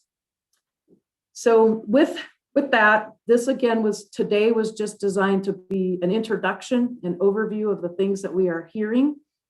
And certainly with respect to this funding aspect, And outside of the funding that we were talking about with respect to regulation, this taking it a step further, we look forward to learning more as information is slowly flowing from the state to us and bringing it to the board and sharing it with all of you and our community and nonprofit community as well. But at this time, I'm going to go ahead and stop with this. This is certainly just a very early touch on this. And I know that there are probably lots of other questions about other pieces that we have discussed. So I'll turn it back to Joanne. Thank you, Kim, and thank you for the rest of the team for your presentations today. Kim, before you go, I did just want to just have a clarification on our smoke-free ordinance and also the language specifically in the proposition. There seems to be some confusion about whether we can ban smoking marijuana in public places. And it's pretty, from what I understand in this proposition, it's actually done within the proposition, correct? That is correct. And I'll answer this and certainly let Eve chime in if she has any other specifics. But yes, definitely the Smoke-Free Arizona Act is not impacted by the way this proposition was written, and it includes continuing to ban smoking in public places and in open spaces. So that should not, at least every indication we have any impact whatsoever on our Smoke-Free Arizona Act, and that we continue to, on the public health side of things, help enforce and regulate. Thank you, Kim. Hey, Mr. Chair, that is the bulk of our presentation today. As we've discussed, there are many facets to this discussion, and I think what we'd like to do today is hear from the board about what they want to hear more about. I know there's just a lot of unknowns out there on the environmental health side, and those discussions are continuing. But just getting a feel for the board and what they would like to hear more about in the next discussion. All right. Well, talk about a very complicated topic, and quite a bit that we need to, have in the back of our mind, the implications. Unfortunately, there are negative impacts that we see, but were presented, as noted by Attorney Bill Ring, that got into an initiative. And so there are consequences, but then it becomes a rule component that we look at. And what do we have the opportunity to affect? So quite a bit here. This is just our first touch on it in discussions. We're not going to resolve everything overnight, but it's a chance for the board to see. Here are implications. Here are some of the arenas that were definitely going to be affected. So I'll turn to the board members. It looks like Vice Chair Fowler is up with questions and comments. Thank you, Mr. Chair. I absolutely love our relationship with our state. They always think of us. They always have this partnership in mind. They always include us in their discussions. And they always are very happy to make sure that they assign and set mandates without any kind of funding that comes with it. Once again, we're disconnected from the departments, and we're always an afterthought. And somehow we gotta get them to the table to really think about how we're going to address this. And I believe that this needs to be brought up to the CSA. At the CSA level, we have 15 counties in the state. We're the ones that have the health departments, and here's another mandate that is coming through.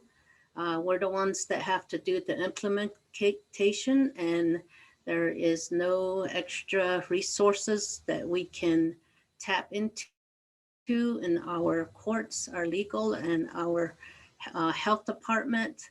And we still don't know terms. We still don't know definitions.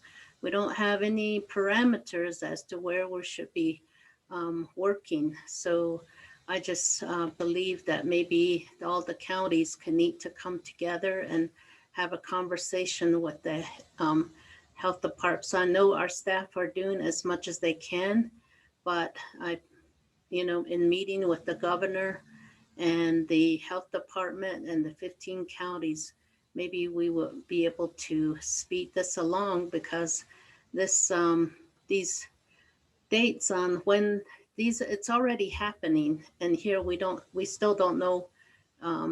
We still have questions as to where we are on all fronts.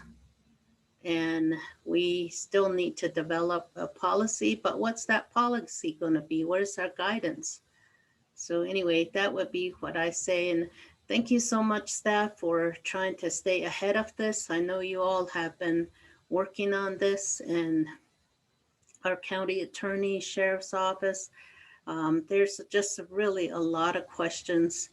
I would think that the state should have already had this and sat down and had closed the door and figured it out in a couple of days, and sitting down with everyone that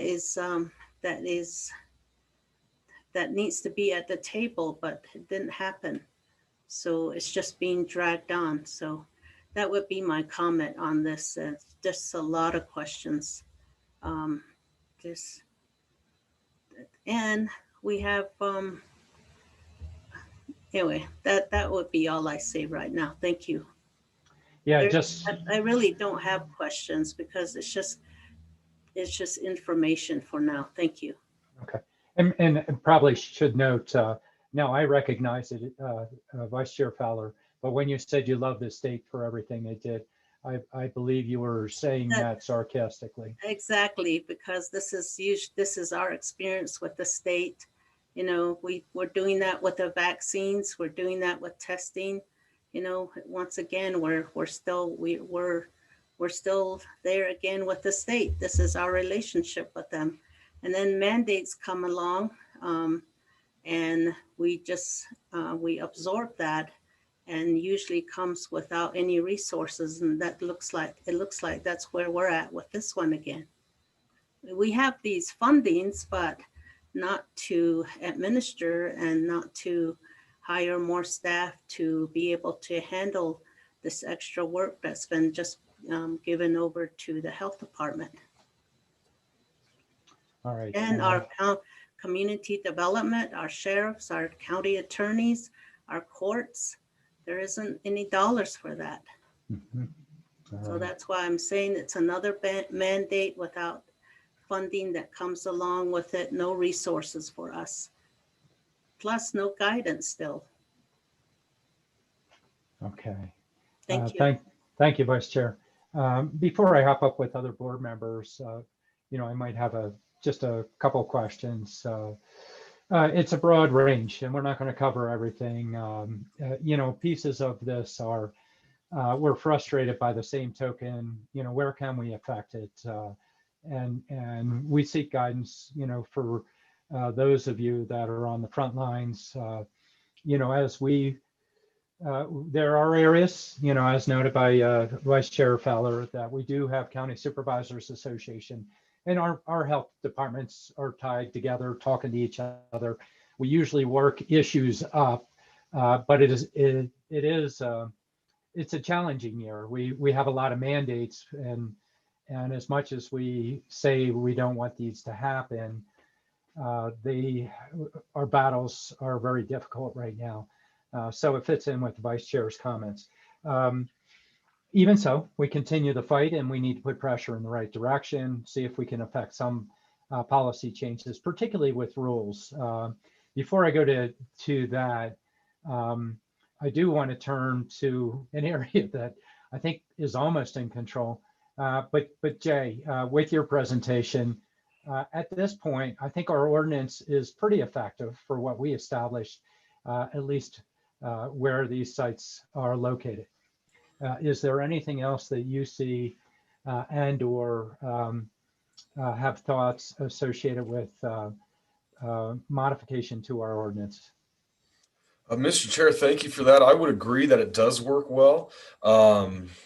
You know, the majority of the cities or excuse me, the majority of the dispensaries are in cities, whether it's Sedona or otherwise. But at this point, I wouldn't propose any modifications to the ordinance. I do think it works well. Okay, that's good. And so I'm going to turn to I have a question, Mr. Chair. Okay, go ahead. So with just what we know right now, and since this is already in operation, is there like a policy, maybe something that the board can approve, and that can this be approved like in sections? Maybe something that you all know this is definite. So let's take this before the board and let's approve it for the safety of the community, or is there something like that? And then as we learn more, we add those to our policies. So we've got quite a bit in front of you, and Joanne's going to bubble up on this one too. We've got quite a bit in front of you, and we have different areas where we can affect things, other areas that we can't, but we also need to see what the implications are depending upon the area. That's why I went to the easy answer real quick with community development. We have an ordinance in place that's been very effective. We were proactive when we saw medical marijuana coming forward. Because of how the initiative is written, it confines the sale and retail to those specific sites, and our ordinance in community development is effective. But I wanted to see if there were other areas there weren't. Much broader would be under health, and even kind of nebulous, the implications of what it does to the justice system. Some will have to go through discovery and respond to. Question is, are there proactive areas that we can go to? But I'll turn to Deputy County Manager Joanne Keene. Joanne? Sure. Chair Ryan and Vice Chair Fowler, that's an excellent question. I think what we were hoping to do today was just really show that we were proactive during the adoption of medical marijuana, specifically on zoning, and then also with the 2014 the medical marijuana ordinance that Eve referred to, that we are the only county that has that in place. So really showing that we were ahead of the curve during the medical marijuana adoption. I think we're going to start kind of working on some ideas of things to bring back to the board. I think it is going to be in pieces, and I think the first one we will be bringing is an internal policy, to address, as Sheriff Driscoll mentioned, just our staff and making sure our HR policies conform to recreational marijuana. But I think this is going to be something that we're just going to have to wait for some of the items to come from the state. I think the other dynamic in there, and Chair Ryan knows this as well, is that there's legislation moving at the legislature to kind of already correct the state's rulemaking. So we're kind of dealing with that dynamic as well, and making sure that we know everything that's happening on that front as well. And I know Eric Peterson is on top of that. So it will be coming in pieces, but I mean, I will say that we are in excellent shape. There are other counties that have adopted ordinances. Yavapai County did adopt an ordinance that's pretty stringent. And they just did that a few weeks ago. But again, that's ahead of really knowing kind of what the final rules look like from the state.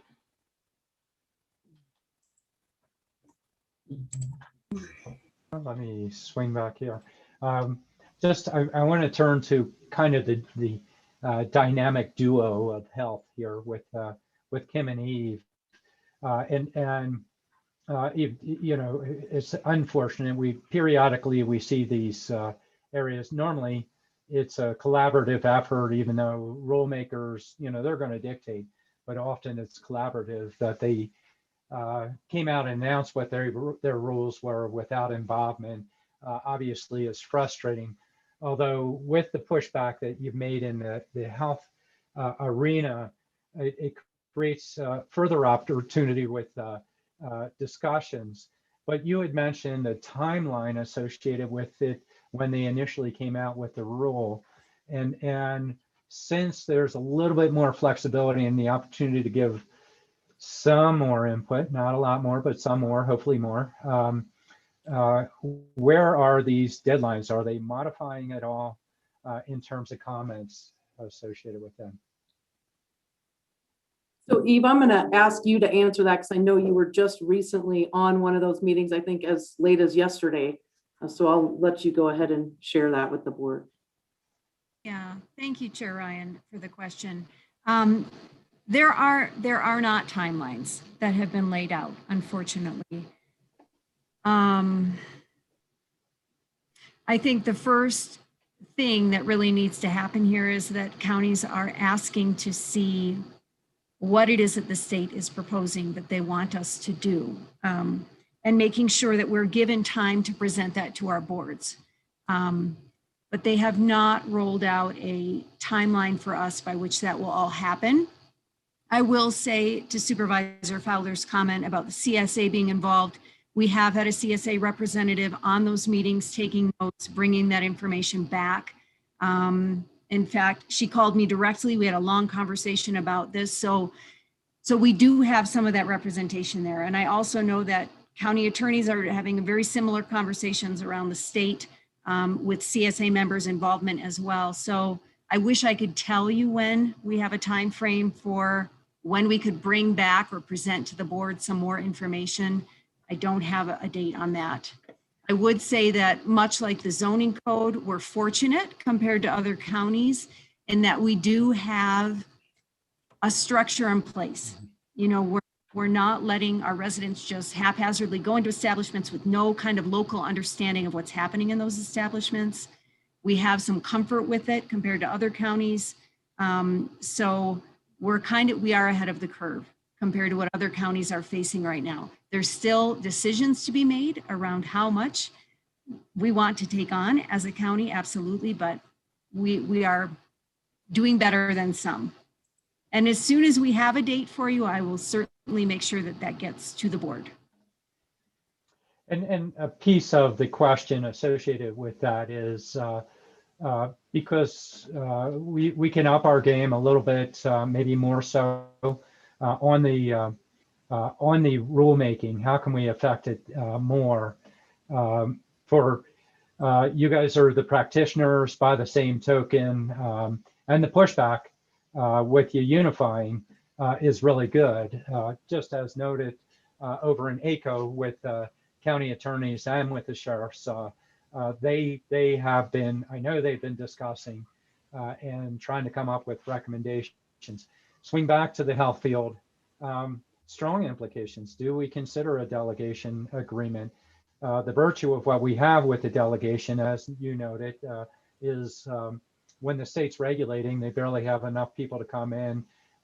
We have a way of developing our ordinance up to a point, depending upon what they allow us to go to, that we can broaden them as they apply locally. Your discussion around most definitely the pushback on the food piece of, we certainly don't want to be the group that's measuring the amount of THC, et cetera, that is in the foods. That under state regulation and letting them manage that absolutely makes sense. But it does beg for, now that it's a wider arena where control would be for us and ordinances, the first piece is, can we affect it in the rules that we can draw appropriate parameters, making it easier for us. The second piece, obviously would be as we get the tail end of this, and we definitely want to give feedback to the state on it, but as we get the tail end of this, we will want to, I'm sure, look at our ordinance and do modifications associated with our ordinance on that. But a lot of it is us getting caught up to speed of your internal discussions, and then we can start to target the areas that we need to help push back on as well. And I think that is where the board really will come in, is having those discussions around looking at what we currently have in place. And if we want to maintain it or make it more stringent, we can't be less stringent than whatever the state adopted, but we can be more stringent. Or do we want to, like we did with the Unified Health Code in 2019, we repealed our entire code and we readopted following state guidelines. So we would stay up to date with the state as they made changes. So there will be opportunity to look at this chapter. When we did that repeal in 2019, we pulled medical marijuana out from under the food code where it had been sitting, and we made its own chapter. So it certainly gives us the opportunity to discuss, do we want to maintain it? Do we want to repeal it? Do we want to adopt the state, or do we want to adopt the state with modifications? And I think once we see what the state has in mind for us, then we can have more educated conversations about that. Right now, we haven't seen it, other than which are not clear about delineation of responsibility. Right, which we do want to clarify. But, you know, this goes back to, we were very fortunate that we were proactive before everything that we had done within the department, bringing the expertise, bringing the recommendations to us so that we developed a really good code. Now, how can we be that way again for what we have before us? Looks like Supervisor Horstman wants to chime in with a question here or a comment. Yeah, you know, yes, I appreciate the information and the perspective from our legal and law enforcement and community development and zoning and health, HHS. I mean, all of it, because it does affect all different areas here in the county. So, and it's one of the questions I had, which is, what can we do at this point? I'm glad we were proactive with regards to medical marijuana, but we're kind of in kind of a wait and see, if you will, at this point. I would note that besides making sure that we keep up with CSA and legislative changes that are going on, that we also may want to reach out to the municipalities here in the county, find out what they're doing and how they're looking at that. And I'm sure the sheriff's office is in fact doing that with the city police department here in Flagstaff, for example, probably in Williams as well. But this is the kind of thing which I think is important, that we have these discussions in partnership with our municipalities. Actually, probably along that line, just turn to if we have Bill or Jim out there, sheriff or county attorney.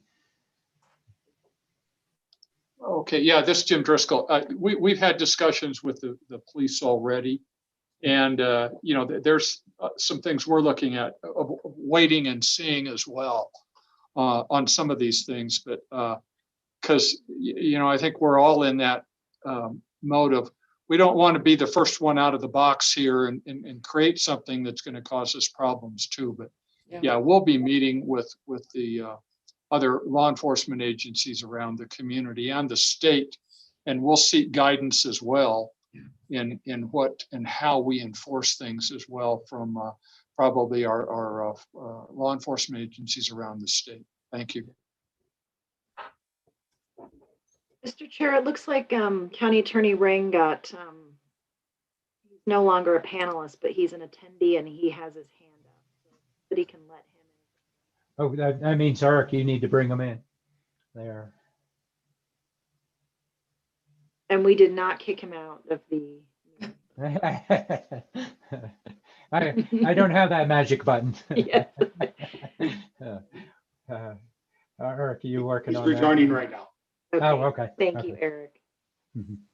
Okay, there I'm back.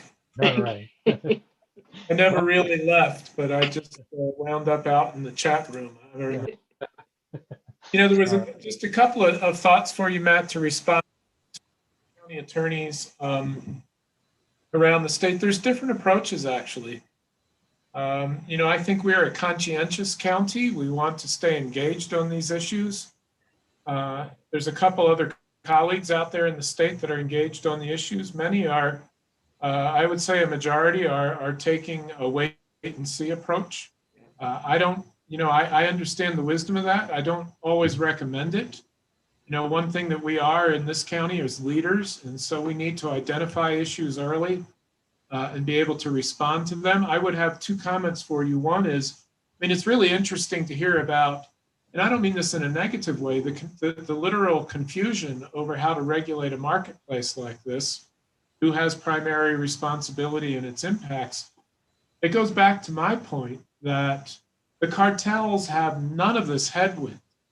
They are looking at opening up market share and opportunity, and they don't have that regulatory overhead that they have to figure out. They've already figured it out. And so let's not be naive about the illicit marketplace, which for me is a public safety issue that will wind up prosecuting not so much the possession of small amounts or infractions of that sort, but the racketeering offenses that come when you've got organized crime in your community.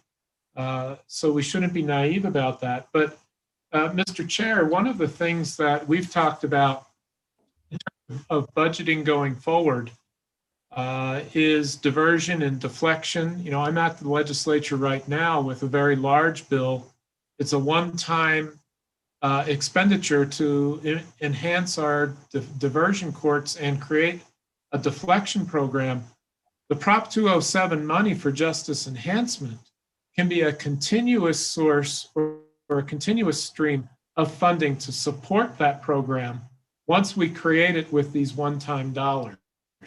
And so I think that solves one of the questions that's come to me about, the problem that we often engage in with one-time dollars.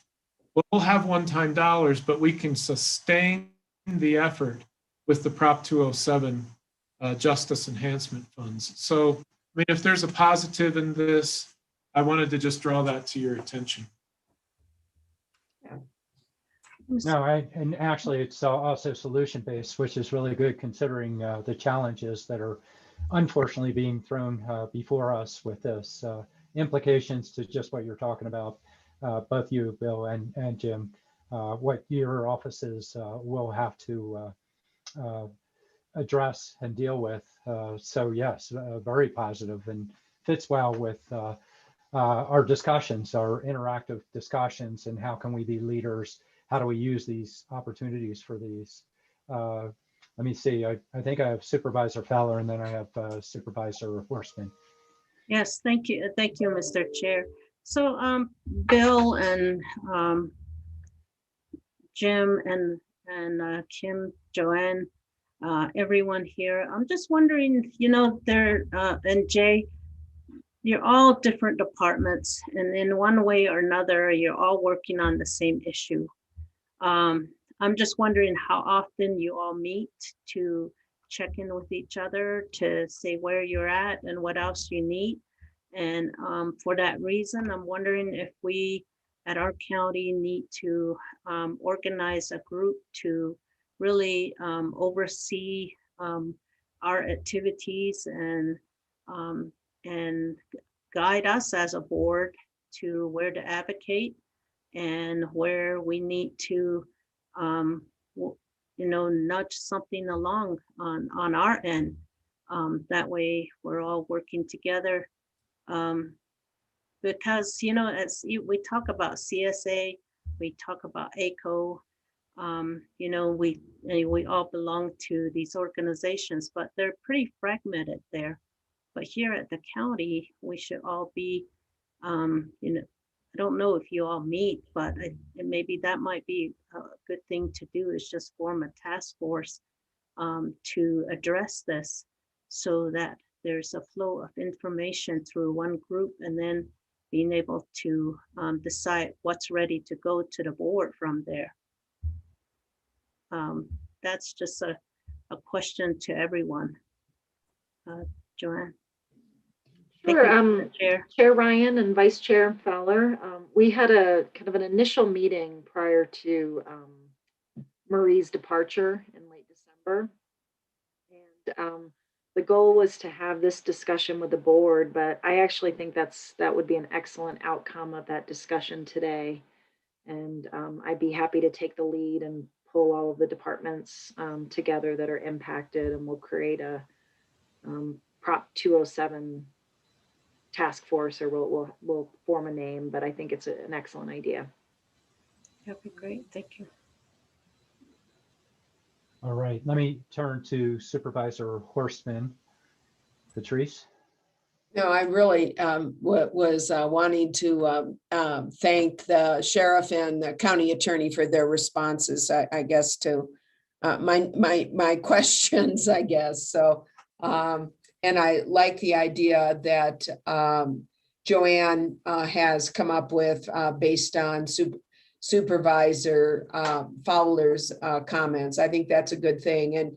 And to keep us, keep the Board of Supervisors in the loop on where we are. I have a feeling this is going to be something that is going to be subject to change on a pretty regular basis. So it'll be good to keep up on this. So thanks. All right. Haven't heard from Supervisor Vasquez or Supervisor Begay. Sure, I'll speak. Hello, everyone. First off, let me get my camera right. First off, I'd like to say thank you for a great presentation, very informative. I feel like I have a better grasp of all the different aspects of Prop 207. The one thing that stuck out with me, and it's more of a comment than a question, but the thing that stuck out with me and kind of made me a little concerned was, I believe when we were talking about the concentration of not the green leafy substance of marijuana, but the actual concentrate of marijuana and the dosage and how strong that is. And so that was, out of everything that we just discussed and trying to figure out the different regulations, what to me that is probably one of the key things that we need to keep an eye on, just because that dosage and that amount of product that is produced by those concentrates is kind of alarming for me. I didn't realize it was that concentrated and that potentially dangerous. So that's all I wanted to contribute. Again, I appreciate all the information, and I look forward to learning more and seeing how we can best manage through this new reality that we're faced with. Thank you. Thank you, Supervisor Vasquez. Supervisor Begay, Judy? Yeah, thank you, Chair Ryan. I really enjoyed the presentation, and I just feel that, there's a lot to be worked on.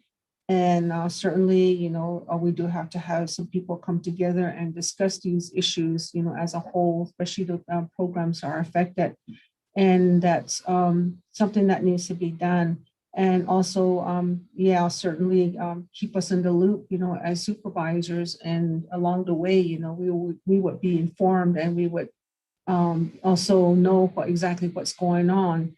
And it is true that, in one way that we kind of should just wait till things come up. But then another way is that, why are we going to be waiting for, when it's going to be reality? So it's give pretty much that's what I was thinking when the discussions were being made. But I think the presentation that was done was excellent, and that we just continue to run with things. And I'm glad that Coconino County is the forerunner in a lot of these things. And also that, you're also going to be looking at other ordinances that are being developed by other areas, and that, them sharing information could give us some ideas too. So I trust you all in this endeavor, and that, it's in the long run, it's going to affect our diverse communities. So we have to look at that, because a lot of places don't really have, a lot diversity altogether. So so there's a lot of work to be done, and I want to thank, Mr. Ring, your staff, and, county staff, and others that are here, to tackling, this issue at hand that we have. And so I drive in to work And I always see on 8 and 9, you know, people already lined up. And by the time I'm done here, 5:30, 6 o'clock, people are still in line out there at that one place where they sell that medical marijuana. So, and so it's they really use it. And, you know, and I just feel, you know, I for one did not approve it because I know it's going to bring money, but, you know, I didn't think it was good for all the things that are going on with our communities right now. And we're still trying to attack alcohol, and, you know, it's just an added responsibility on top of that again. So there's a lot, and I'm just sitting here thinking, wow, you know, this is going to be something that it's going to take everyone to work on it, and, you know, to say something about it and do something about it. So that's what I like to say, and thank you, staff, for everything again. Chair Ryan, I do have a question. Yeah, please. I'm assuming then that really the only marijuana dispensaries that are open are the medical marijuana dispensaries, and they are now able to sell recreational marijuana. And then that'd be the first question. Then the second question is, has there been any requests for a license for recreational marijuana?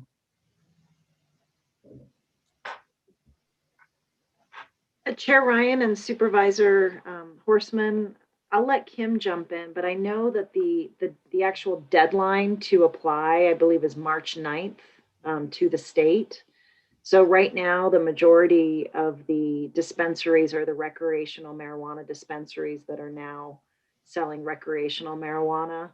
But Kim, do you happen to know if we've had any applications as the state notified us? So thank you, Joanne and Supervisor Horstman, for that question. To my knowledge, we have not been notified of any applicants for recreational marijuana facilities to date. And again, as Joanne indicated, those do have to go through the state in order to start that process. But yes, our medical marijuana dispensaries are currently dispensing recreational marijuana. At this time, they were allowed to begin doing that as soon as this proposition passed. So yeah, there's definitely, at least from my perspective, concern on our end. I mean, these were things that, you know, as we knew this had the potential to be going where it did with a passage, there was a lot of effort that probably could have been put in at the state level earlier on so that we were in a position to be more ready for this. But instead, it's already happening out there without any of these other regulatory pieces in place. So that's, you know, again, starting from behind. But at this point, unless Eve has anything to add, the last I had checked in, we had not received any notice from the state about applications. And just a quick clarification, the medical marijuana facilities still had to apply to the state. So they weren't automatically allowed to do. Yeah, so they had to submit their applications as well, but obviously they had an advantage because they were already operational. Thank you. And Eve, are you going to respond there? Yeah, this is Eve. Sorry. I have no knowledge of additional applications being submitted at this point. Okay. All right. Jay, do you have additional information? Go ahead, Jay. Yes, thank you, Mr. Chair, Joanne. We have also not had any pre-application meetings with regards to a new facility of any kind. Okay. Additional knowledge on that. Let me pull it back around to obviously, and be honest with you, this is much broader than what we saw with medical marijuana, although it's following somewhat of a similar path. We had more input during rules, I believe, back then. But with that and with that in mind, we do want to respond. You know, I think there is an interest when we have the correct information of what we need to do, and or as new information comes out there, we need to be nimble to be able to affect the areas that we might be able to influence. So the discussion associated with Joanne putting together as noted by Vice Chair Fowler and Horseman afterwards. The idea of putting together the group as you're getting information together to share with each other. I'll turn to the board members, but I think that makes perfect sense. Obviously, we have multiple forums. If we're coordinating our message, know the implications where others might need help and or at least need to make us aware. I think we definitely want to have that in effect. Is there, let's see, I'm check with the board members. Are you okay with this? I'm just going to roll through each of the board members of just more of a directional piece. Are you okay with that recommendation there for staff? I'll go through Vice Chair. Since you brought it up, I would suspect I know the answer, but let me think if I really want to do that. No, just kidding. Yeah. Yes, I think it's a great, I think that'd be a really good way to tackle some of the things that what can we do right now? One of them is community education. Our sheriff and our county attorney talked about, violence increase, and there are going to be targeted locations.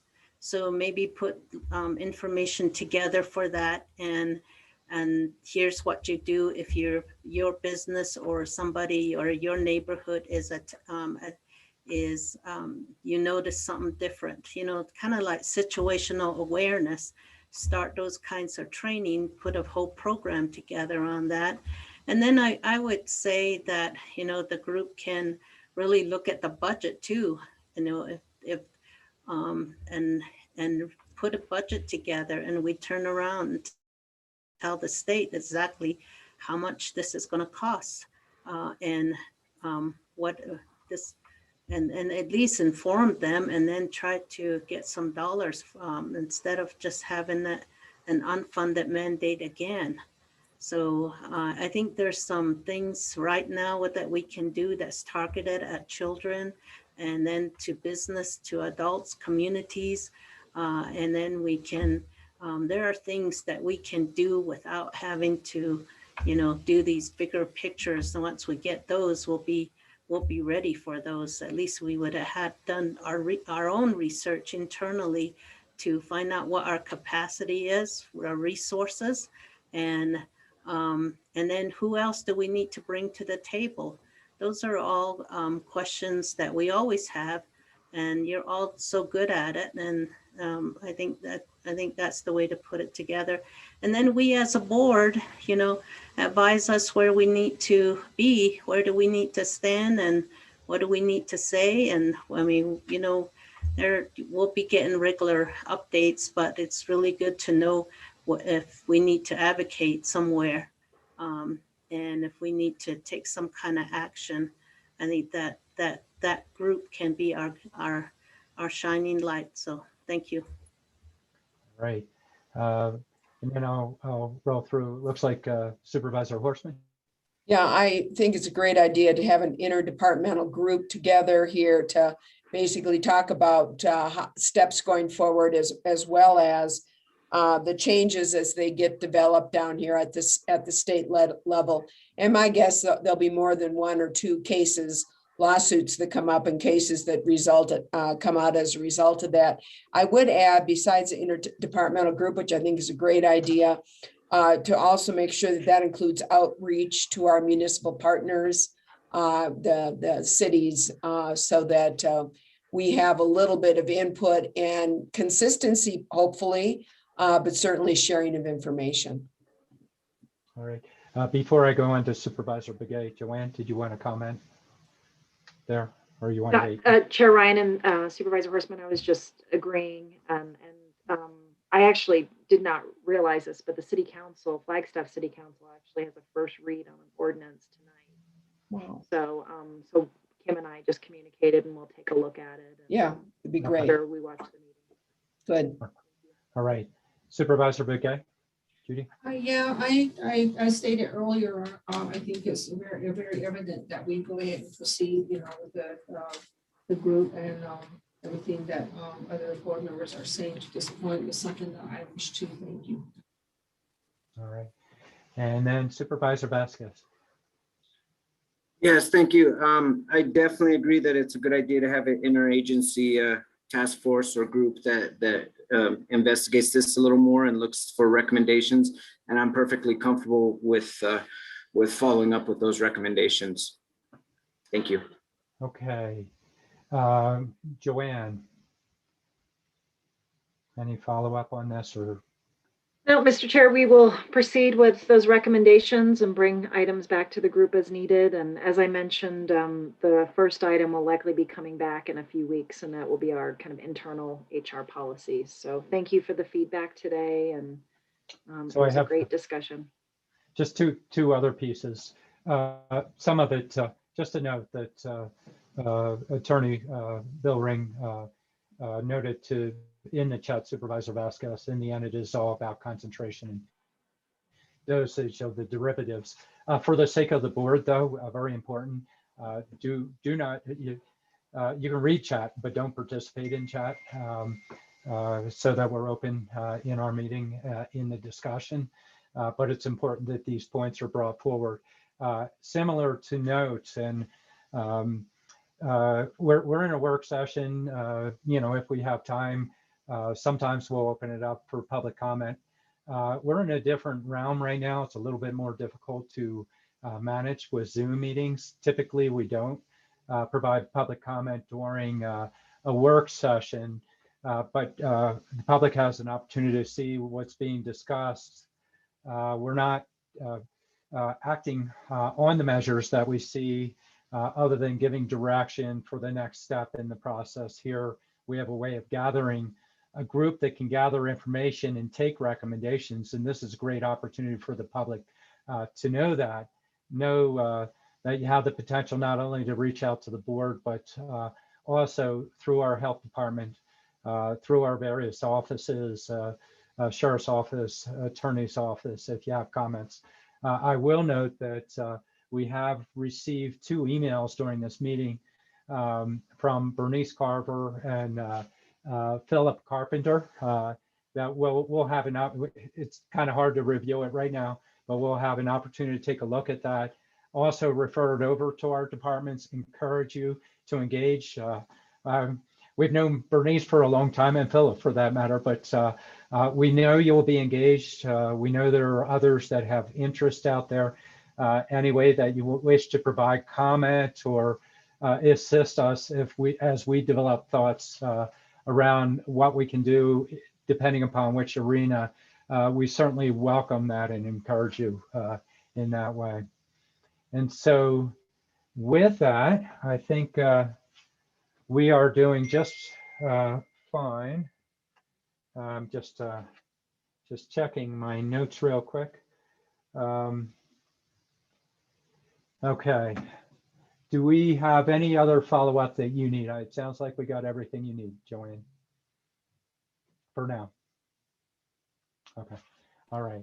Thank you, Mr. Chair. I'm set. Thank you. I couldn't get off mute. No, that's okay. I know we start signaling up here when that happens. Thank you. All right. So it is 3:08. We were expected to end at 3:15. We are to come back at 3:30, where we will be in open session, but then we are in the middle of an interview process that is conducted in executive session. That will be the time that we would choose whether we go into executive session or not. So it gives a chance for board members to get a stretch of your legs. Everybody get a chance to take a little bit of break or catch up on your emails. And we'll see everybody back at 3:30, coming back to this Zoom meeting. Thank you.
What are you laughing at? What time did you say? I said 3:30. Look at this. And I'm the Okay. first one back, maybe. I don't know. Patrice probably beat me. We didn't know how to break it to you, but we've already voted a new chair in while you were. Oh, thank you. Thank you. I mean, oh, darn. That's back at you.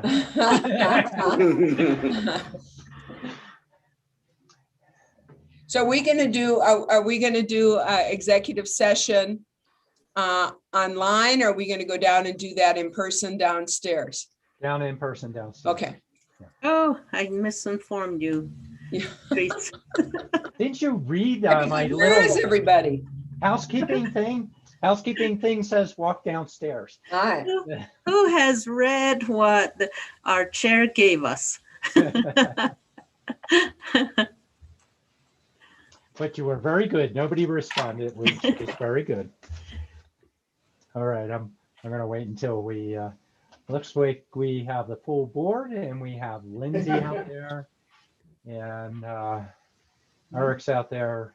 So for the next session, actually, we have now come towards, let me find my agenda. Ta-da, ta-da. Okay, we've walked all the way through item number 16. We still have item 17 and 18. And item 17 is a continuation of where we started with number 1 this morning. This is a discussion and possible action, and we say possible, to appoint Steve Peru to the position of county manager, and possible action to approve a contract with him. And so we have actually, just to lay a little bit of the groundwork, we have now been through 4 executive sessions trying to decide what to do as it relates to county manager recruitment, with the opportunity for Jimmy Jane to retire through his illustrious career.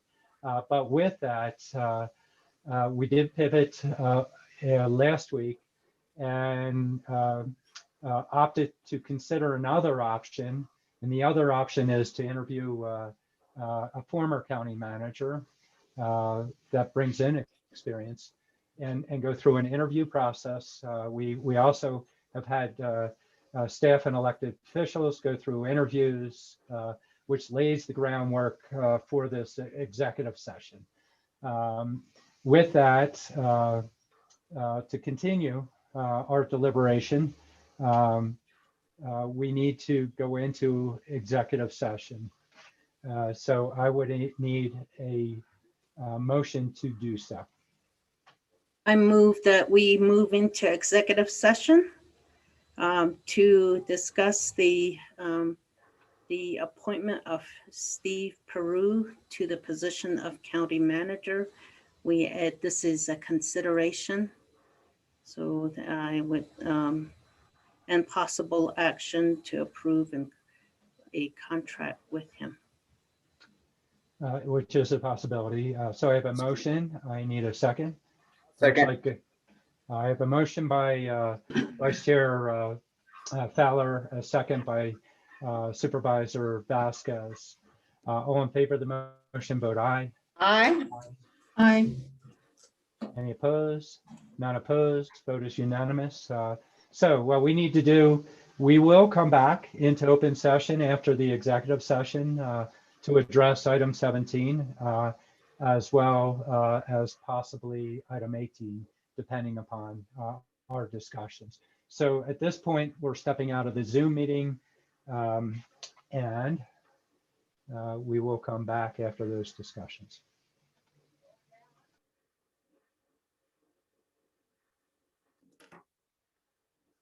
So where do I go for?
Hello,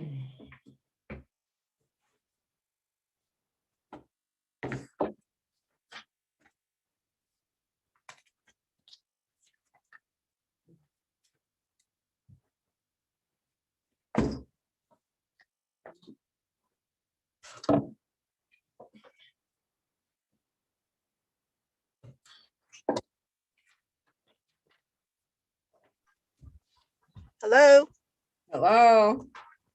I'm just checking my phone. Oh, We hear you. Okay. Okay. Bye. We're here.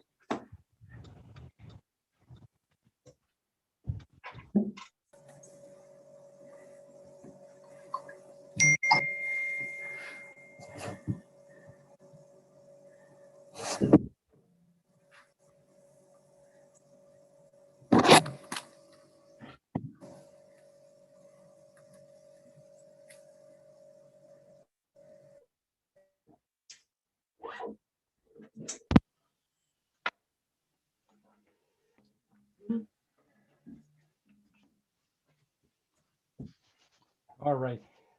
So Eric, Judy's going to call in. She is So here, we want sir. to make sure she is elevated. Yep. Okay. Fantastic. Okay. And actually, we're going to get all the board members. We'll note that Judy's on, she can't come up visually, but let's bring up the other board members if we could. Supervisor Vasquez and Supervisor and Vice Chair Fowler. Excellent. And then pause. Are you out there, Rose? Are you on board with us? She's coming in right now, sir. Okay, fantastic. Make sure we have our county attorney. Yes, I'm here. Oh, great. Don't tell Bill, but you're our favorite county attorney. I'll keep it all to myself.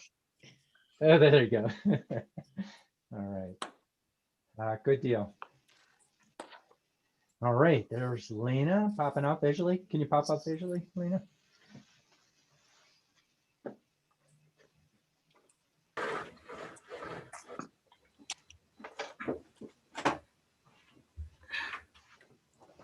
Let's see, is that better? I can't see you. You don't have your camera on. And then same for Geronimo. Geronimo, if you can pop up visually also. sure. Yeah, let's get our board up there. Okay, I do believe that we have the board together, and adjourning the executive session. The next piece to move into would be coming into open session. We are now coming into open session. Today's March 2nd, and continuation of our board. Let me pull up. Sorry about that. But I went and grabbed the wrong piece of paper. Next item is item number 17, which we just came out of executive session on. Started with item 1, where we had interviews. While we were in session, additional interviews were conducted with staff, with our elected officials, for Steve Peru as a county manager, potential consideration for the sake of what are we doing in terms of county manager recruitment. And, you know, just to pause for a half a second, you know, we did go through discussion. We were in a recruitment process. The board had concern. We have a new board, very engaged board, a lot of wisdom brought to the table, everybody with independent points, but by the same token, coming on board and then dealing with COVID, going through appointments of school superintendent appointment, and loss of longtime board member Liz Archuleta, but wonderful opportunity to bring on board Geronimo Vasquez, District 2 supervisor by appointment. while we're also wrestling with many other issues, gave us a chance to pause and say, even though we launched into this was the past board initiated this process.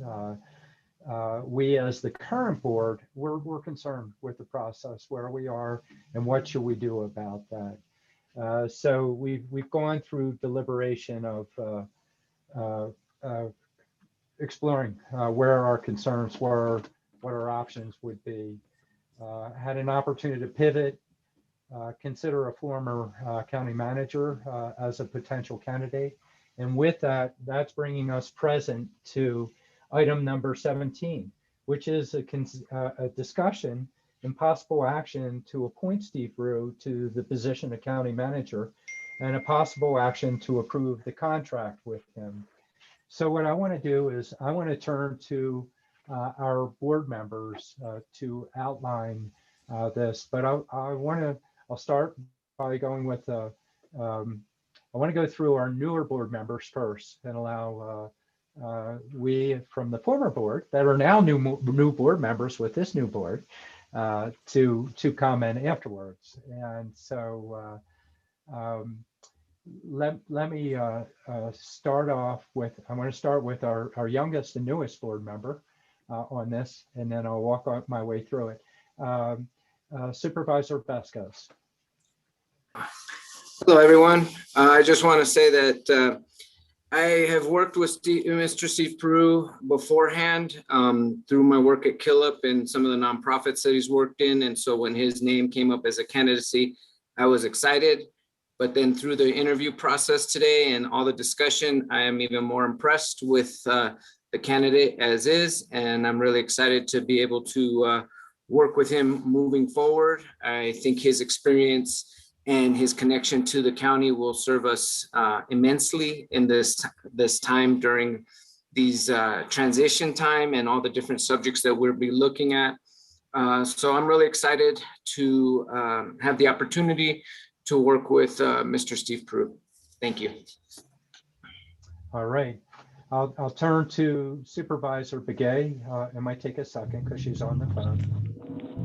Yes, good evening, everyone. I just want to say I'm very honored to also be part of appointing Mr. Peru for this position for the county manager.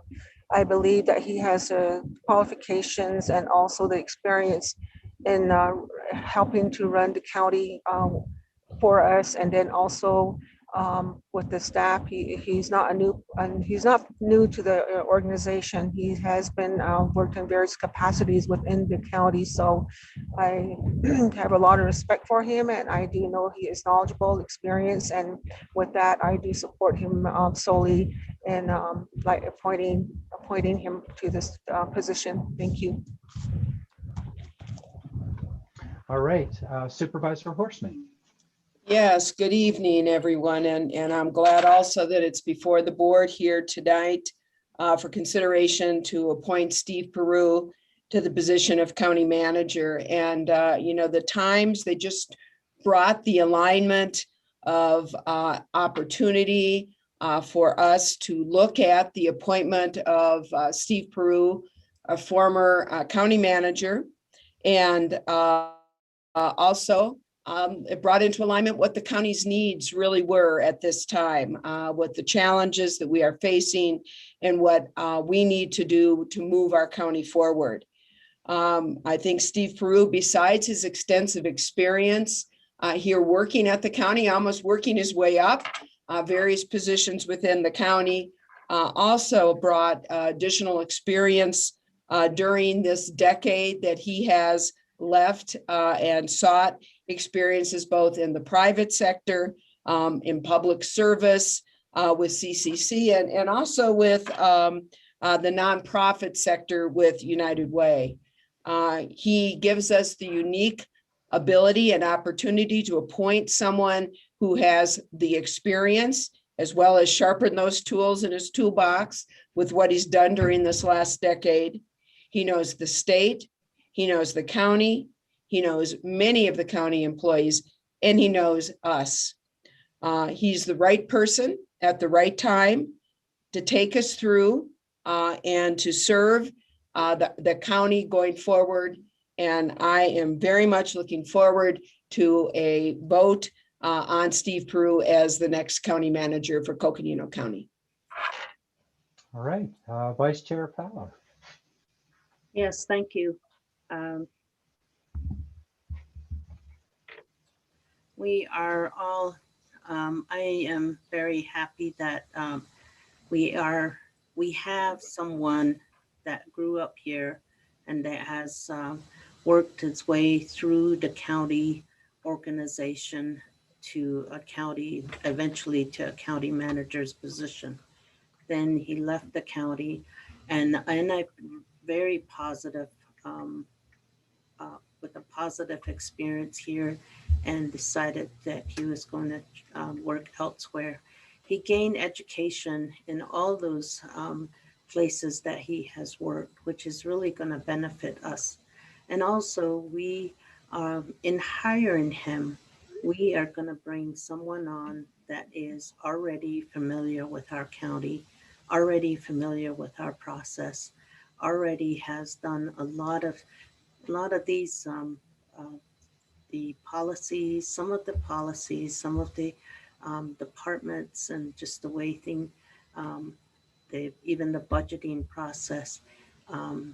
He has been involved in putting those in place in times when there is so much uncertainty before us, and there's so much, when our staff are tired, when our staff really need that extra support, and being able to have someone listen to them to be able to move forward, and that really knows county management and board governance. That is who we need right now, and I believe Steve will be able to go through that with us. We are in a time when we're in a economic. This pandemic has impacted our economy.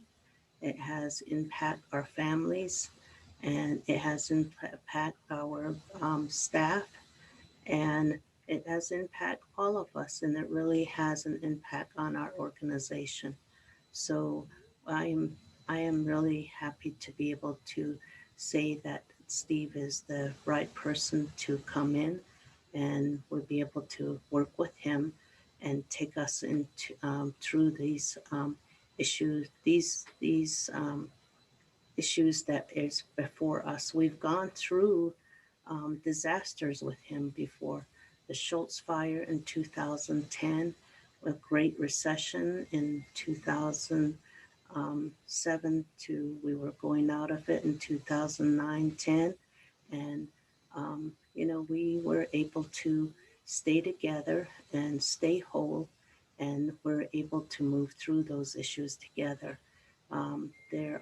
We've gone through the redistricting with him, and that's before us again. So I think it's a right fit for us right now. So I appreciate him being willing to come back and be able to work with him, with us again. So thank you, Mr. Chair. All right, thank you, Vice Chair. And actually, wonderful comments.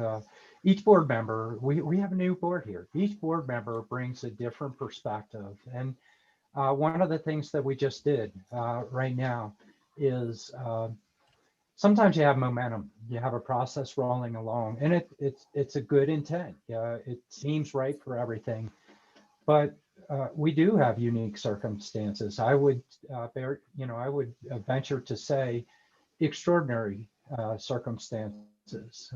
Not an overused term in this case. It's really an extraordinary time. Our whole world's changed. Everybody that's going through it, whether it's associated with the economy, what to do, how to put your dinner on the table, keep your car running, up through how do I keep my business going with all the setbacks that are going on. We have a lot of small businesses here, to getting to the whole reason, getting to the health issue, that we truly have a pandemic. We surpassed a death toll of over 500,000 people nationally, which is far more than what we see in times of conflict. And these are unique circumstances. A lot of times people aren't aware of what the personal stories are for the loss of that loved one, or those that have had it and actually haven't returned to their normal state of health. We've heard a lot of these stories. We understand what we're dealing with while we rally together and try and come up with the appropriate resources, always ready to try and make the change so we can adapt, try and do the correct thing for what's right for our community, for our county. It is a unique time that we were going through a process because we're going to lose Jimmy. Jimmy's retiring, and we definitely thank Jimmy for his service here at Coconino County, but even more so for the many years that he's put in at federal, state, and at local level. But Jimmy's retiring to be with his family and to venture off in his own journey. We have to pause and say, okay, so what are we going to do? What is our next step? We were going through a process where we would have potentially brought on a new person that would have to learn the county, get to know who the people are within the county, and also all of our partners out in the community. It really did beg the question, do we have somebody that's already here? And the special thing about Coconino County is county managers tend to stick around here. Steve Brew actually worked and grew up in the county. Sometimes we would tease him when he was county manager or in his other positions before and say, you were born here, Steve.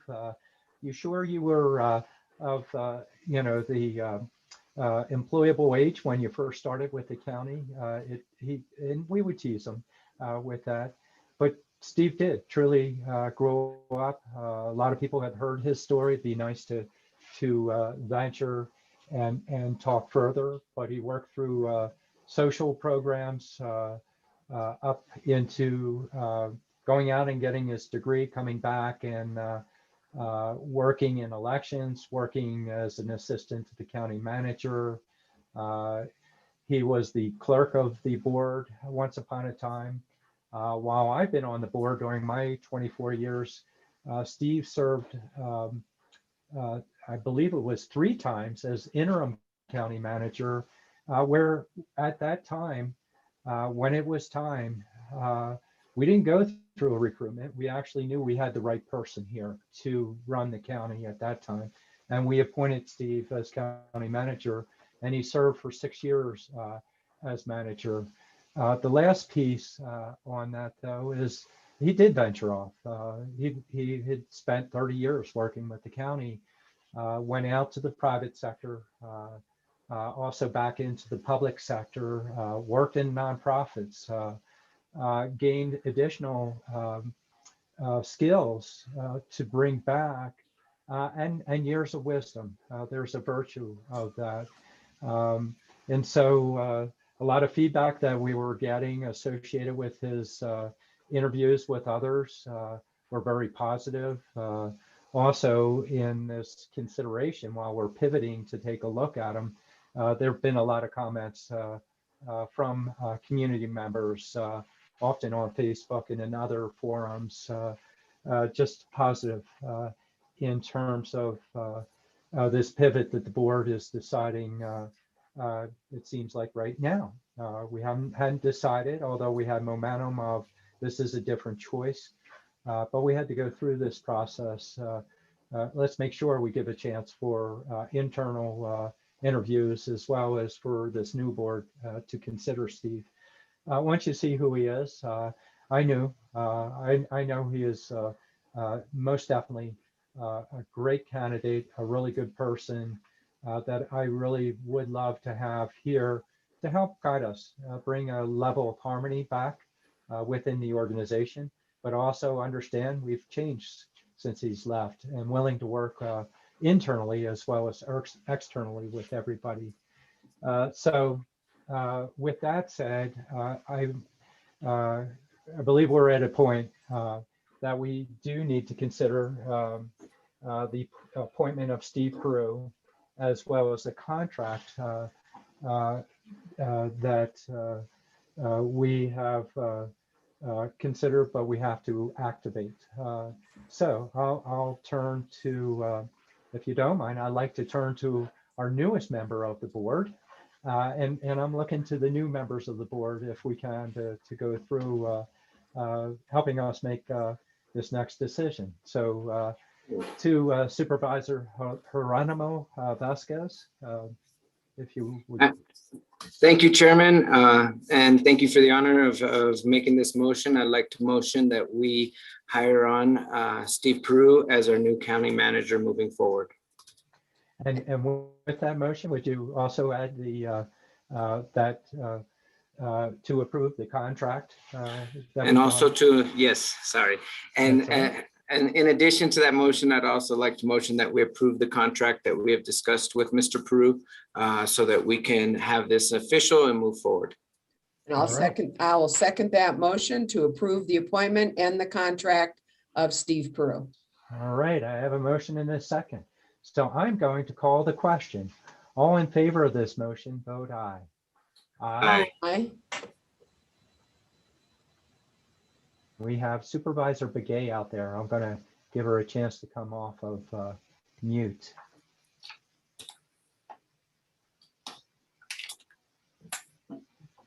Supervisor Begay.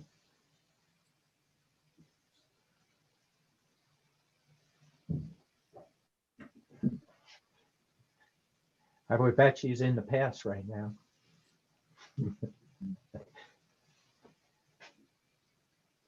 Supervisor Begay, are you out there?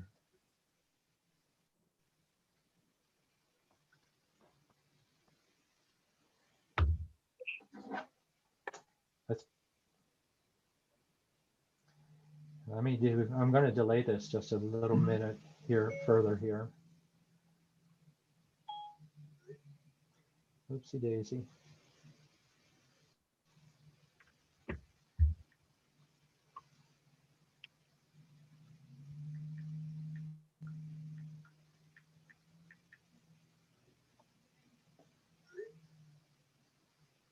Just 1 second here.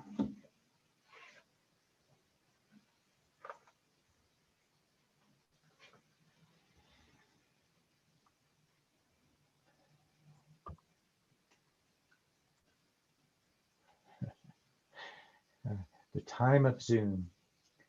Will we have stories to tell during the time of Zoom?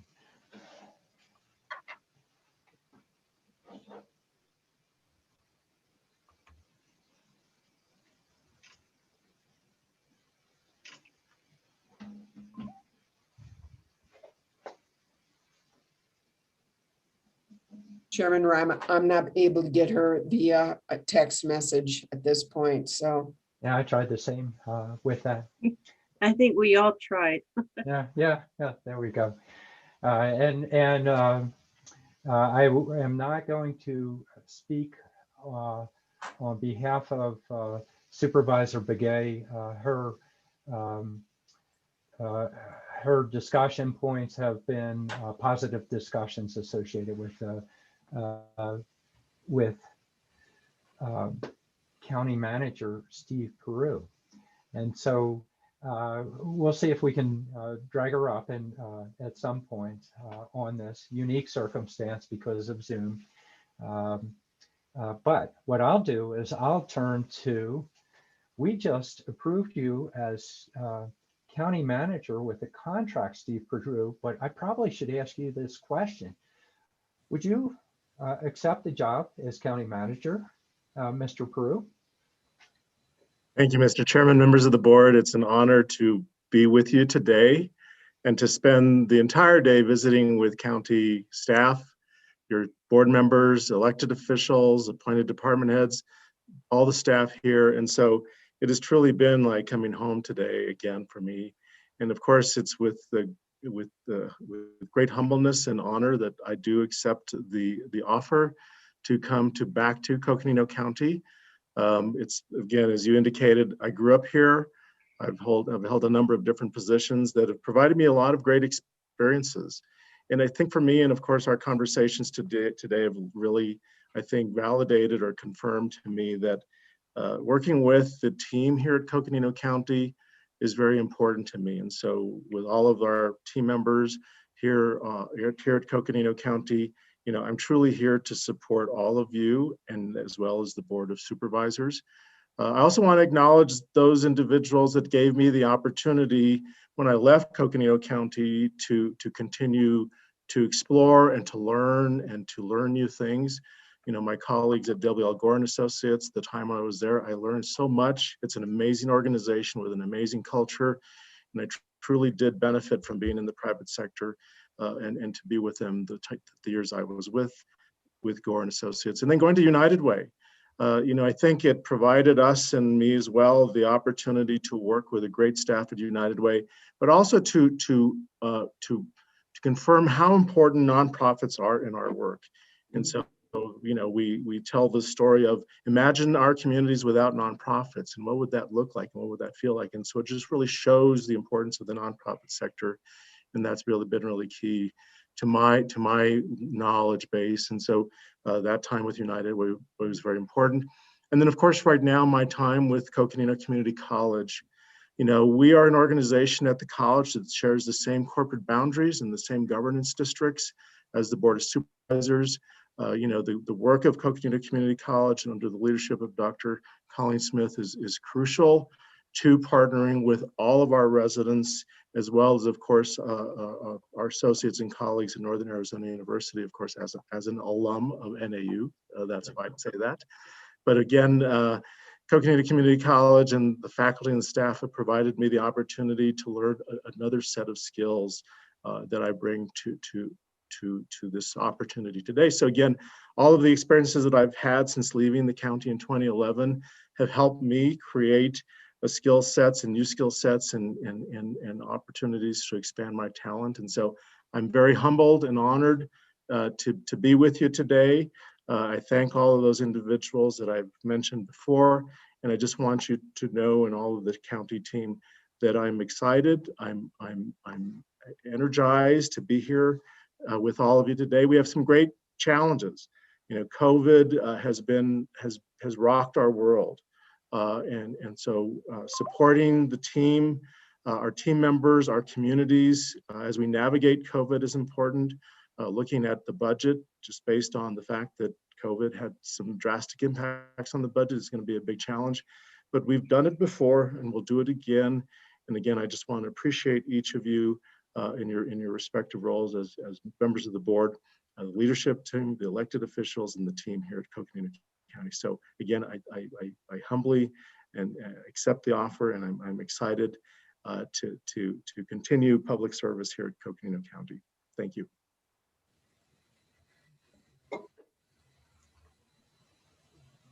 You're muted, Mr. Chair. Oh.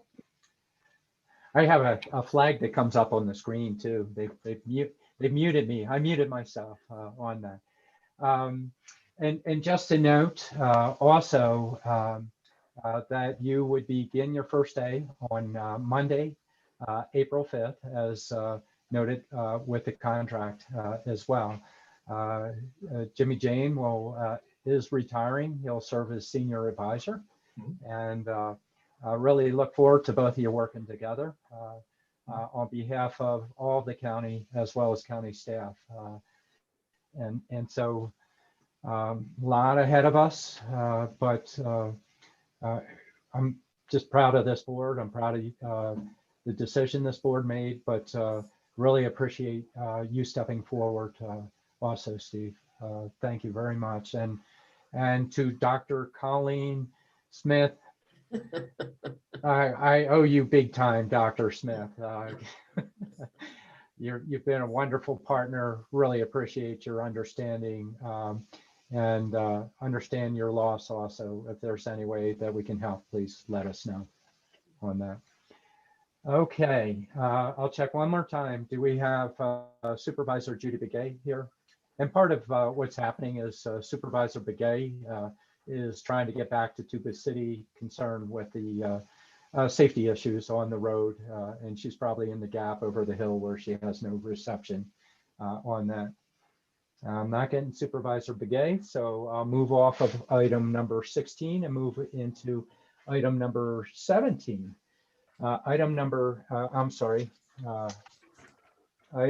We had 17. We're moving into item number 18. Item number 18 is discussion and possible action to terminate the contract with the recruitment firm of Strategic Government Resources pursuant to ARS 38-431.03A34. The board may vote to enter into executive session. At this point, in order to cancel the contract, we need to provide a 7-day notice for SGR. I'll turn to the board on this, noting where we've gone. This is a logical step of where we need to go next. I'll go with Supervisor Horstman. Yes, Mr. Chair, at this time, with all thanks to the efforts of SGR and in accordance with the terms of the contract with SGR, I would provide a motion for us to provide the required notice for the termination of the contract for the recruitment of county manager for Coconino County. I have a motion. I need a second. Second. I have a second. And just additional comment on that. SGR, a very professional organization, most certainly one that we would consider in the future if we would ever have the need associated with that. Appreciate all the work that they've done. Yes, Go we ahead and want to call. thank them for working with us and understanding that our decision to hire and to terminate the contract. All right. With that, I'll go ahead and call for the question. All in favor of the motion, vote aye. Aye. Any opposed? None opposed. Motion carries. Okay, I'm going to go out one last time. Unique circumstance to try and bring up Supervisor Begay. Are you out there, Supervisor Begay? All right. Not out there. To the board, you've been working hard for all this time. Steve, you're going to make it easier for the board, huh? No pressure there. Yeah. That's right. And we're all alike and we all agree, right? There you go. No, we have a wonderful board, great opportunity. Jimmy, you're still with us. Really appreciate everything that you're doing with us. Steve, looking forward to bringing you on board for the sake of not only the board, but the whole community, the county. Thank you. With that, any last parting words, board members? No. With that, I'll go ahead and adjourn the meeting. Thank you, everybody. Good night, all. Have a great one. Thank you, Steve. Thank you.